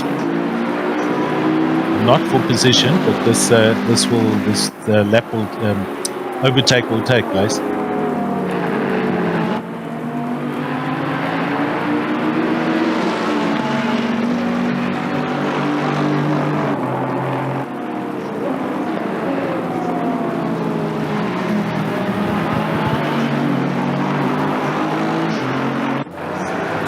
Some stunning racing really taking place, some good scenery around, and these conditions really do start to push drivers to their limit, don't they, Alan? I mean, if you can do it in the dry and you can do it in the wet, you really can claim that you've got something special out there. It's just so good to see how much adaptation gets done. You can see some rain prep has been done by a couple of teams and drivers. Those teams that have sort of opted for that hybrid setup, predicting that rain could come down this time. Yes. Come 2 rounds being told that you do need to prepare for the rain, and it hasn't come. So you've put time and effort into those setups before to run hybrid, and you think, well, do we do that again? With the way that predictions have gone, they haven't really ever yielded any rain, and it sort of adds to that satisfaction at the end of the race, knowing, well, we did the prep. That Lambo back into the wall again. Yep. So we did say that Lambo difficult to drive in the dry, bring on the wet, and it could be even harder. But look at, there's another off car, but Absmeyer all over the back end of McCall here. This will be to unlap themselves as well, try and hunt down 2 hours, still plenty of time. Yes. To sort of get past and get the gear shifted to the next notch, to know that you can potentially find another position, wanting to get up onto that podium. I mean, Absmeyer following the call here still has to clear the likes of Kruger at some point to get up into 3rd place. McCall will know that this battle with Absmeyer isn't quite something that he has to worry about at this stage, but doesn't want to make it easy for him to get by and start clearing the rest of the traffic. Exactly. I mean, it's not a compulsory. He doesn't have to move over whatsoever. He doesn't need to give the position back. But this is going to be super, super difficult for Absmeyer. He's all over the back of McCall, does a full-on send into the first chicane and makes a nice clean pass. Junior McCall's just going to let that happen, and Absmeyer will do his best to now try and pull away from Junior McCall and put some daylight between him and the Mercedes-Benz of ATK Academy. But as you say, he's unlapping himself. Still 2 hours left in this race, and who knows if that doesn't come back to bite them later on. Absmeyer's got to essentially go all the way around once again and pass the whole field, which isn't an easy task at the best of times, but in these conditions it's even more difficult. But let's see how they progress. Junior McCall and his bigger brother Morgan doing a great job for ATK Academy, currently lying in 2nd place. Here we see Sean Buck in his Aston Martin arriving and chasing after Mr. Oosthuizen, P. Oosthuizen in the McLaren. and just going past Francis, putting them another lap down. Wursthuizen in the McLaren in 12th, and Sean Buck in 13th place for logistical.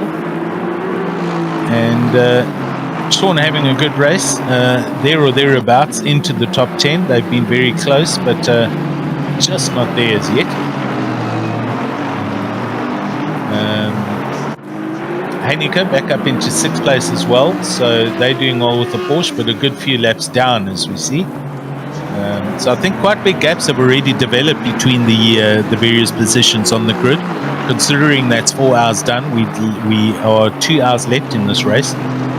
So on the hour here, and expecting a few pit stops again to happen. If anything now, it might be for a new set of wets. Gosh, that McLaren spun, Wursthuizen spun right in front of Sean Buck. So that position change has happened. That was a mistake by Wursthuizen.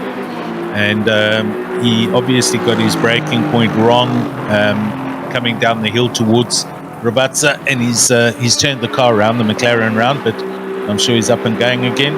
And Sean Buck comes over the line and now into 12th place. This is where, if you are in the mid-pack, you really can start to make up those positions. Drivers around you, maybe not as used to conditions like this. You might just have a driver in your team that has the ability to kind of deal with the wetter conditions, the lack of grip a little bit better. It's all about how you can balance out that traction control that you're running on your power unit. Make sure that you are getting as much traction as you can out of the corner, baby the throttle out, and sort of not have the automatic engine cut doing the work for you. It does give you a little bit more speed, but just so much potential to actually make up positions in the mid-pack and try and find, like, for someone like Sean Buck now, I mean, he's racing from the UK, so you'd be used to the wet weather during normal driving conditions. In the sim, maybe not so much, but potentially could get himself up to a top 10 finish, and that's kind of where Logistical Nightmare would love to find themselves finishing up here. Agreed. That's what's going to happen. Right, so literally on the hour, ka-ching. There we go. 2 hours left, or at least just under 1 hour 59 minutes, and so on. And I think the pit lane is going to light up. People are going to start coming in for their next round of pit stops. B. Kruger currently in 3rd place, having a little bit of a lonely race, but they've done well to keep themselves out of trouble. Oh, gets a little bit tail happy through Aqua Minerale, and up the hill he comes. Luke Addison, 135 laps in the car, in the McLaren, doing a perfect stint, double stinting after Tariq doing an opening double stint. So the next pit stop, they're due to come in for a pit stop shortly. I think he might hand the car over back to Tariq Adam, and we'll see what happens and if that happens. Junior McCall in the car, 25 under 30 seconds, so that gap between first and second is not that big. And then Kruger, that we're currently watching, in 3rd place. Absmeyer then a few seconds further back in 4th place, doing really well, also with their drive back up. And then Kieran Patterson rounding out your top 5. Kieran Patterson, sorry. No, I'm just saying, I mean, the top 5 have really been quite flawless as it's come down as it is now. I mean, we know that Amterplay had a bit of a difficult start to this race, dropping down the order. They tangled up with the McCalls from ATK, but just good recovery from both teams. ATK sitting comfortably in 2nd. They haven't looked like they've been under pressure to lose that position. And the whole top 5 just kind of nailing the strategy calls that they've needed in these very trying and different conditions. So, I mean, more rain to come down in 10 minutes' time. Does that add a little bit of a spanner into the works? And then 30 minutes kind of continues with that harder rain. Do we start to see a bit of dry coming out? I mean, we look around from up here and we couldn't ever fathom that it could actually get dry, but you know how quickly the conditions could change. That wind that was gusting earlier, that's picked up an extra kilometer an hour, so does it blow the storm over? Is the storm something that is beyond what our weather radar can pick up? I mean, we can only see our immediate vicinity, but as it would stay right now, I'd recommend that anybody is putting on their wet weather gear and staying in it for the close of this race. Yeah, I agree. I think I can't see it clearing up, to be honest. And as you can see, in 3 minutes, it's definitely getting wetter. So the strategists, the team managers, etc., will also have seen that. That means it's going to go to full wet. The track condition will change, so tire pressures. Currently, I know the guys are obviously trying to manage the wets that they're on. They're probably 1 to 2 psi above where they should be due to the lack of moisture on the track. But with the full wets, they'll be able to manage that a lot better. It's still going to be who changes to the full wets when. If that hard rain is only happening in 30 minutes time, the pit stops are happening in between now and the next 10 to 20 minutes. So again, are we going to see some gambles where drivers are going to put a new set of wets on and just deal with it for a couple of minutes before the big rain falls? And if they are, will they get their pressures right so that they are correctly set when the track goes to full wet? I mean, it is getting colder out there, isn't it? I mean, down to almost 21 degrees. 21 degrees for what has been. It started off at almost 50. 28. Yeah. Started this that's race, correct. It's just plummeting down, and that's exactly what you were saying now with the pressures. You have to now adjust your pressures not only to the wet conditions, but also knowing that you don't have the track temperature that's out there. And call as well that we're busy watching. We've been told in our ear they're running a good 2 to 2 seconds quicker. So they seem to be managing the conditions a lot better than some of the other teams. But as I say, it is going to get worse. We have that officially on the screen. Double rainfall in 30 minutes. So the drivers currently out there are going to drive these cars as long as they can before coming in for the next scheduled pit stop, just so that they can synchronize when they're changing tires. There are no minimum quantities required for these pit stops.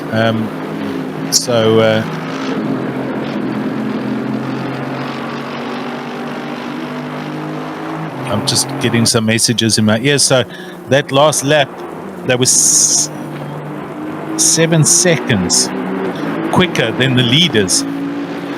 So they definitely closing the gap down, or Junior is, on Luke Addison. So I think Ken out there in YouTube land, he's going to be chewing some fingernails and some knuckles to try and urge Luke Addison to pick the pace up. Luke, as we can see right now, is in amongst a whole bunch of traffic and needs to get through this traffic as quickly as possible, because he is being closed down by the McColls rapidly.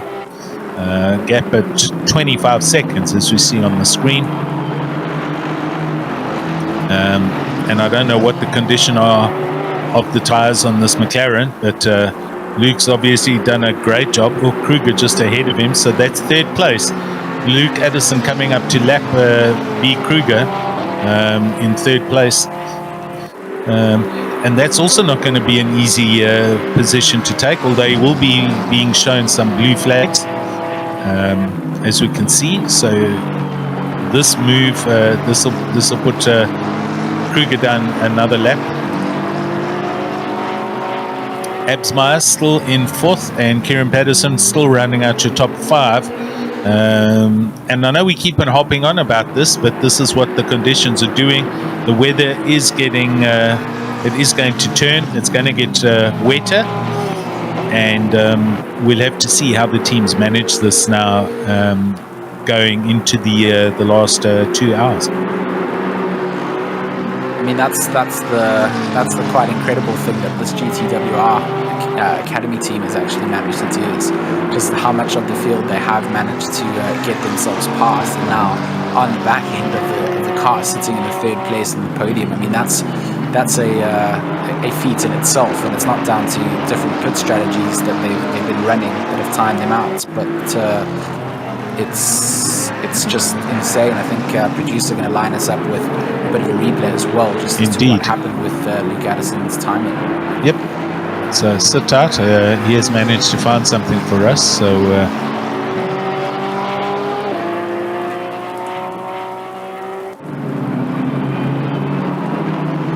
a little bit of a loop-de-loo in the Equiminurali complex, which has caught quite a few people out, I'm sure, especially in these conditions. So, you know, just gotta realize that it doesn't just happen to people that aren't experienced. It happens to our experienced drivers as well. Exactly. Tough and treacherous conditions out here at Imola, especially in the wet, as we follow along looking at Stuart Jameson in that missed apex Audi. They are currently sitting in 12th place and looking to try and see if they can get past the likes of the logistical nightmares Aston Martin. That's not the car directly in front of them, but Sean Buck in the number 508 just up the road from them. So that gap has also just sort of opened itself up as the timing split increases. Was half a second, now 2 seconds coming through. So it just shows in the difference between 2 timing splits how much time could be lost whilst trying to get moves done and dusted.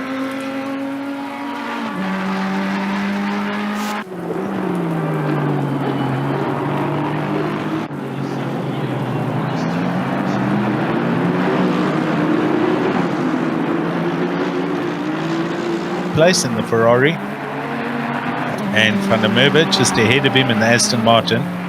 So they've also had a ding-dong battle throughout the day,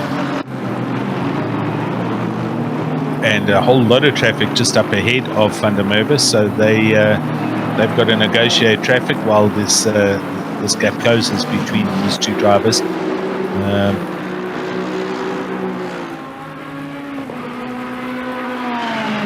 Really not an easy car to drive, that Ferrari here at Imola. Kind of, to me, similar to how the Porsche would handle. It really doesn't like the curbs as much as some of the other entries that are out here.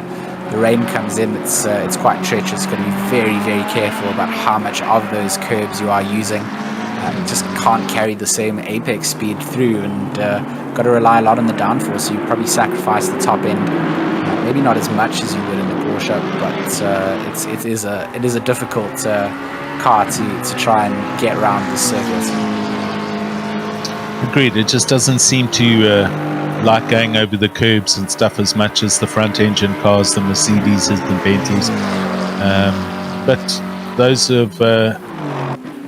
the teams that they favour the Ferraris, they favour the Porsches. They're comfortable in those cars, and that's what they're going to drive.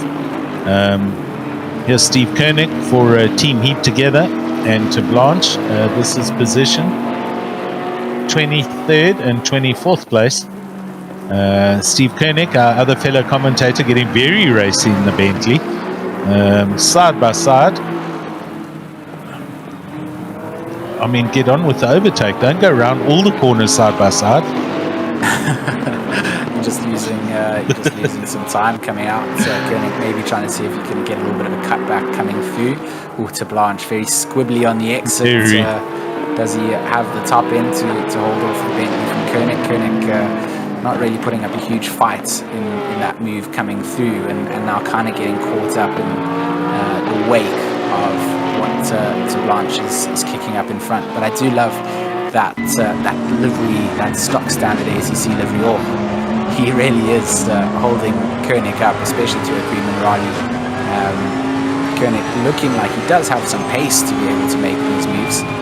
certainly has the top end advantage if they are running with a lot of downforce in that Porsche, but not really being able to get anything kind of done. I think Steven just being a little bit more on the side of cautious at this point. It looks like he would be able to take the fight up against it, but maybe just not wanting to stick a nose in, just wait for the mistake to be made. And there's the mistake from the Porsche, and it's very wide. Inside line opens up for Koenig. Back onto the loud pedal they'll go, and they'll stay side by side for a little drag race. And this is where we think the top end of that Bentley is going to showcase itself, but I wouldn't say it has really. They're kind of neck and neck as they make their way down to the approach of Tamburello, and Koenig maybe just a nose ahead under braking. Now they'll go brakes very early, does Koenig, will allow that Porsche to come through, and very deep goes the Porsche, so Koenig unfortunately not going to get anything done there. Blue flags waving for Heineke, but right through the middle. Yeah, just thread the needle completely. See, Mark has also picked up a drive-through down in 31st place. So, and here comes Junior McCall onto the back of Stephen Koenig. So these guys need to be aware there are leaders approaching and coming through at a rate of knots. A lot of traffic going on here right now. And that's Nordia in the Lexus also coming past. So Steve Koenig stays out the way. Nordia comes through in the Lexus. And looks like Steve's having a whole bunch of fun out there, I must say. And great to see him driving and actually enjoying the sport as a whole versus the commentary side of things. So good to see him driving some. Right, Mike McGear into the pits, as we can see, for his drive-through, and Steve Koenig up over the top of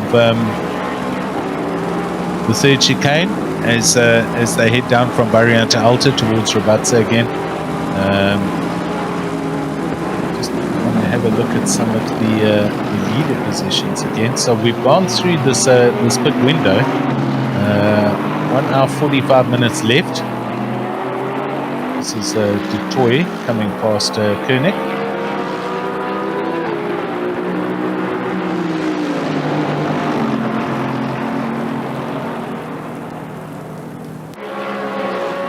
And into Blanche is up the road and driving away right now.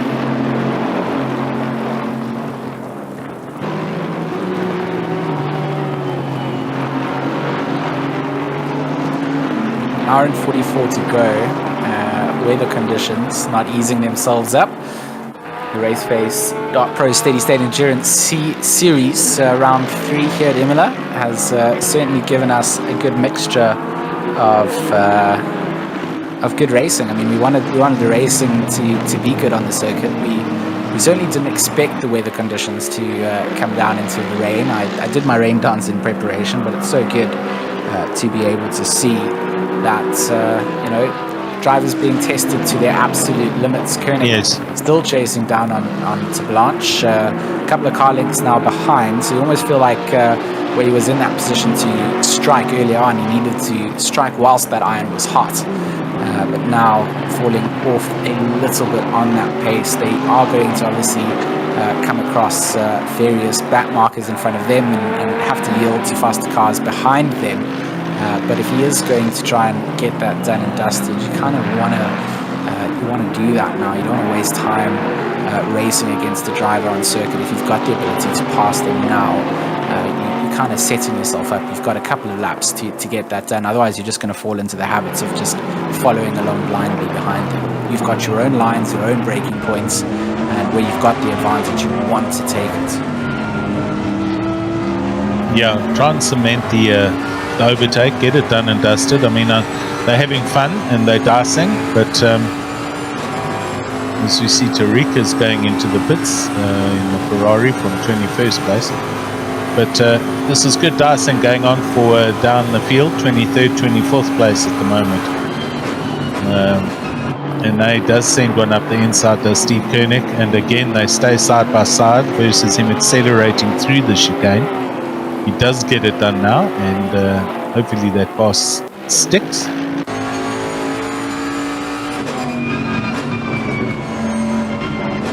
made it look relatively easy when it came down to it. So there's a couple of laps just following behind, maybe paying dividends out, being able to just get a read on where that driver is, goes quite deep into Toes hairpin, but manages to keep it pointed in the right direction and enough acceleration out to not feel the pressure from Blanche behind. Big shout out to our YouTube chat as always. If you guys are still with us, don't feel scared to send us a message, as both our drivers were following along with take to an alternative part of the circuit. That painted solid line, gents, indicates where the racetrack ends. So both of them still doing a good job at just keeping each other within sight. But the entire field has had a field day out here, having to adapt to these conditions. And I'm sure Hall very late on the brakes goes to Blanche, tests the braking point up to its very limits towards the back in the Koenig, and unfortunately then overslows himself down through the exit of the top of Variante Alta, and that puts him on the back foot as they come down into Ravazza. And this top end is where we saw Stephen Rayleigh reeling in the Porsche. Right now he's got a good advantage to stay ahead. Yeah, and on the YouTube channel, Ken saying nothing to stress about. That was in response to my comment earlier about Luke Addison and having to pit and change tyres, etc., etc. So it sounds like the GTWR guys have definitely got everything under control. Still a long way to go though. 1 hour 40 minutes. Well, not too long considering we've been going for 4 hours and 20 minutes, as we see to Blanche running very deep through that chicane, and the advantage is all across to Steve Koenig's side. Tamburello chicane catching out to Blanche, and that gap's been done. Volkskenk here in his Porsche with Van Rensburg just up ahead of him in the Aston Martin. So a good little dice happening here between 19th and 20th place. You see Joten van Aswegen in 14th. He peels off into the pits with 1 hour 40 minutes to go. So, geez, that's a long stretch to run if they're going to attempt to do that as the final pit stop to the end of the race. I don't know if that's doable or not, but we'll have to see. Otherwise, there's going to require another splash and dash by that the car 815. Oh, look at that. Luke Addison has a 15-second penalty. There must have been an issue there that we didn't see. I wonder if there's anything written. Yep, there we go. Crossing the pit exit line. Oh, that's what that was for. I remember seeing that. So they came out the pits and moved right across the pit line. They crossed the solid white line in front of that Lexus. And they forced the Lexus to take avoiding action.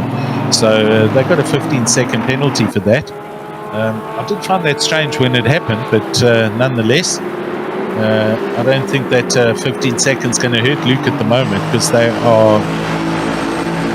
What is the gap? I can't see it at the moment, but I don't think it's that far. 39, yeah, 40 seconds. So it is going to bring the McColls closer, and they're going to have to just watch what happens on the for the remaining part of the race. On board here with Sean Buck, and he's attacking Mumford in the White Rabbit Racing Aston Martin. So it's Aston Martin on Aston Martin, and Sean Buck looking in a very racy mood.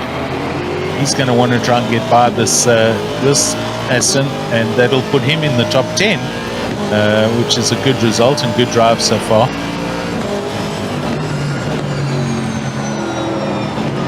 I mean, if there's any further penalties to the GTWR car, they are going to have to start to worry just a slight amount. Yes. I mean, it's you kind of have the buffer now, but one small mistake and you just see Sean Buck getting a tank slap through a Minerali and managing to wrestle the car back, but is going to lose out just slightly on that progress that he was making up the field. Yeah, he does manage to catch it and doesn't turn the car around. Onwards he goes up over the top, so to speak. But yeah, okay. So we're coming down to 1.5 hours left. It's in the range, 90 minutes. It's in the range of our normal weekly championship races, and I would hesitate to guess the entire field is due to do one more pit stop from this point going forward. When that's going to be, whether it's on the hour or into the last hour, we'll have to wait and see. Right now, in the next 10 minutes, the rain is going to increase, and everybody's going to be a lot happy about that. Conditions are certainly, we can at least see standing water on the track now, and that's going to help everybody for the wets that they're on, to help cool them and to help keep them in their proper operating windows. I'm sure some of these teams have had to run their tires way higher than normal in this not so wet conditions, just to keep lapping. So we shall see. We'll see what happens and what transpires there. Tarek commenting on this, on the penalty in the YouTube, but there we go. Volkskank in the Porsche. He is now past Van Rensburg.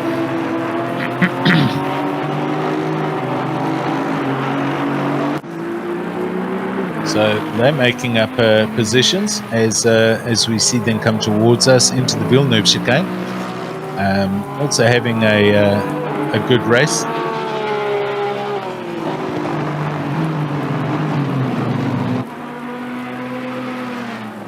It kind of feels like right now it's the calm before the storm. You know, it's 5 minutes before the heavy rain starts, and that's going to bring now another whole dimension to this race. Oh my word! As we see a McLaren, yellow flags waving, and a McLaren across the track right there, as they went over the top of Piratella. I think that McLaren sorted itself out. I'm not sure which car it was. If it was Oosthuizen or not, but hopefully they've got themselves sorted. And Volkskank arriving on the back and trying to put another lap on Skeppers. That's K Skeppers in 27th. Just reading back through on those penalties, did we see Addison crossing the line there for that incident? Was that the one that we saw coming out of the pits? That's correct. Very, very early on. Yeah, he kind of moved across to get onto the wet side of the track, or either get out of the way of the fast oncoming traffic. I'm not sure what it was, but he crossed over the solid line, and that the Lexus had to like hammer the brakes to not run into the back of him. I mean, that's just interesting, because I was just looking at our YouTube channel. The chat. The car 111, which was the Porsche, was it? Was the one that had reported them. So it's I don't know if it was even the one that we had seen. I couldn't remember. I did remember the Lexus though, and I thought I'd maybe misunderstood that. So perhaps there was another incident. Yep. Took place. So good point. The stewards coming out and making a call on that. This is that 1111. Well, it definitely wasn't this car that we saw. No, but he might have been involved in what transpired after that event. I don't know. But I do remember it was a Lexus that was immediately behind. So maybe we can, maybe Race Direction can inform us in our messages, in our chat.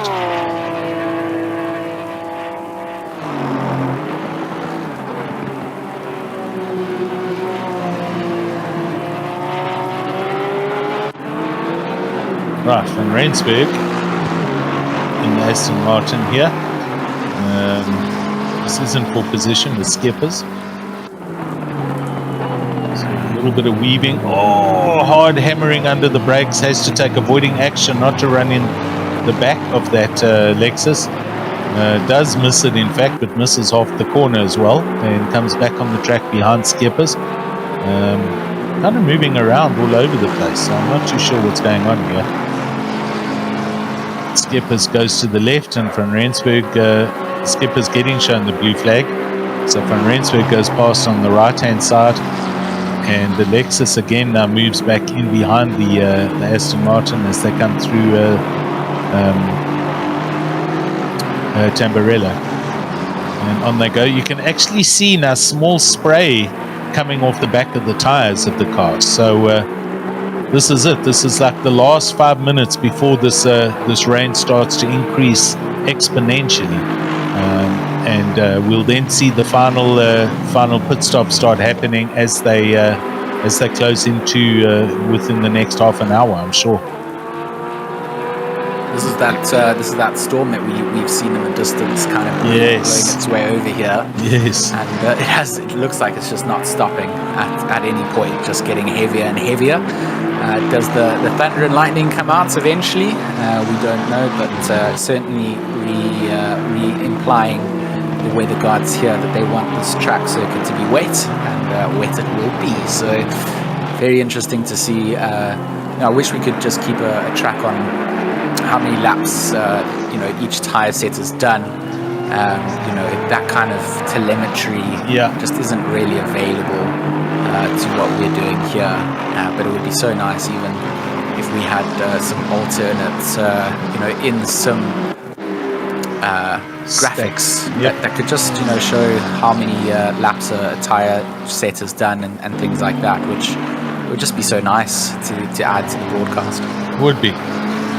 Looking at Luke Addison, 151 laps they've done for the day, and onwards they go.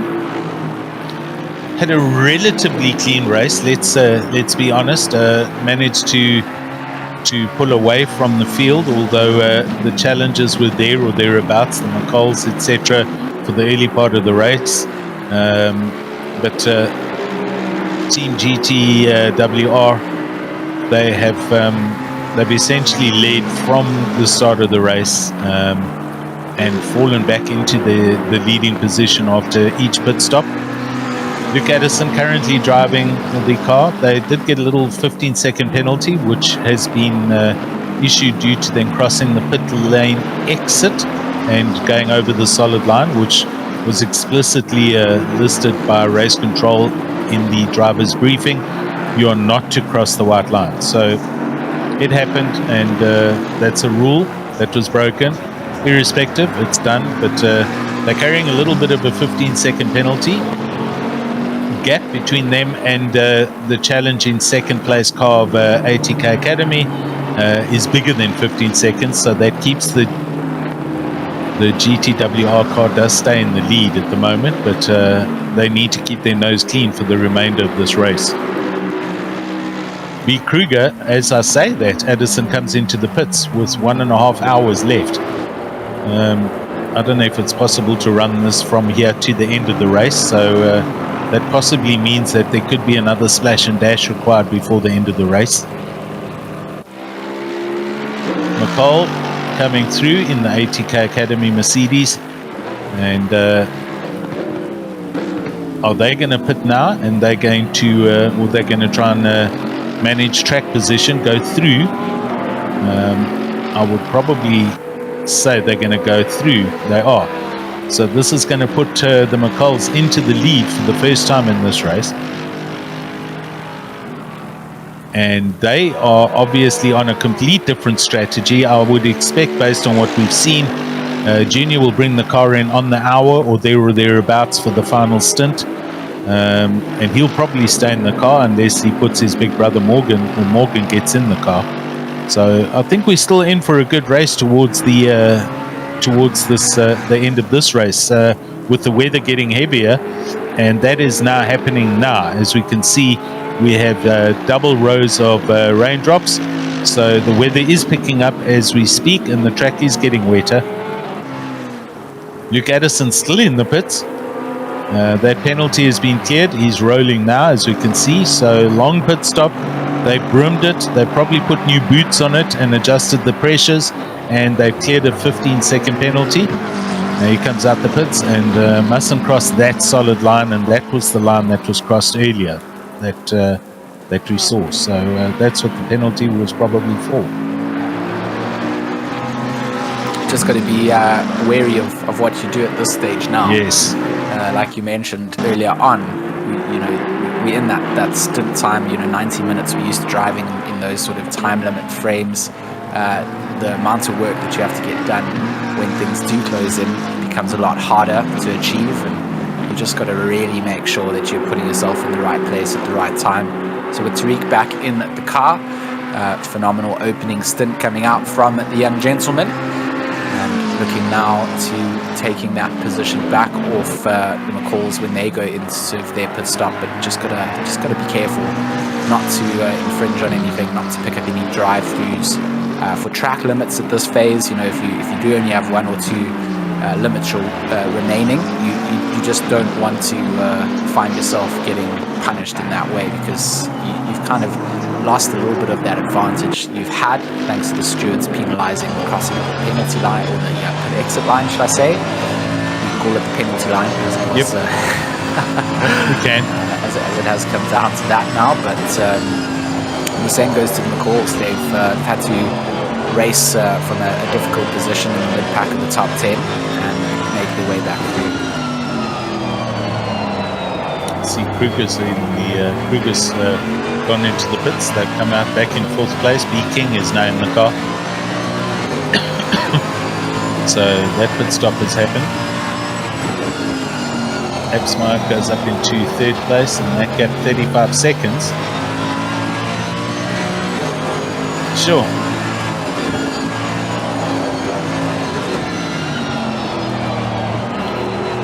So with 1 hour 25 minutes left, we are due to see McCall still pit, and that gap 35 seconds, I think, at the moment.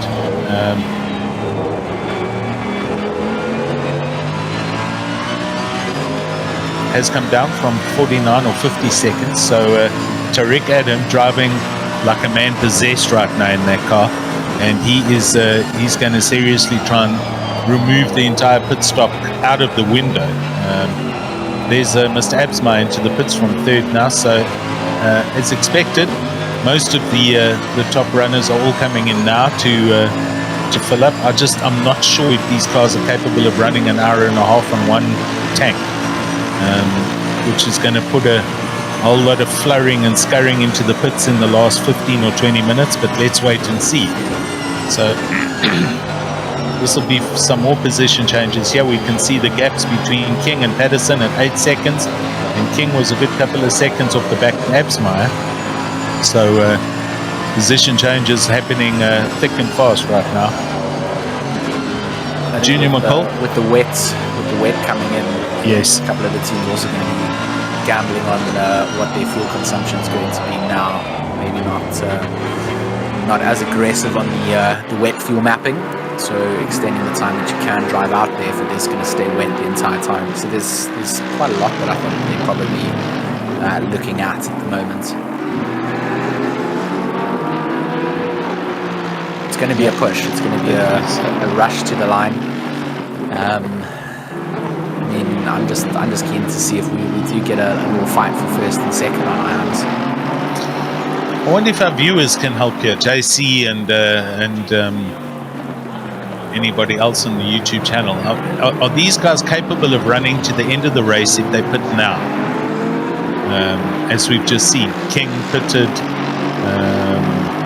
McCall's still got a pit, so I know they're going to pit closer towards the hour, I'm sure, as we see some yellow flags here. So there's a problem at Rabatsa with somebody off. McCall coming up to some traffic,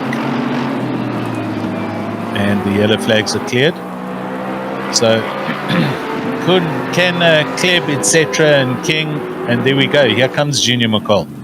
So they're in at 1 hour 20 minutes to go. So that I know is doable. This is now the final stop before the end of the race. But I don't know if the other guys, they pitted with 1.5 hours left. I don't believe that car can run that long.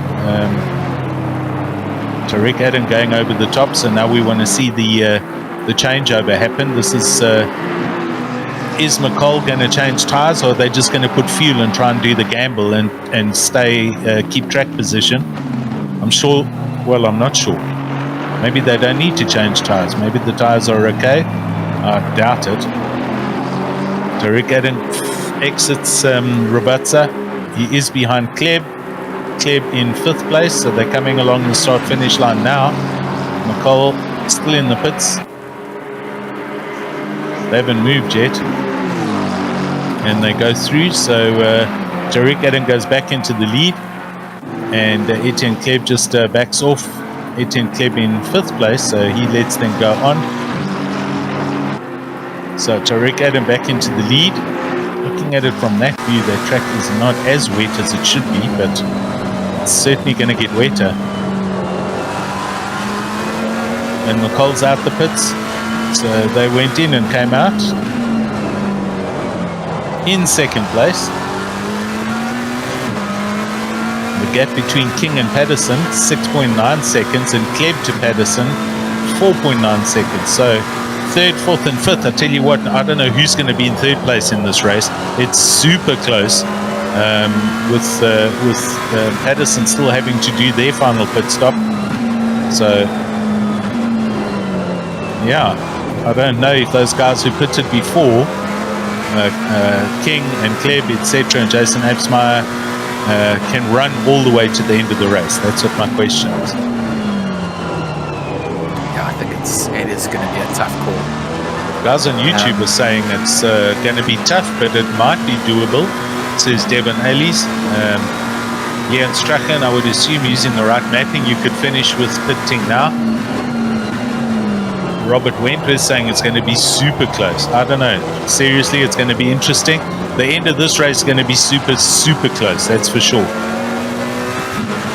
You just don't want it to suddenly dry up, and you've got, no, you don't. You've got your full horns going on. You're going to have to do another stop anyway to change to slick tires again. So you can always add a splash in there. But that was like what I was saying, on the right mapping and the right sort of throttle application, you could probably get a little bit more out of it compared to when it is in the dry. Look at that. That onboard really goes to show you how close it is when you are even just passing on back markers in conditions like this. But look how dialed in to Gavin is. So it's just it's actually a glory to watch. You just see those little inputs that he's putting in all the time, kind of the best wet weather drivers in the world. They're always making these little micro corrections where they're almost finding the limits of grip, and it's a real balance between making a lot of movements in the corner and committing to it, and also just kind of finding that balance point between it. And you can see where he's confident and comfortable. He's very, very aggressive with the turn-ins and kind of just relying on the car. And there we go, nice little catch of the slide going through a Q Minerali. But some of the lesser drivers wouldn't have been as lucky as that.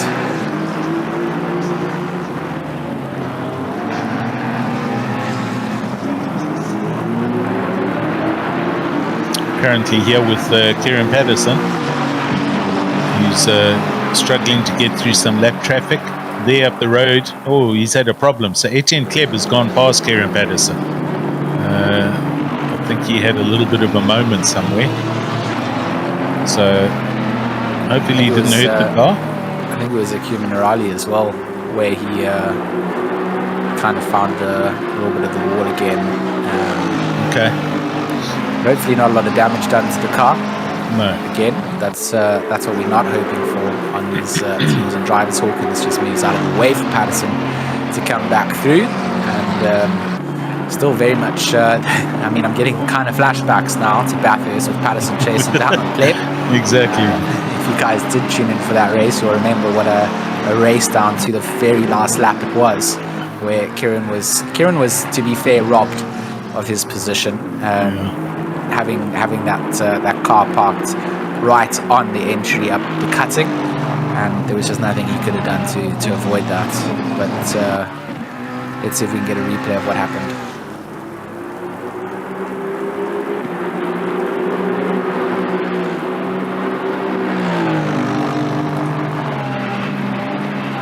So just a little bit of a loop-de-loo. Yep. To Kuminarali. That off camber in the rain. It's quite a quick corner. You're trying to carry speed through and just catching them a little bit off guard. But good job to just keep it out of the wall and get it back on track with relatively not too much time lost. And he can then continue that hunt down. He's already found a second up to Kleb in 4th place. So certainly doable for Patterson to get through on.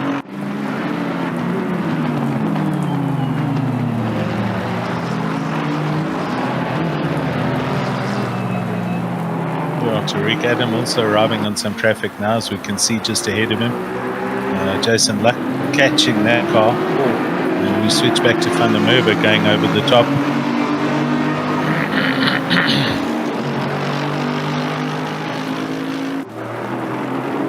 Luck and Buck in the same screen frame there earlier. There you go. Well done. You couldn't time it any better, really.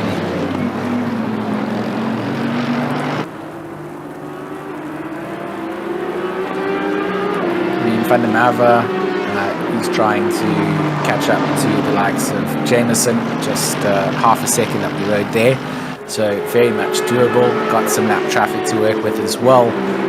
Conditions certainly going to go in the favour of whoever just dares to be a little bit braver in the slippery conditions. Looks like the weather indicating that it shouldn't get too much. There shouldn't be too much increase in the downpour. So very much these kind of conditions for the next 30 minutes. But that doesn't give us the timing update until the very end of the race. So we're not sure what happens after those 30 minutes.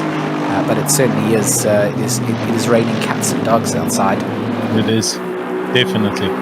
And I see just up the charts, up the leaderboard, Kieran Patterson in the pits. So here comes their final pit stop. And I'm sure they're going to fit a whole new set of boots and brim the car, and this is it. This will be their charge to the line, wherever they are now, and they're going to hope as heck that King and Kleb, etc., do still need to come in for one more stop. We'll have to see what transpires there as we watching Van der Merwe coming along here, looking at the back of Jameson, the Audi just up ahead of him. Oh, and then we have a driver change. So Patterson's out the car. Byron Kutz is going to drive it to the end of the race, and I'm sure they've got a new set of boots on, and they're going to push from as best they can from here. Essentially, 1 hour 15 minutes to go. There is no way, and I say this with my tongue in my cheek, that this race will dry out and turn to a dry race. There's very dark clouds that we can see, and I think this is it from here in. As we watch Van der Merwe come into the pits in that Aston Martin. He's been having a huge dice, and Jameson goes through. So we can see a couple of cars coming into the pits as expected. These will be the final stops for most of the cars here.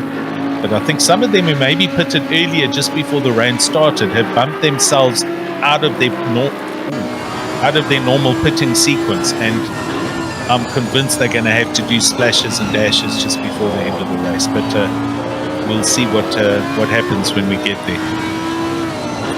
I definitely think you're right that there will be a bunch of drivers that just are outside of that fuel window.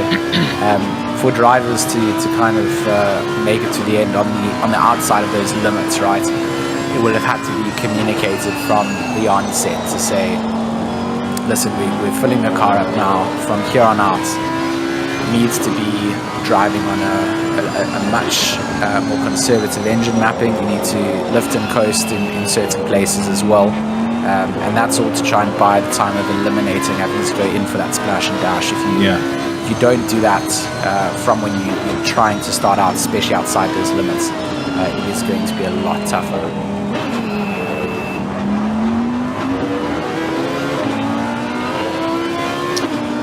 Still on board here with Jameson in the Audi as he pedals along, looking ahead at a car in the distance. I'm not too sure who that is. That's Bull. So Tariq Adam, 160 laps, and Jameson peels off and comes into the pits now. McCall goes over the line, and they are what looks like almost a whole lap back. No timing shown on the screen yet. No problem.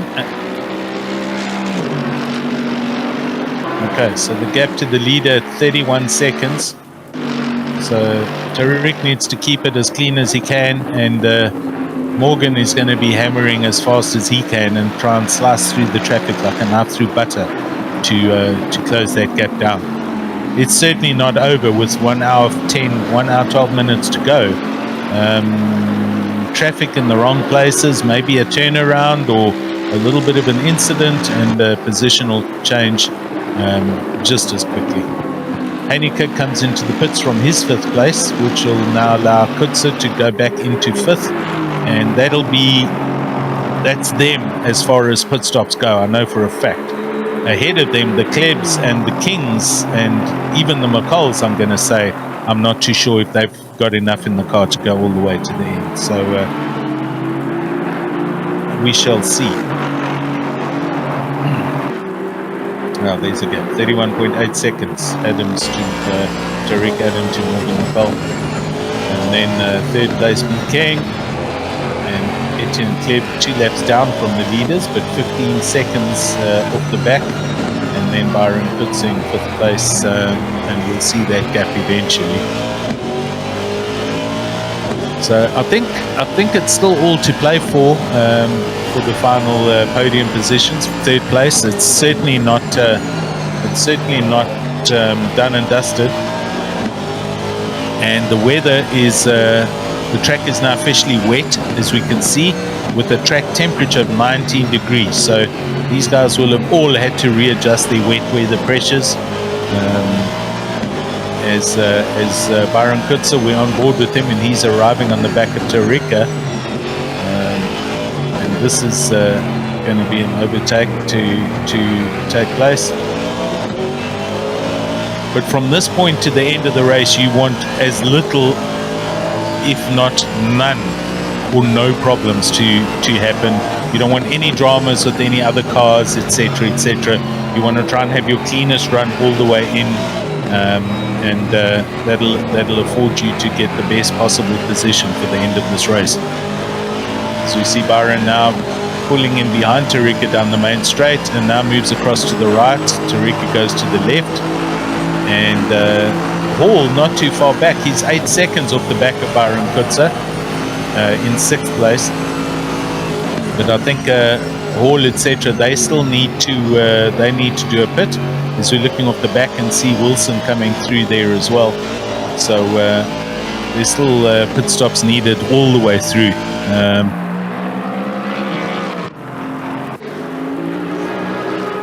Here's Viviers and Dutoy. So this for 12th place, and the gap 2/10, as you can see, at Dutoy for STR Esports, attacking the back of the Viviers Audi.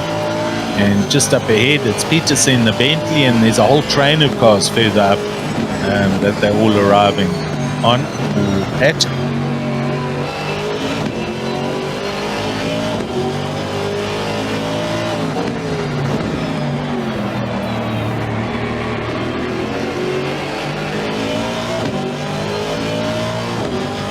Just trying to do some calculations here. I mean, they are going to be so close to those that did do those pit stops earlier on. I mean, okay.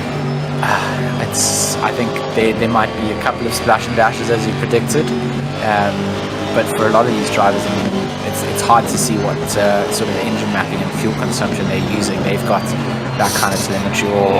Big slidey boy coming off, another victim by Minerali.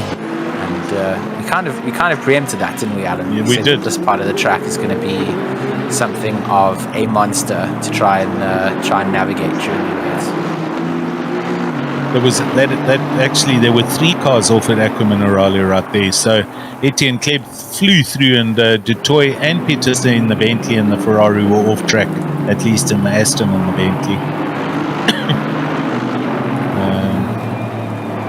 But sure, yeah, listen. Here we go. We're coming up to the final 60 minutes, seeing Some cars coming into the pit still. A little bit of staggering going on here for some other reason.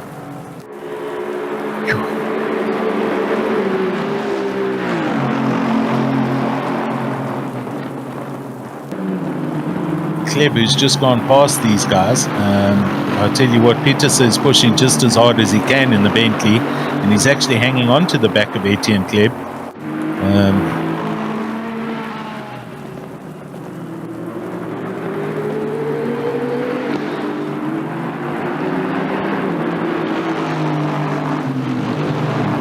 I'd say pretty much on the whole, though, George, it's been a pretty clean race for everybody involved. Guys have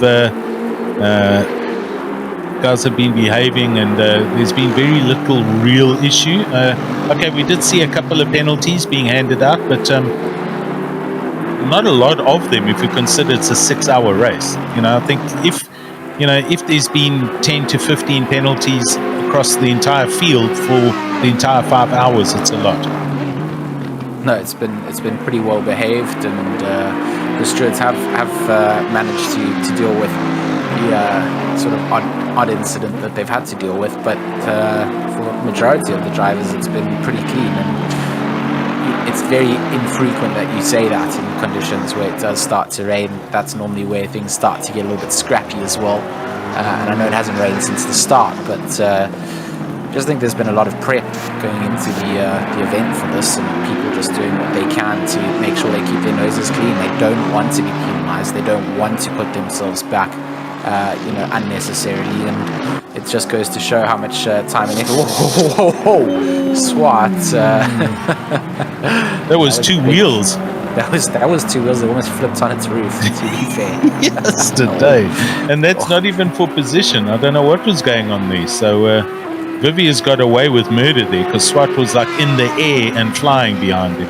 Yeah, especially that camera angle there. It would be lovely to have if someone goes and finds a screenshot of just that position of where the car is 45 degrees, but in the air with those two wheels not actually touching. Could have been a big moment. Luckily it wasn't, and again that sort of forgivingness of having all the runoff around allows for the escape to not be into a wall. It's along into the gravel, onto the grass, and you get away a little bit more unscathed than where you would on some of the circuits where you don't really have all that around. I see just behind these two cars here comes McCall. So he's going to come put a lap on them. Here's a replay. And Swat tries to go down the inside, hits that sausage curb, and the Aston is seriously on the left side, wheels only. Huge slide, and he does well to capture that and not cause any further damage to the car. So entertaining ride there for Swat.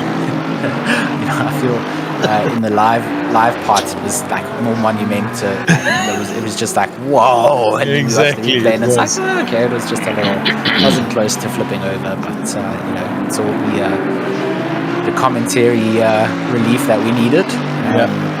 But glad to see that Swat managed to not didn't lose much time, considering coming down to the same part, and look how wide he's going now, just letting them call through really.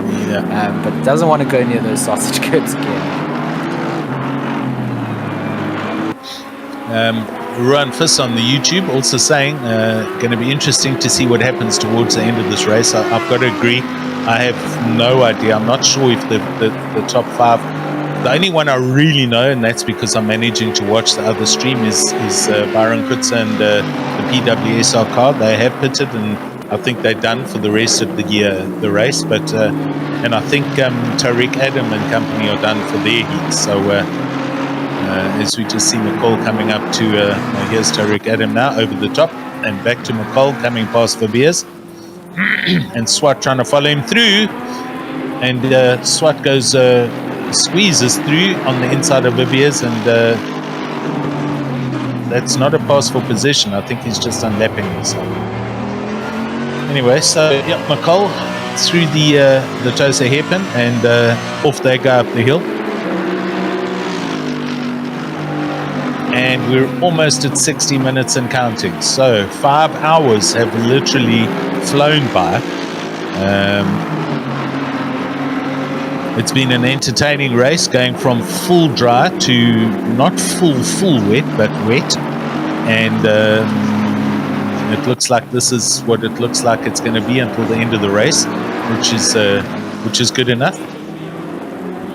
Is Tariq Adam doing 147s? 149 now, as it goes over line. Just thought I saw a 147 pop up there, so I was like, what? That is an incredible time, but it could have just been a glitch, not in the game, but in my eyes. Not quite seeing that correctly. I just went, what? Yep. Let's see what McCall does. He's coming over the line shortly now, so we'll see a comparative there. As Tariq sends one up the inside of King, and McCall goes over the line, and he does a 148 now. So he's got some good pace there. I think with Adam catching up to a lot of the backmark traffic as well, just not really working out. GTWR's ideal game plan of not having any traffic, which means that you wouldn't have anyone on the track. But yeah, just goes to show how much time you can lose to some of the backmarkers out there.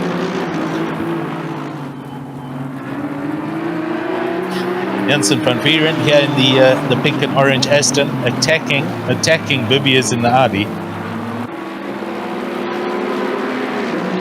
These guys have also kind of come across each other's paths. Multiple times. Yep. So good racing, and it's the kind of racing that you'd hope at the end of this you'd hear the drivers write on Discord or send messages going, awesome Dyson, it was lekker this and enjoyable that, and it's just good, clean, solid Dyson. That's basically what it is, and awesome for us to watch as far as commentary and spectators goes. Ryan Ottens peels off into the pits from 16th, as you can see on the tower. So here we go. George, we're officially down to the last 60 minutes. It's been good fun. It's not over, and these results are not over. Tariq Adam and GTWR in the lead, have led since the start, but hopefully they can maintain and get that to the finish. However, or second place possibly also certified to ATK Academy, but I don't think it's over for third place. King, Kleb and Kutza, they're all still within attack distance of each other, and I think there's still a few splash and dashes that are needed to be done. Absolutely, can't discount who's going to finish on that podium at the very end, and it still could go wrong for our race leaders as well. No, it could. You're right. We've seen less strange things happen. We continue to just track along with Janssen van Vieren, trying to make the move around the outside here of Viviers as they come down into the hairpin. Not going to quite get the car turned around enough to allow that, but they will drag it out up the hill. Now into a very tough braking point, a little bit blind coming up, a little bit off the racing line is Janssen van Vieren, so has to try and avoid back, but it was Viviers who yielded that space up, and now that we've done and dusted before the treacherous Accu Minerali, and really on the get-go is the Aston Martin from Logistical Nightmare Racing, and Viviers just going to sort of look back at this and go, one small mistake up the top of the hill, and that position was just given out on a silver platter, and that's not what you want to do when you're in a dice. You want to make it really hard for the other driver to pass through, and it's where you make a small mistake like that you go, next time I will make it a little bit harder. So Mr. Hen Zero in the chat. Henny, how's it going? Good to see you there. Thanks for popping by and leaving some love. Hey Henny. Yeah, I mean, just watching these, Janssen van Vieren and Viviers around at the moment. The track still looks sketchy. I mean, it's not wet. It looks like there's a dry racing line, but it's it is wet. So guys are doing super well still to do reasonably quick lap times and keep the cars facing in the right direction. But to be honest, it's not raining as hard as we might have liked it to. It's still providing a decent enough challenge for everybody out there.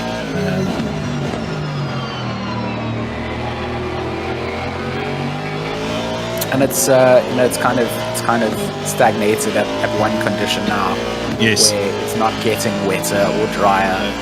You kind of can get used to this early on when it was sort of very mild rain conditions where you had to gamble with what tires to be on. It was a lot tougher than when it gets out to just being full wet and staying that way. So weatherman says still stays this way for the next 30 minutes.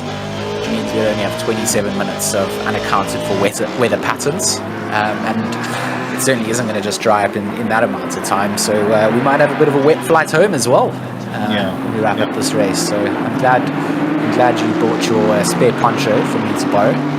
No problem. Yeah, you can see specifically. I mean, that track looks very dry there, but there's also no spray coming off the back of the cars. So it could have been a lot wetter, but it's still wet. So you smell it WET, that's what it is. It's not dry. And it did certainly provide a good challenge to all the drivers for the hours 3rd to 5.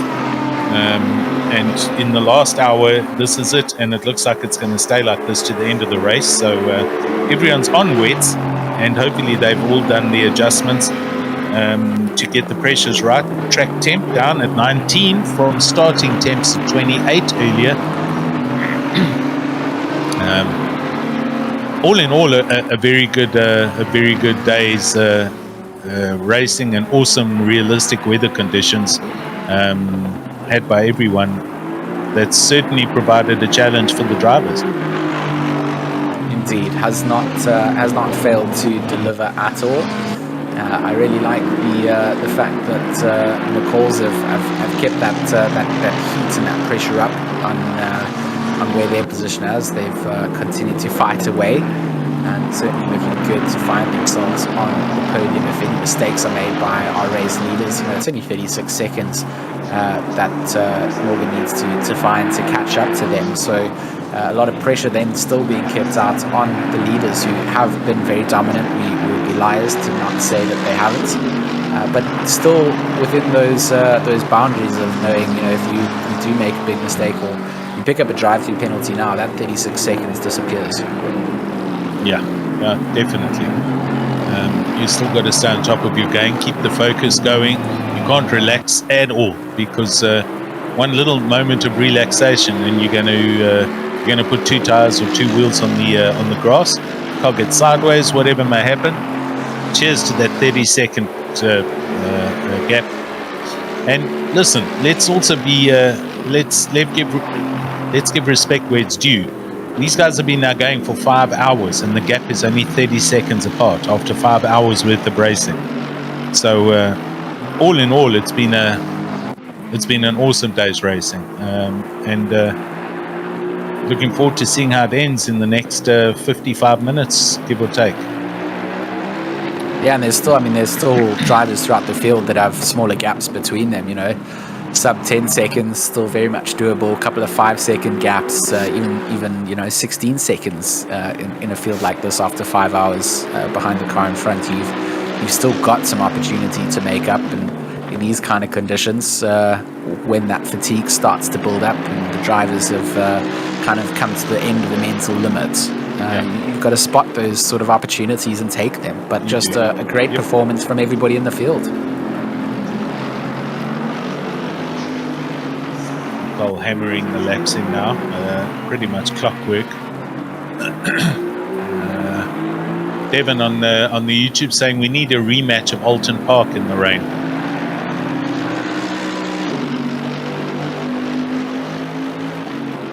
That is not a track that I very much enjoy, I'll be honest. No, it's not. Very, very difficult. I struggle to find too many British racing tracks that I really enjoy. I do enjoy Silverstone, but that's probably where I draw the line.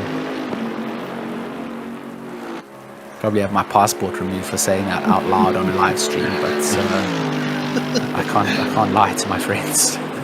You better stick your head out the window and make sure the Rozzers aren't downstairs coming to get you. Yeah, they're on their way.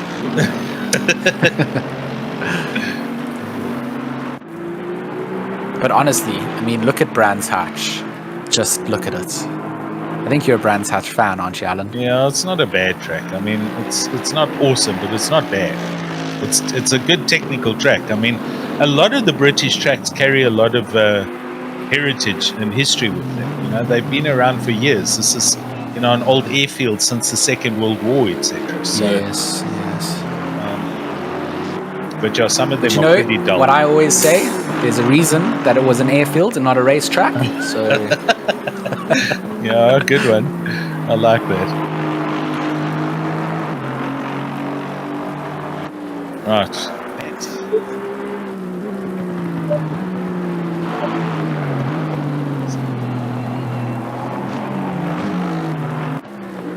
So 15 seconds is Anthony Wilson off the back end of Van Rooyen, trying to chase down to find a top 10 finishing position. Always nice to finish in the top 10. That's always an achievement. I find it's something worth writing home and bragging about. You know, I finished top 10 in my endurance on the weekend. Exactly. When you have to tell people you finished 11th, it just loses a little bit of that weight in the statement. So everything for Anthony Wilson to bid for here, and hope that he can cash out on top and get an extra cheeky position out there.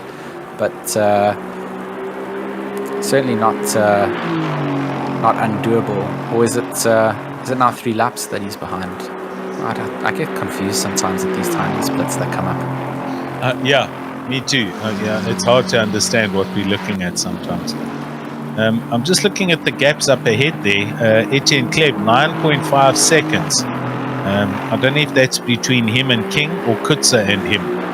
I think that's Kleb to be King. So that's pretty close considering it's for 3rd, 4th and 5th place.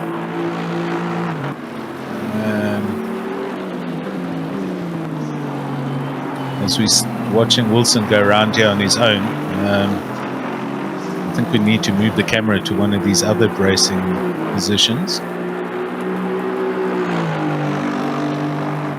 Tariq Adam on 172 laps, and McCall in 2nd place. Then we have King, then Kleb 9.5 seconds back, and then I think Kutza is almost a lap down on them.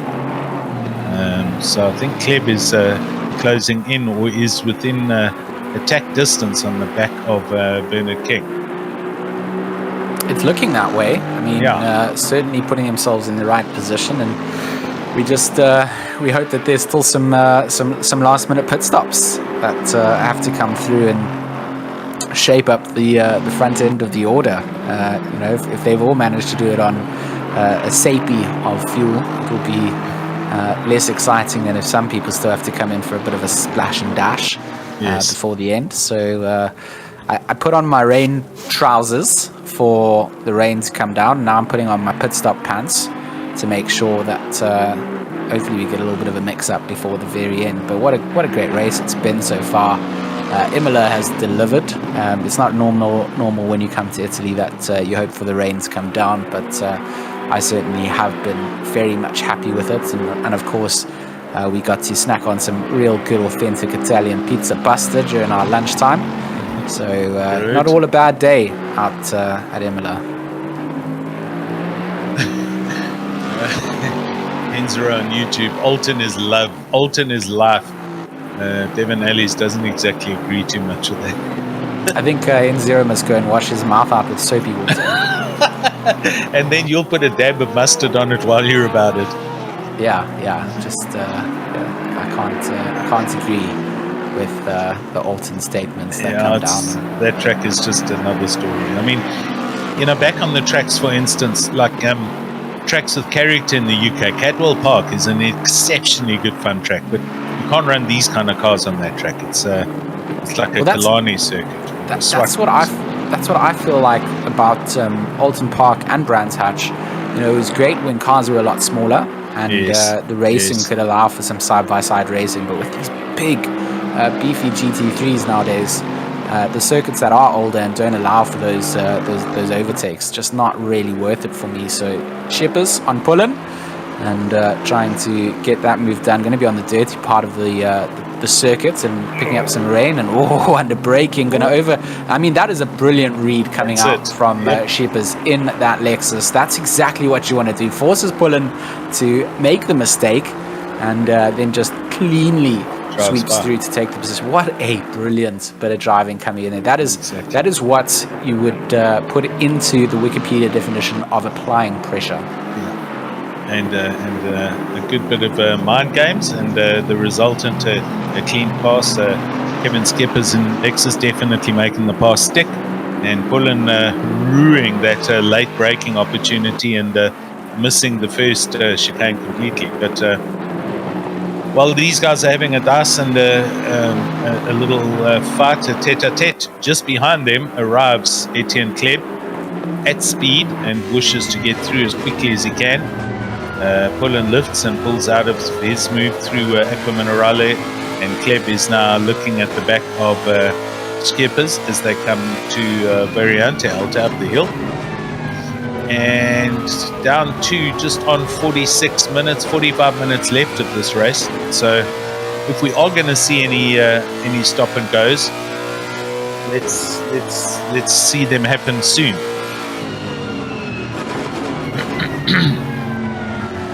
Good field still on the track and racing. I think the total quantity besides the one retired Wilson car, I think it's 33 cars or 32 cars still. As the Lexus goes down the start-finish line.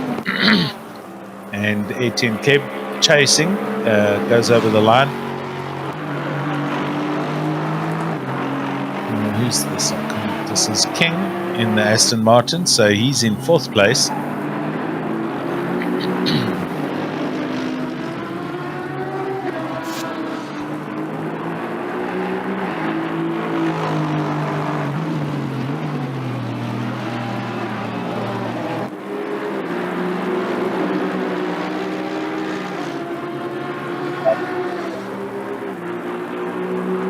That gap between him and Etienne Kleb, 8.3 seconds.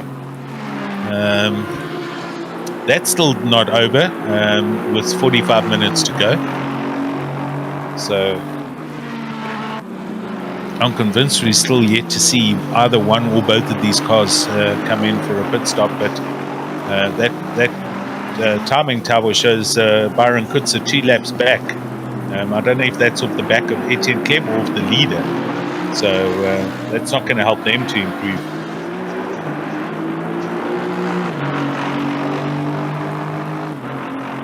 And although they ran... I apologize, I'm back. I was getting a bit excited running around the pizza pasta box and tripped over our mic cable. So I had Alan laughing at me silently while I picked myself back up off the floor. What a drift. Sure. What a drifty boy. He almost turned that round. He doesn't want that to happen often, and that's now allowed Kleb to close in by 2 seconds there.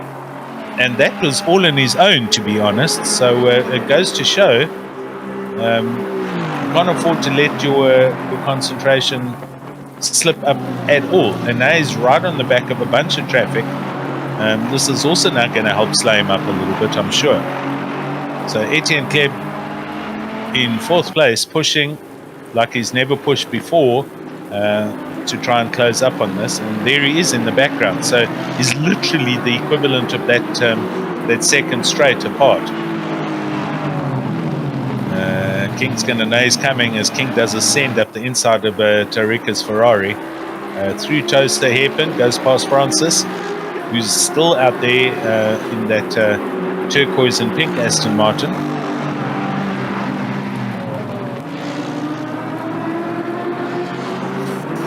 "45, 43 minutes and counting." Oh, rain actually going to ease up a little bit in 30 minutes, according to our weatherman.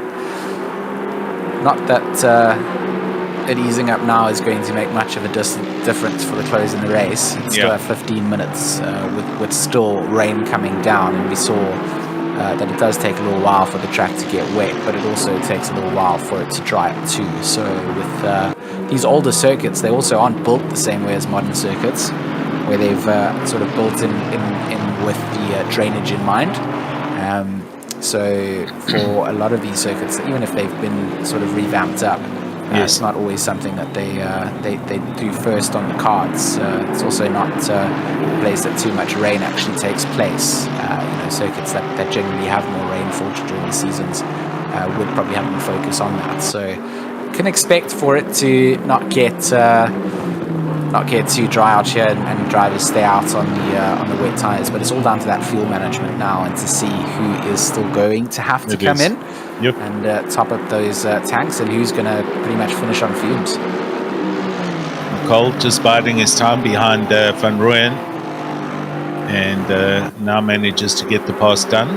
So he puts another lap on the White Rabbit racing car. I mean, those our top two drivers have just been it's sort of head and shoulders above almost the rest of the field, haven't they? Definitely. I mean, look, considering the dramas that happened early on in the race between Jason Absma and McCall, they got turned around, had to drive back from ninth, and are now back in second. Also credit due to Jason, who was down in 15th, and they're back into 4th. So there's been a lot of action, a lot of position changes going. Bit of a roller coaster indeed for some of these teams out here, and for a lot of them, just going to be happy to see that checkered flag. I say this in every endurance race that we get to commentate on, but you always put a lot of focus, and we always sort of look at the top 10 order, but there's a whole field of cars, and for all of those drivers and teams, it's something to be able to come out and participate in a field like this, and to be able to check it off the list as something that they've managed to complete. Always fun to do, and always well worth the time and effort.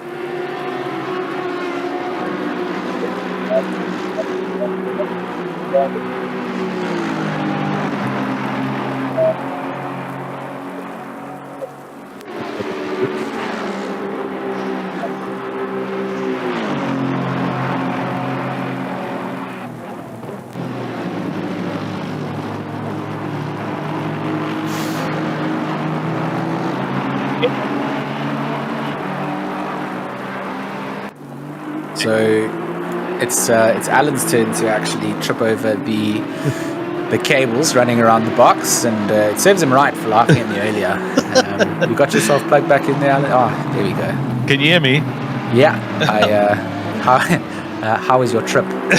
Ooh, there's a huge bit of chaos at Tosa. I'm terribly sorry. I didn't touch a thing, but thanks for the feedback that there was no feedback, but I'm back. So I was saying, Cleb desperately wanting to get through this traffic as quickly and as smoothly as possible, and he's doing that, but they've also got to be wary of 7 point something seconds, now 8.1 seconds, so the challenge is on to close up that position for third place. And B King is definitely going to be driving and watching in his mirrors and watching the timing tower, and trying to do his utmost best to maintain this gap going forward towards the end of the race, and hold on to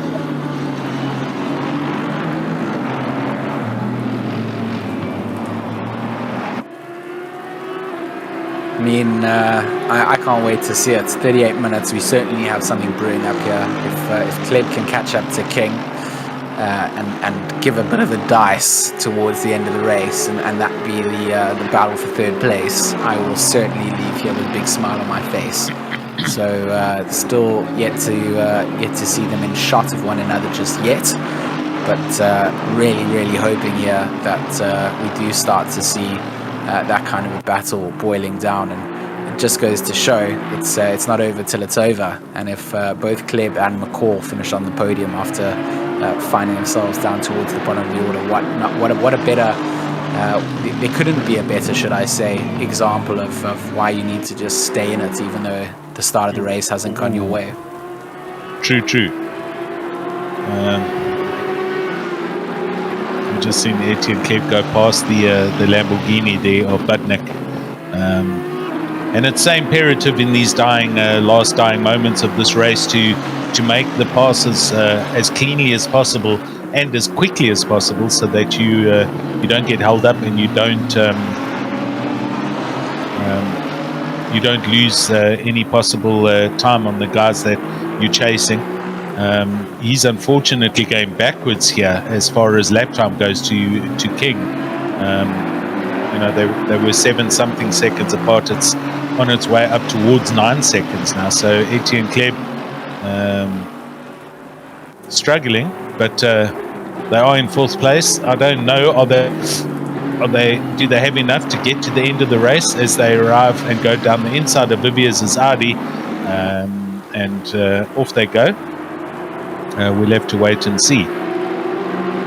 But they've done super well, Etienne Kleb and Jason Absmeyer, to get where they are.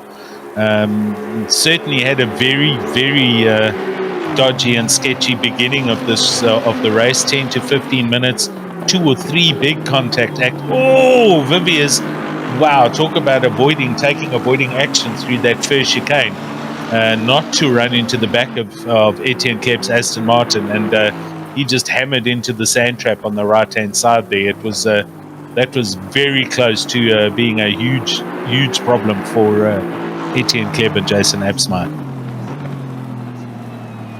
And these are the things that we talk about when we say it's not done until the checkered flag waves. Exactly. Something like that takes place, and your charge can just be completely put out on ice. Tariq Adam landing on the back end of Byron Kutzer in that PWSR Aston Martin. Still love the livery being run out there, the stock standard one on that Aston. That's probably my favorite of them all. It kind of just appeals to my entire color palette when I'm going to pick colors for a car. So just looks absolutely stunning. Yeah, it does. I would agree. Going to just be getting this done. Byron just moving over to the side, saying, this is happy for you to get to. He's very cautious to just lift, but obviously giving the space and will allow the race leader to come through in front. You just gotta sort of negate the damage that can be done, and when you are in a straight, you can you don't lift off entirely. You just kind of lift off enough that you're applying sort of 95% of the throttle down, and you'll allow the car that needs to overtake you get by without causing too much of a problem.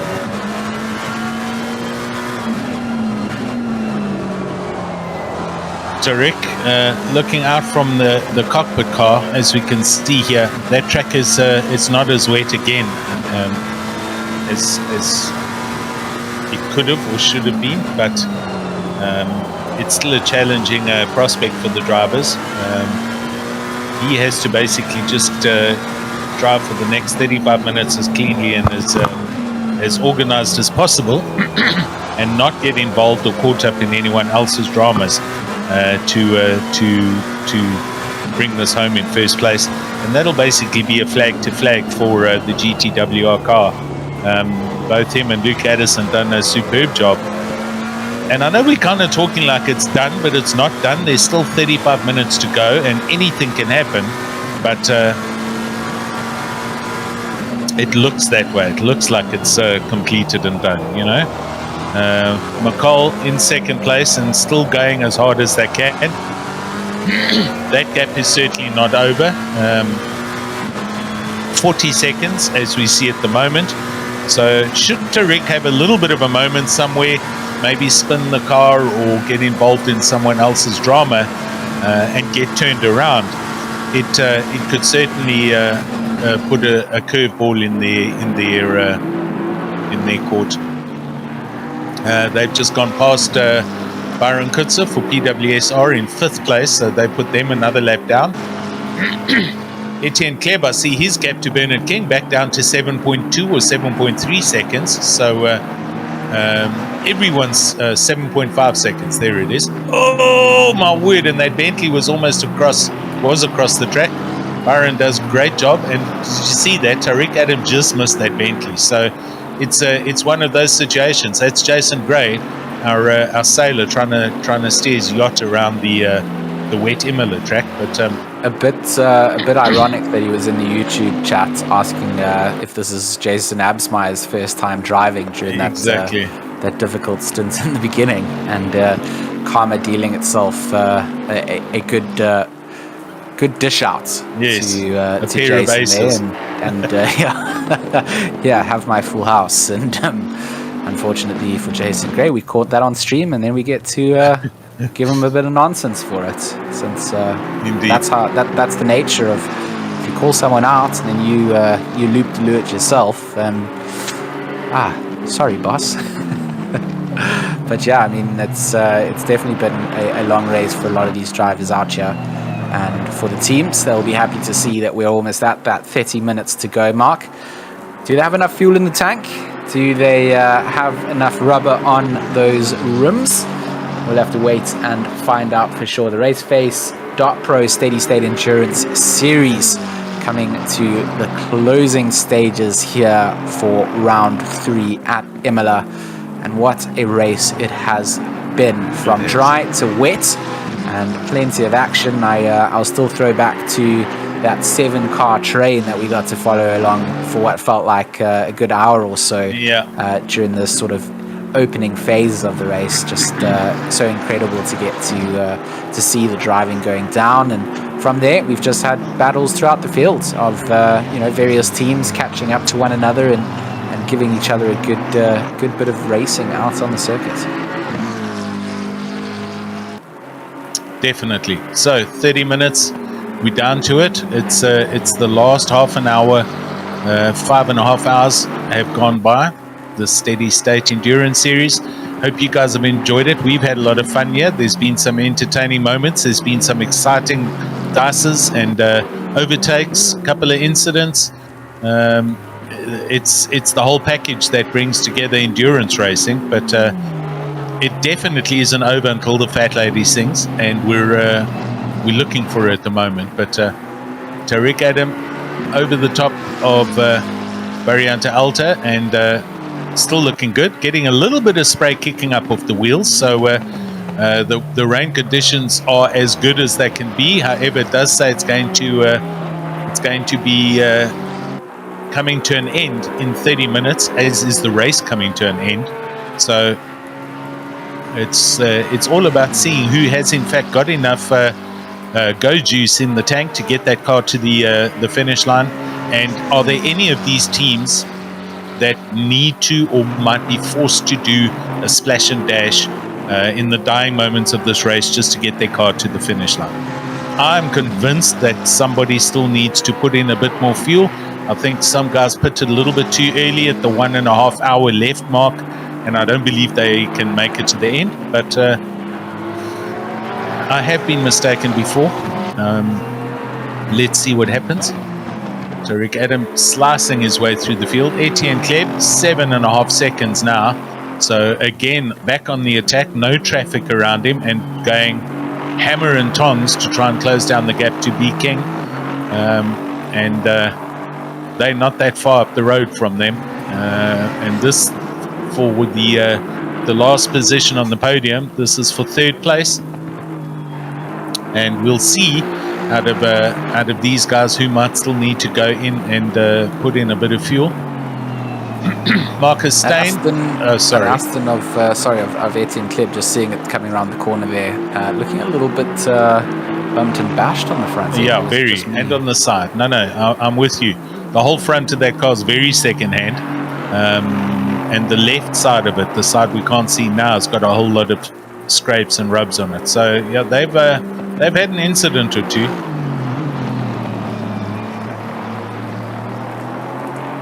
Sorry, I didn't mean to interrupt. No, not at all. I think, there's a lot of cars that are looking a little bit... a little bit like they've done some racing out here today. But when you are in the car that's trying to chase down, for position, it's probably something that might be worth noting is that there is a little bit of damage taking place there. Maybe it's a bit of visual damage, and it's just not really updated on the server side. But that gap, 7.2 seconds, 28 minutes.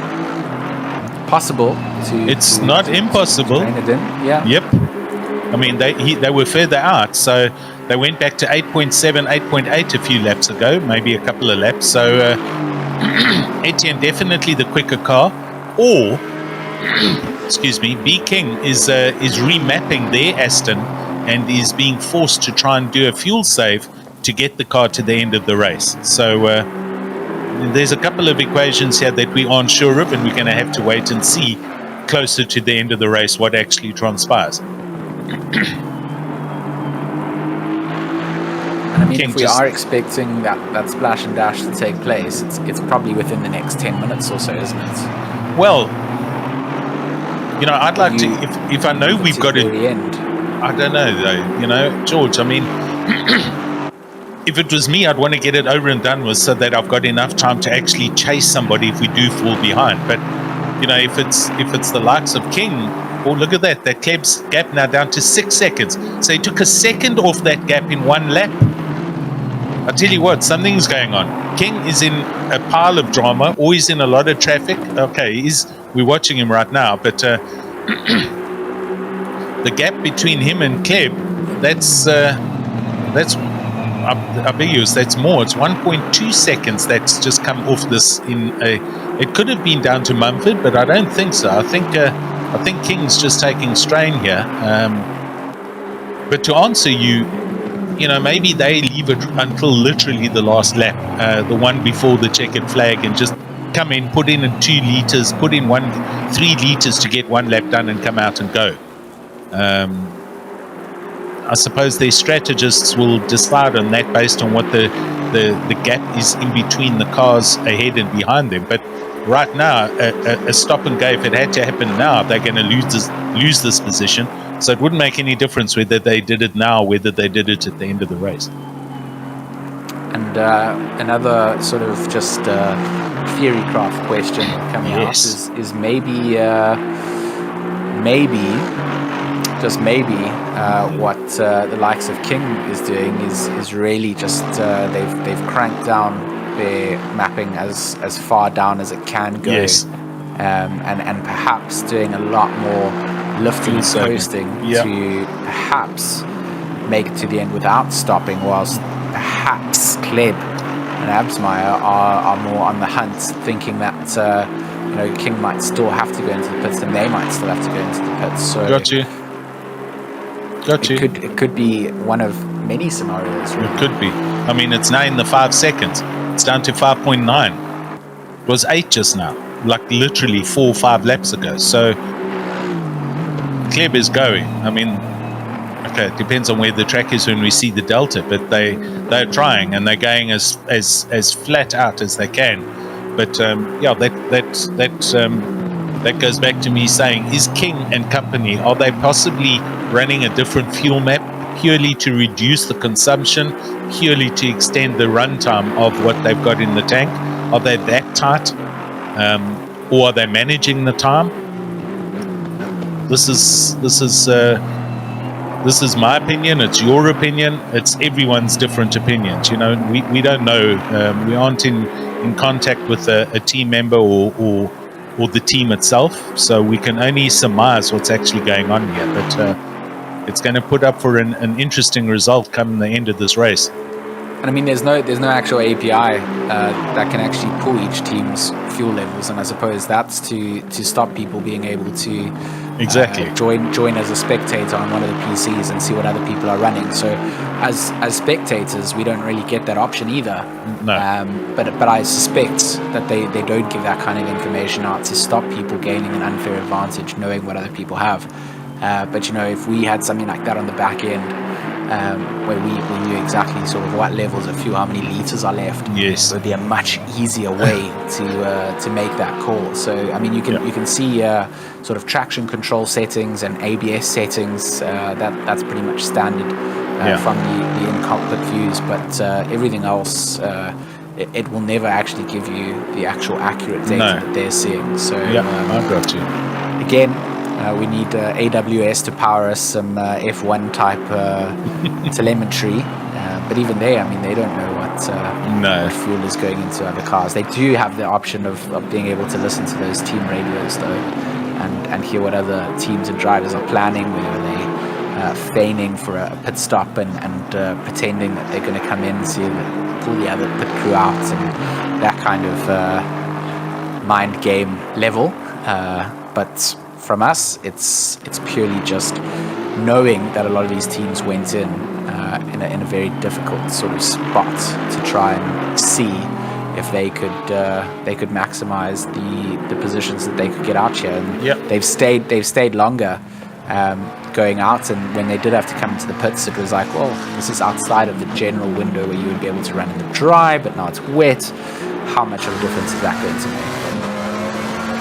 And you see how your tire data as well will never show you. I don't even think the colors update to show the sort of operating pressure. So you always feel like people are running on complete. They are playing Lawnmower Simulator 2021. And Tariq Adam managing to sort of spot that out and get it done. But I do love this view from this angle. You get to see all the elevation of the circuit. A little bit of the splash coming up from the rain, which is slightly Pitsa going to come onto the circuit again. Going to have the charge down coming through. He's going to leave some space on the inside here. Going to kind of just park it in the middle, and needs to make his way through this. And then you'd assume that he's going to move over, and he does. Stays to the left of the circuit, allows the GTWI race leader to get through, and another lap going to be added onto the tally as they come to complete that 189th lap. Indeed, I just saw the I think it's Van Rooyen coming out the pits, so that was a splash and dash for that Aston Martin. The gap 47 seconds between our leader and the ATK Academy charging McColl's, and the gap between Kleb and King is 5.5 seconds, I believe, as we see Peterson on the back of Tarika here. This the dice for 21st place. Rainer Peterson has been up and down the timing screens and had a few challenges with a few drivers, but enjoying the Bentley around Imola.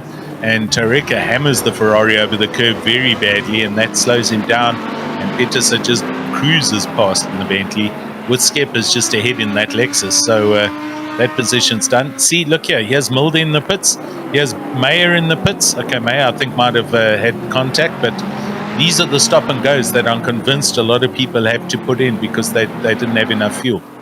So we'll have to see what happens in the top 10. Who they might still need to pit. Etienne Kleb now down to 4.9 seconds with just under 20 minutes to go.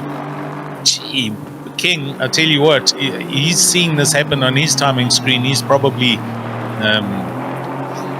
his nerves must be finished right now. He's watching this. There it is. That's the gap, as we just saw it on that picture. So they can literally see each other now, and that is third and fourth place.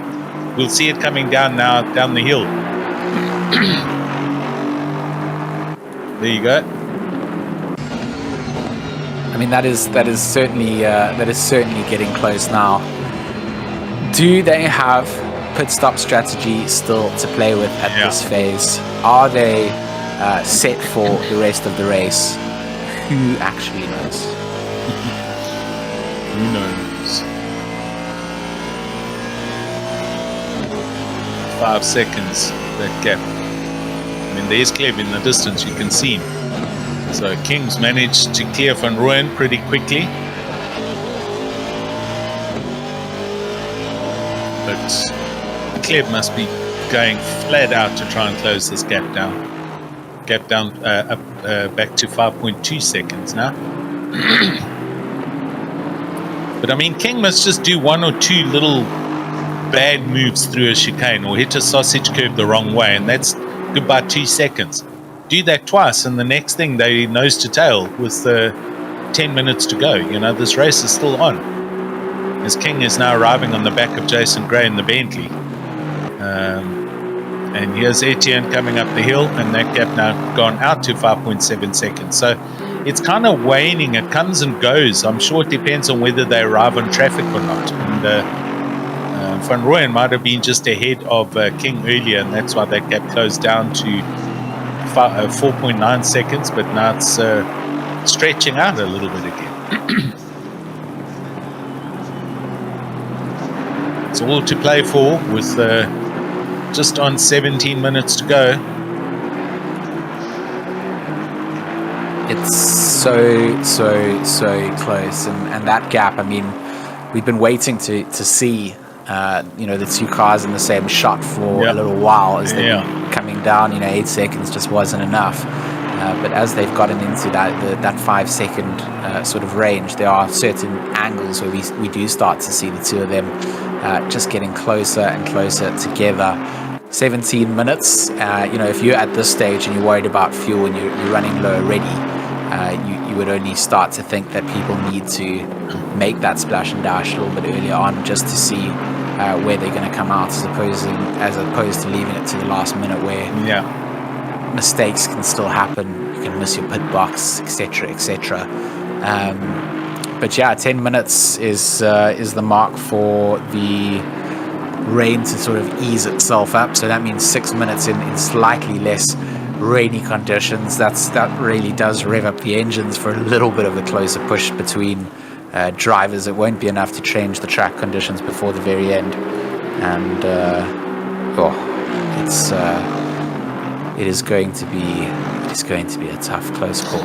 It is. I mean, it's not going to happen because of the icons, but just imagine if the track literally, if it stopped raining now, 15 minutes from the end, do you now attempt to drive the car to the end of the race with the wets as they overheat? And I'm talking about a dry track, not still wet. It's still going to take 5 or 6 laps for it to go dry. But wow, that would be a huge curveball. I think here, right, it stays wet enough that just because it's a decrease in rain means that it stays wet enough that you can just warrant staying out on the wets. But I mean, if it dried up entirely and then 2 laps later those tires are doing nothing, you probably would take the gamble, knowing that in this sort of time, it was 30 minutes completely different, but that time that we've got less, 15 minutes on the clock, I think you're going to see it to the end on the wets now.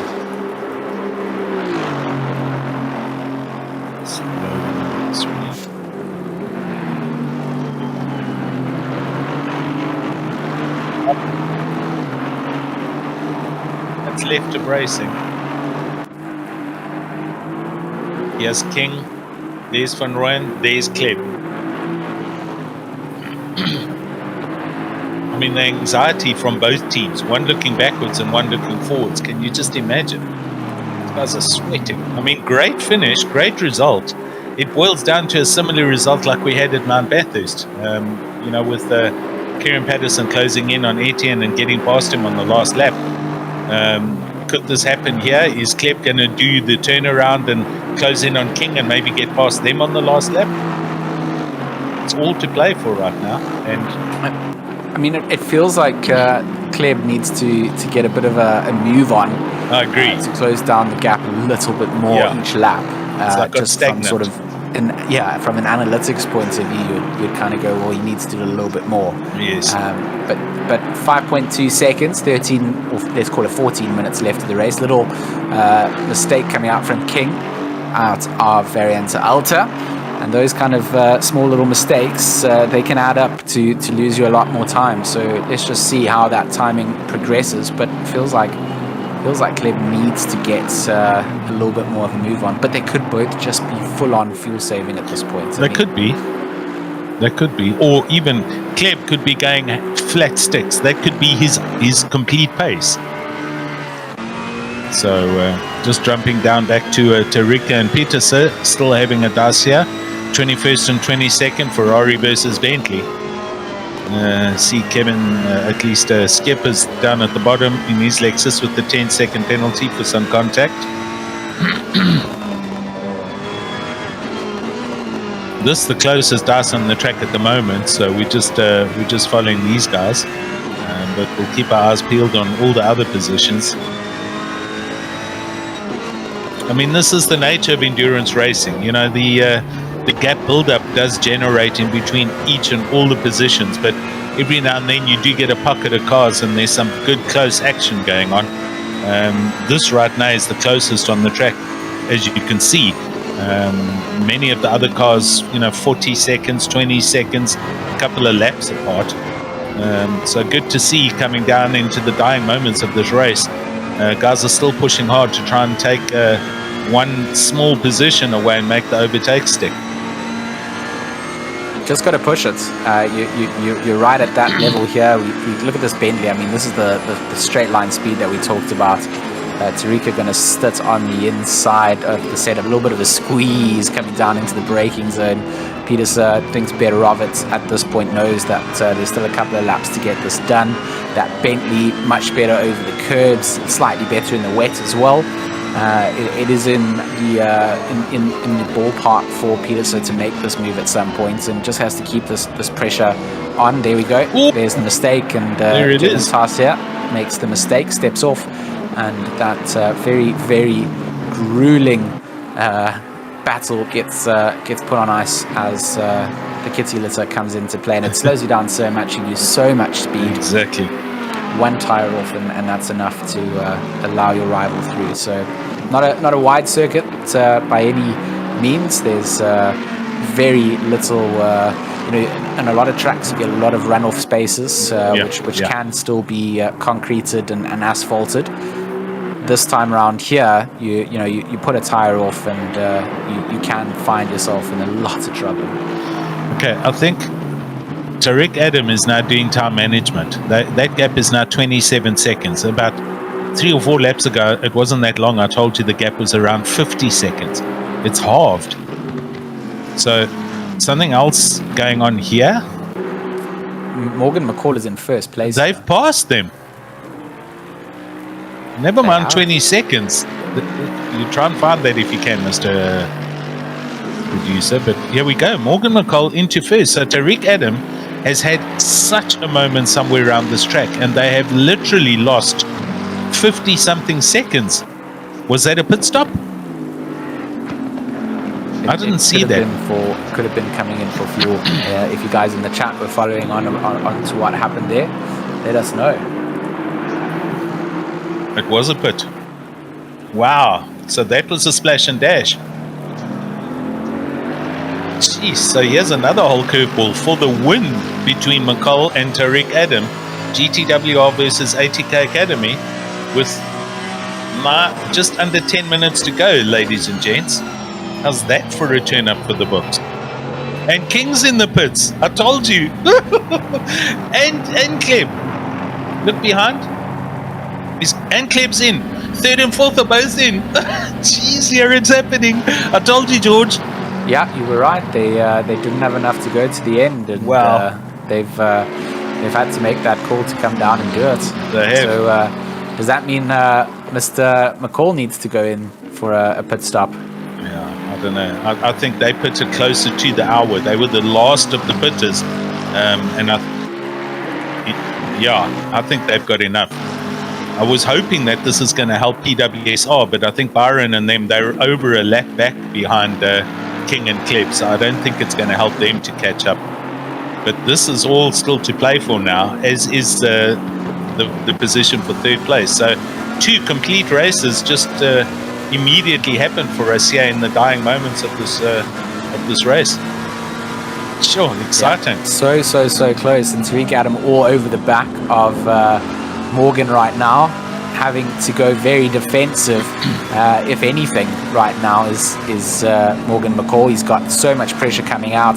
Tariq Adam going to be applying as much of that as possible and just trying to extend every apex as Morgan McCall here as we make our way through Aku Minerali and making sure that Tariq Adam has to find some way past here, back onto the brakes, into the ideal racing line, use as much of the curve as possible, and really get onto that exit of the apex, get back onto the loud pedal, and see if you can get yourself a good run down to Ravazza.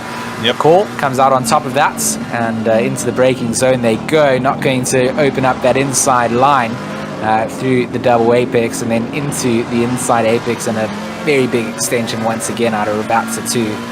What a race coming out between these drivers. Tariq Adam trying to find something onto Morgan McCall. King and Kleb, they're 3.4 seconds between each other. McCall moving to the right side of the racetrack, back across to defend the inside line onto the brakes. A little bit later was McCall there. He might have gone too deep. Nope, not enough. Really, Tariq Adam trying to get into the head of his rival in front here, try and force the error. But you got to just say it's been a great strategy game coming out from the McCalls. Skip is off the track there on the outside, not coming back to make anything between these two race leaders. But what a good bit of driving between them. So look at those gaps now. 196 laps. It's 3/10 to Tariq in second. Then a gap to B King, who's 3-point-something seconds to Kleb, and then Kutsu, who's 33 seconds off the back of them. First to fifth place. So sure, it really will boil down to these those last splashes and dashes and who put it when. Gosh, it was close. So close between the two. Does Morgan McCall have the amount of fuel he needs to stay defensive ahead of Tariq Adams? 6 minutes 32 to go before the checkered flag waves out here. A lot of curb being used by Tariq Adam going through Variante Alta, and the chase still continues down. But this is the portion where we saw Morgan just extends his advantage as they make the run down to Ravazza.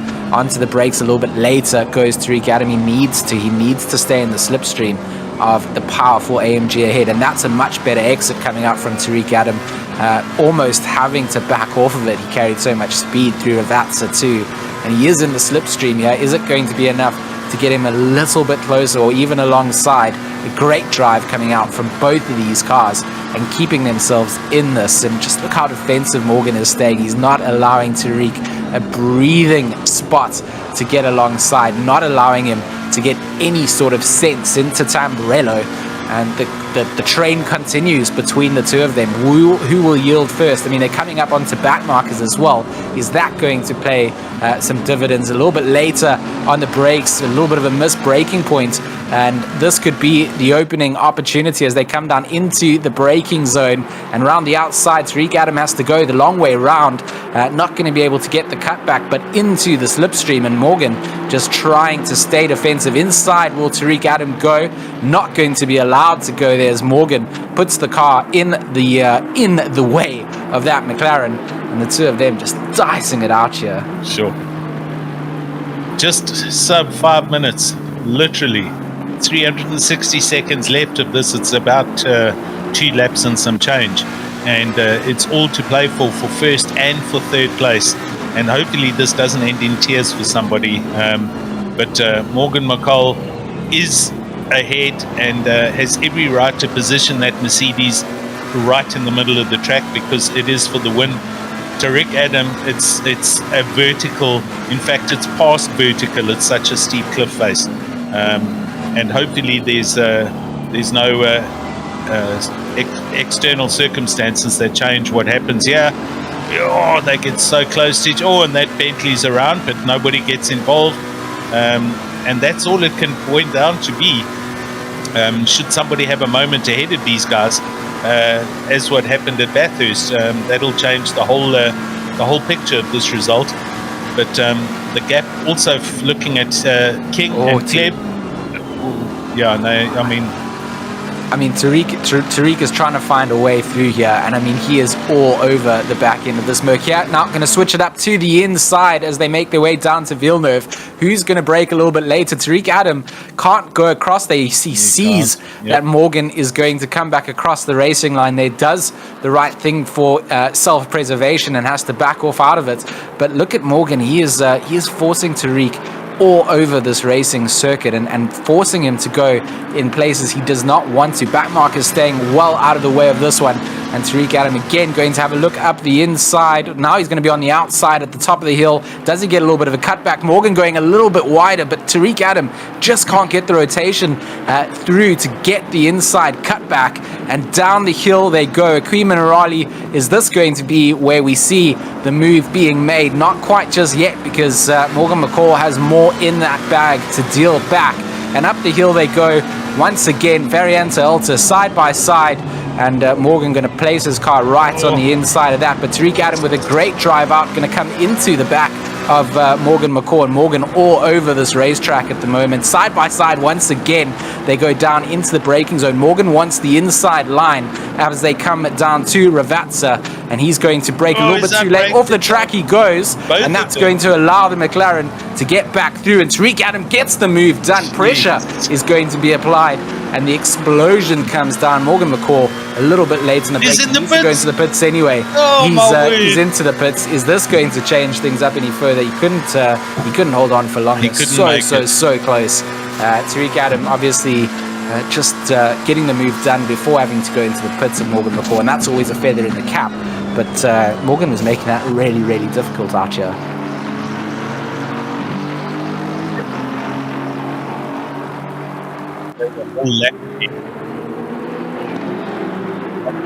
Gonna stand as far as the winner for GTWR Racing and Tariq Adam, but King and Kleb still going at it.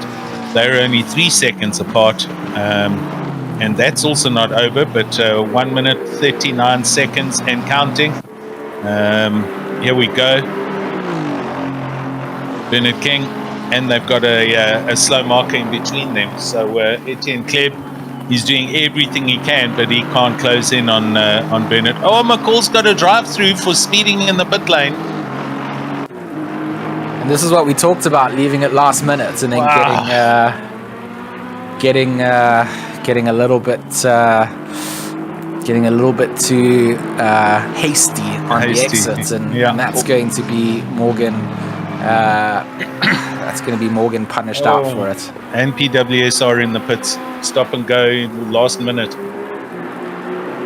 Splash and dash needs to take place. 3 seconds. Kleb and King. Jordan Sherritt's actually in the chat saying, sorry, that driving of Morgs was absolutely unsportsmanlike, completely no respect, absolutely shocking. And I mean, to me it was... there could have been some moving under braking in some of the braking zones, but for the most of it, he was just extending his car as wide as he could. Last lap for Tariq Adam now. McCall out still. He's going to have to come around and he's got to complete that drive-through, which they have to do now. So does that allow King or Kleb to close in? I don't think so, but the gap 2.9 seconds between King and Kleb, so super close also between third and fourth. So Jordan's saying that that's a penalty being applied out for track limits for the drive through. He's right. It would have been a stop go for a speeding in the pit lane, wouldn't it? Yes. So that was probably they'd run one too many off-track excursions, so that's the drive through. And the steward's actually saying that they were about to give Morgan a warning for the driving that was taking place. So they also. Stewards agreeing then with the GTWR drivers and saying that wasn't quite sportsmanlike on the circuit. So all kind of working out the way that it should have in the situation, and the drive-through penalty handed out by the sim for track limits. So that was all sort of dealt with itself, didn't it?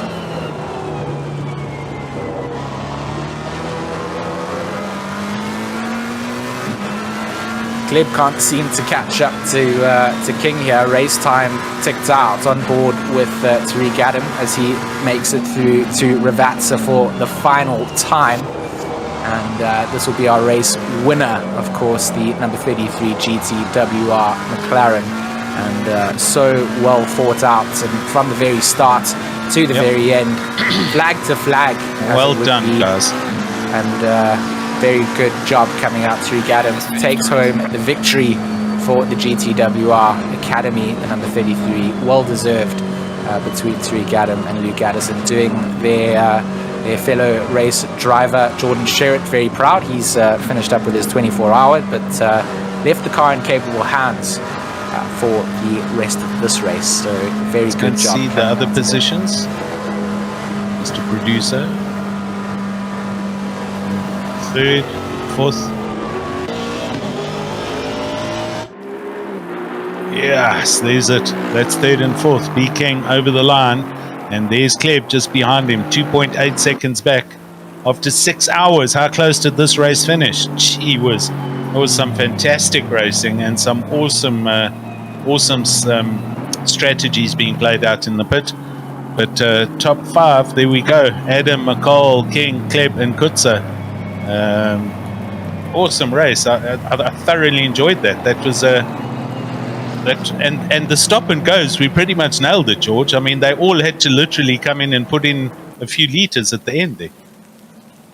Yeah, I mean, it was Sure. for a lot of drivers right until the very edge of the limits, wasn't it? And whew, what a race coming out there.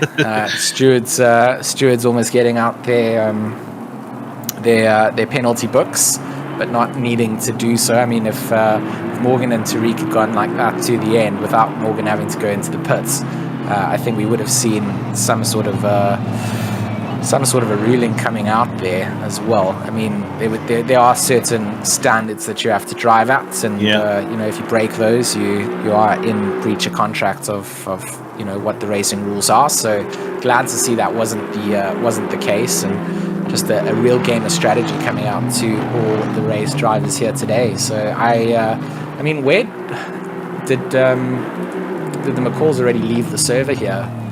In terms of the timing sheets, it looks like they must have.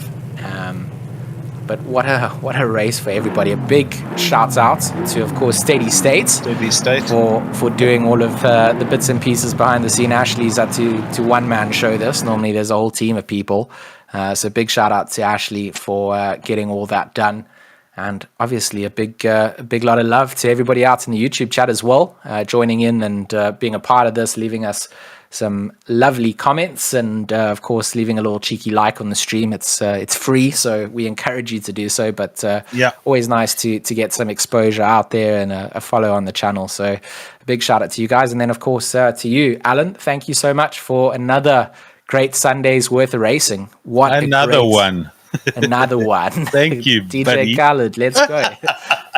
But no, it was really good to be here again with you, and awesome. That concludes the third round, and we've got 2 more rounds to go after this, so it'll be cool to see who we crown as champion. Some celebratory Aston Martin donuts being done out by King and Reina. Yep. They've obviously got too much fuel in those cars. Yeah, exactly. So back at you, George. Awesome to join you in the booth here at Imola. It put on a huge show for us, the 6 hours of Imola. Steady State, Raceface, thanks to everybody involved. It was a great drive. Well done to all the teams. It's not easy to finish an endurance, especially not at the sharp end of the stick. And I think the guys did superbly well. There we go, Bernard King and company hammering the tires to pieces on the Aston Martins. But well done to everybody for an awesome day's racing. Most enjoyed it. Thank you also to everybody joining us on the YouTubes. Hope you guys had a lot of fun watching the race. And we'll be back with you in a week? 3 weeks, I think, for round number 4. Yeah, back at you in the next couple of weeks for round 4. Going to be a good one, and we hope that everybody has a good time taking a little bit of a break now until then. So from us, thank you very much. Have a good Sunday evening, and we'll catch you on the flip side. Yeah. Cheers, everyone.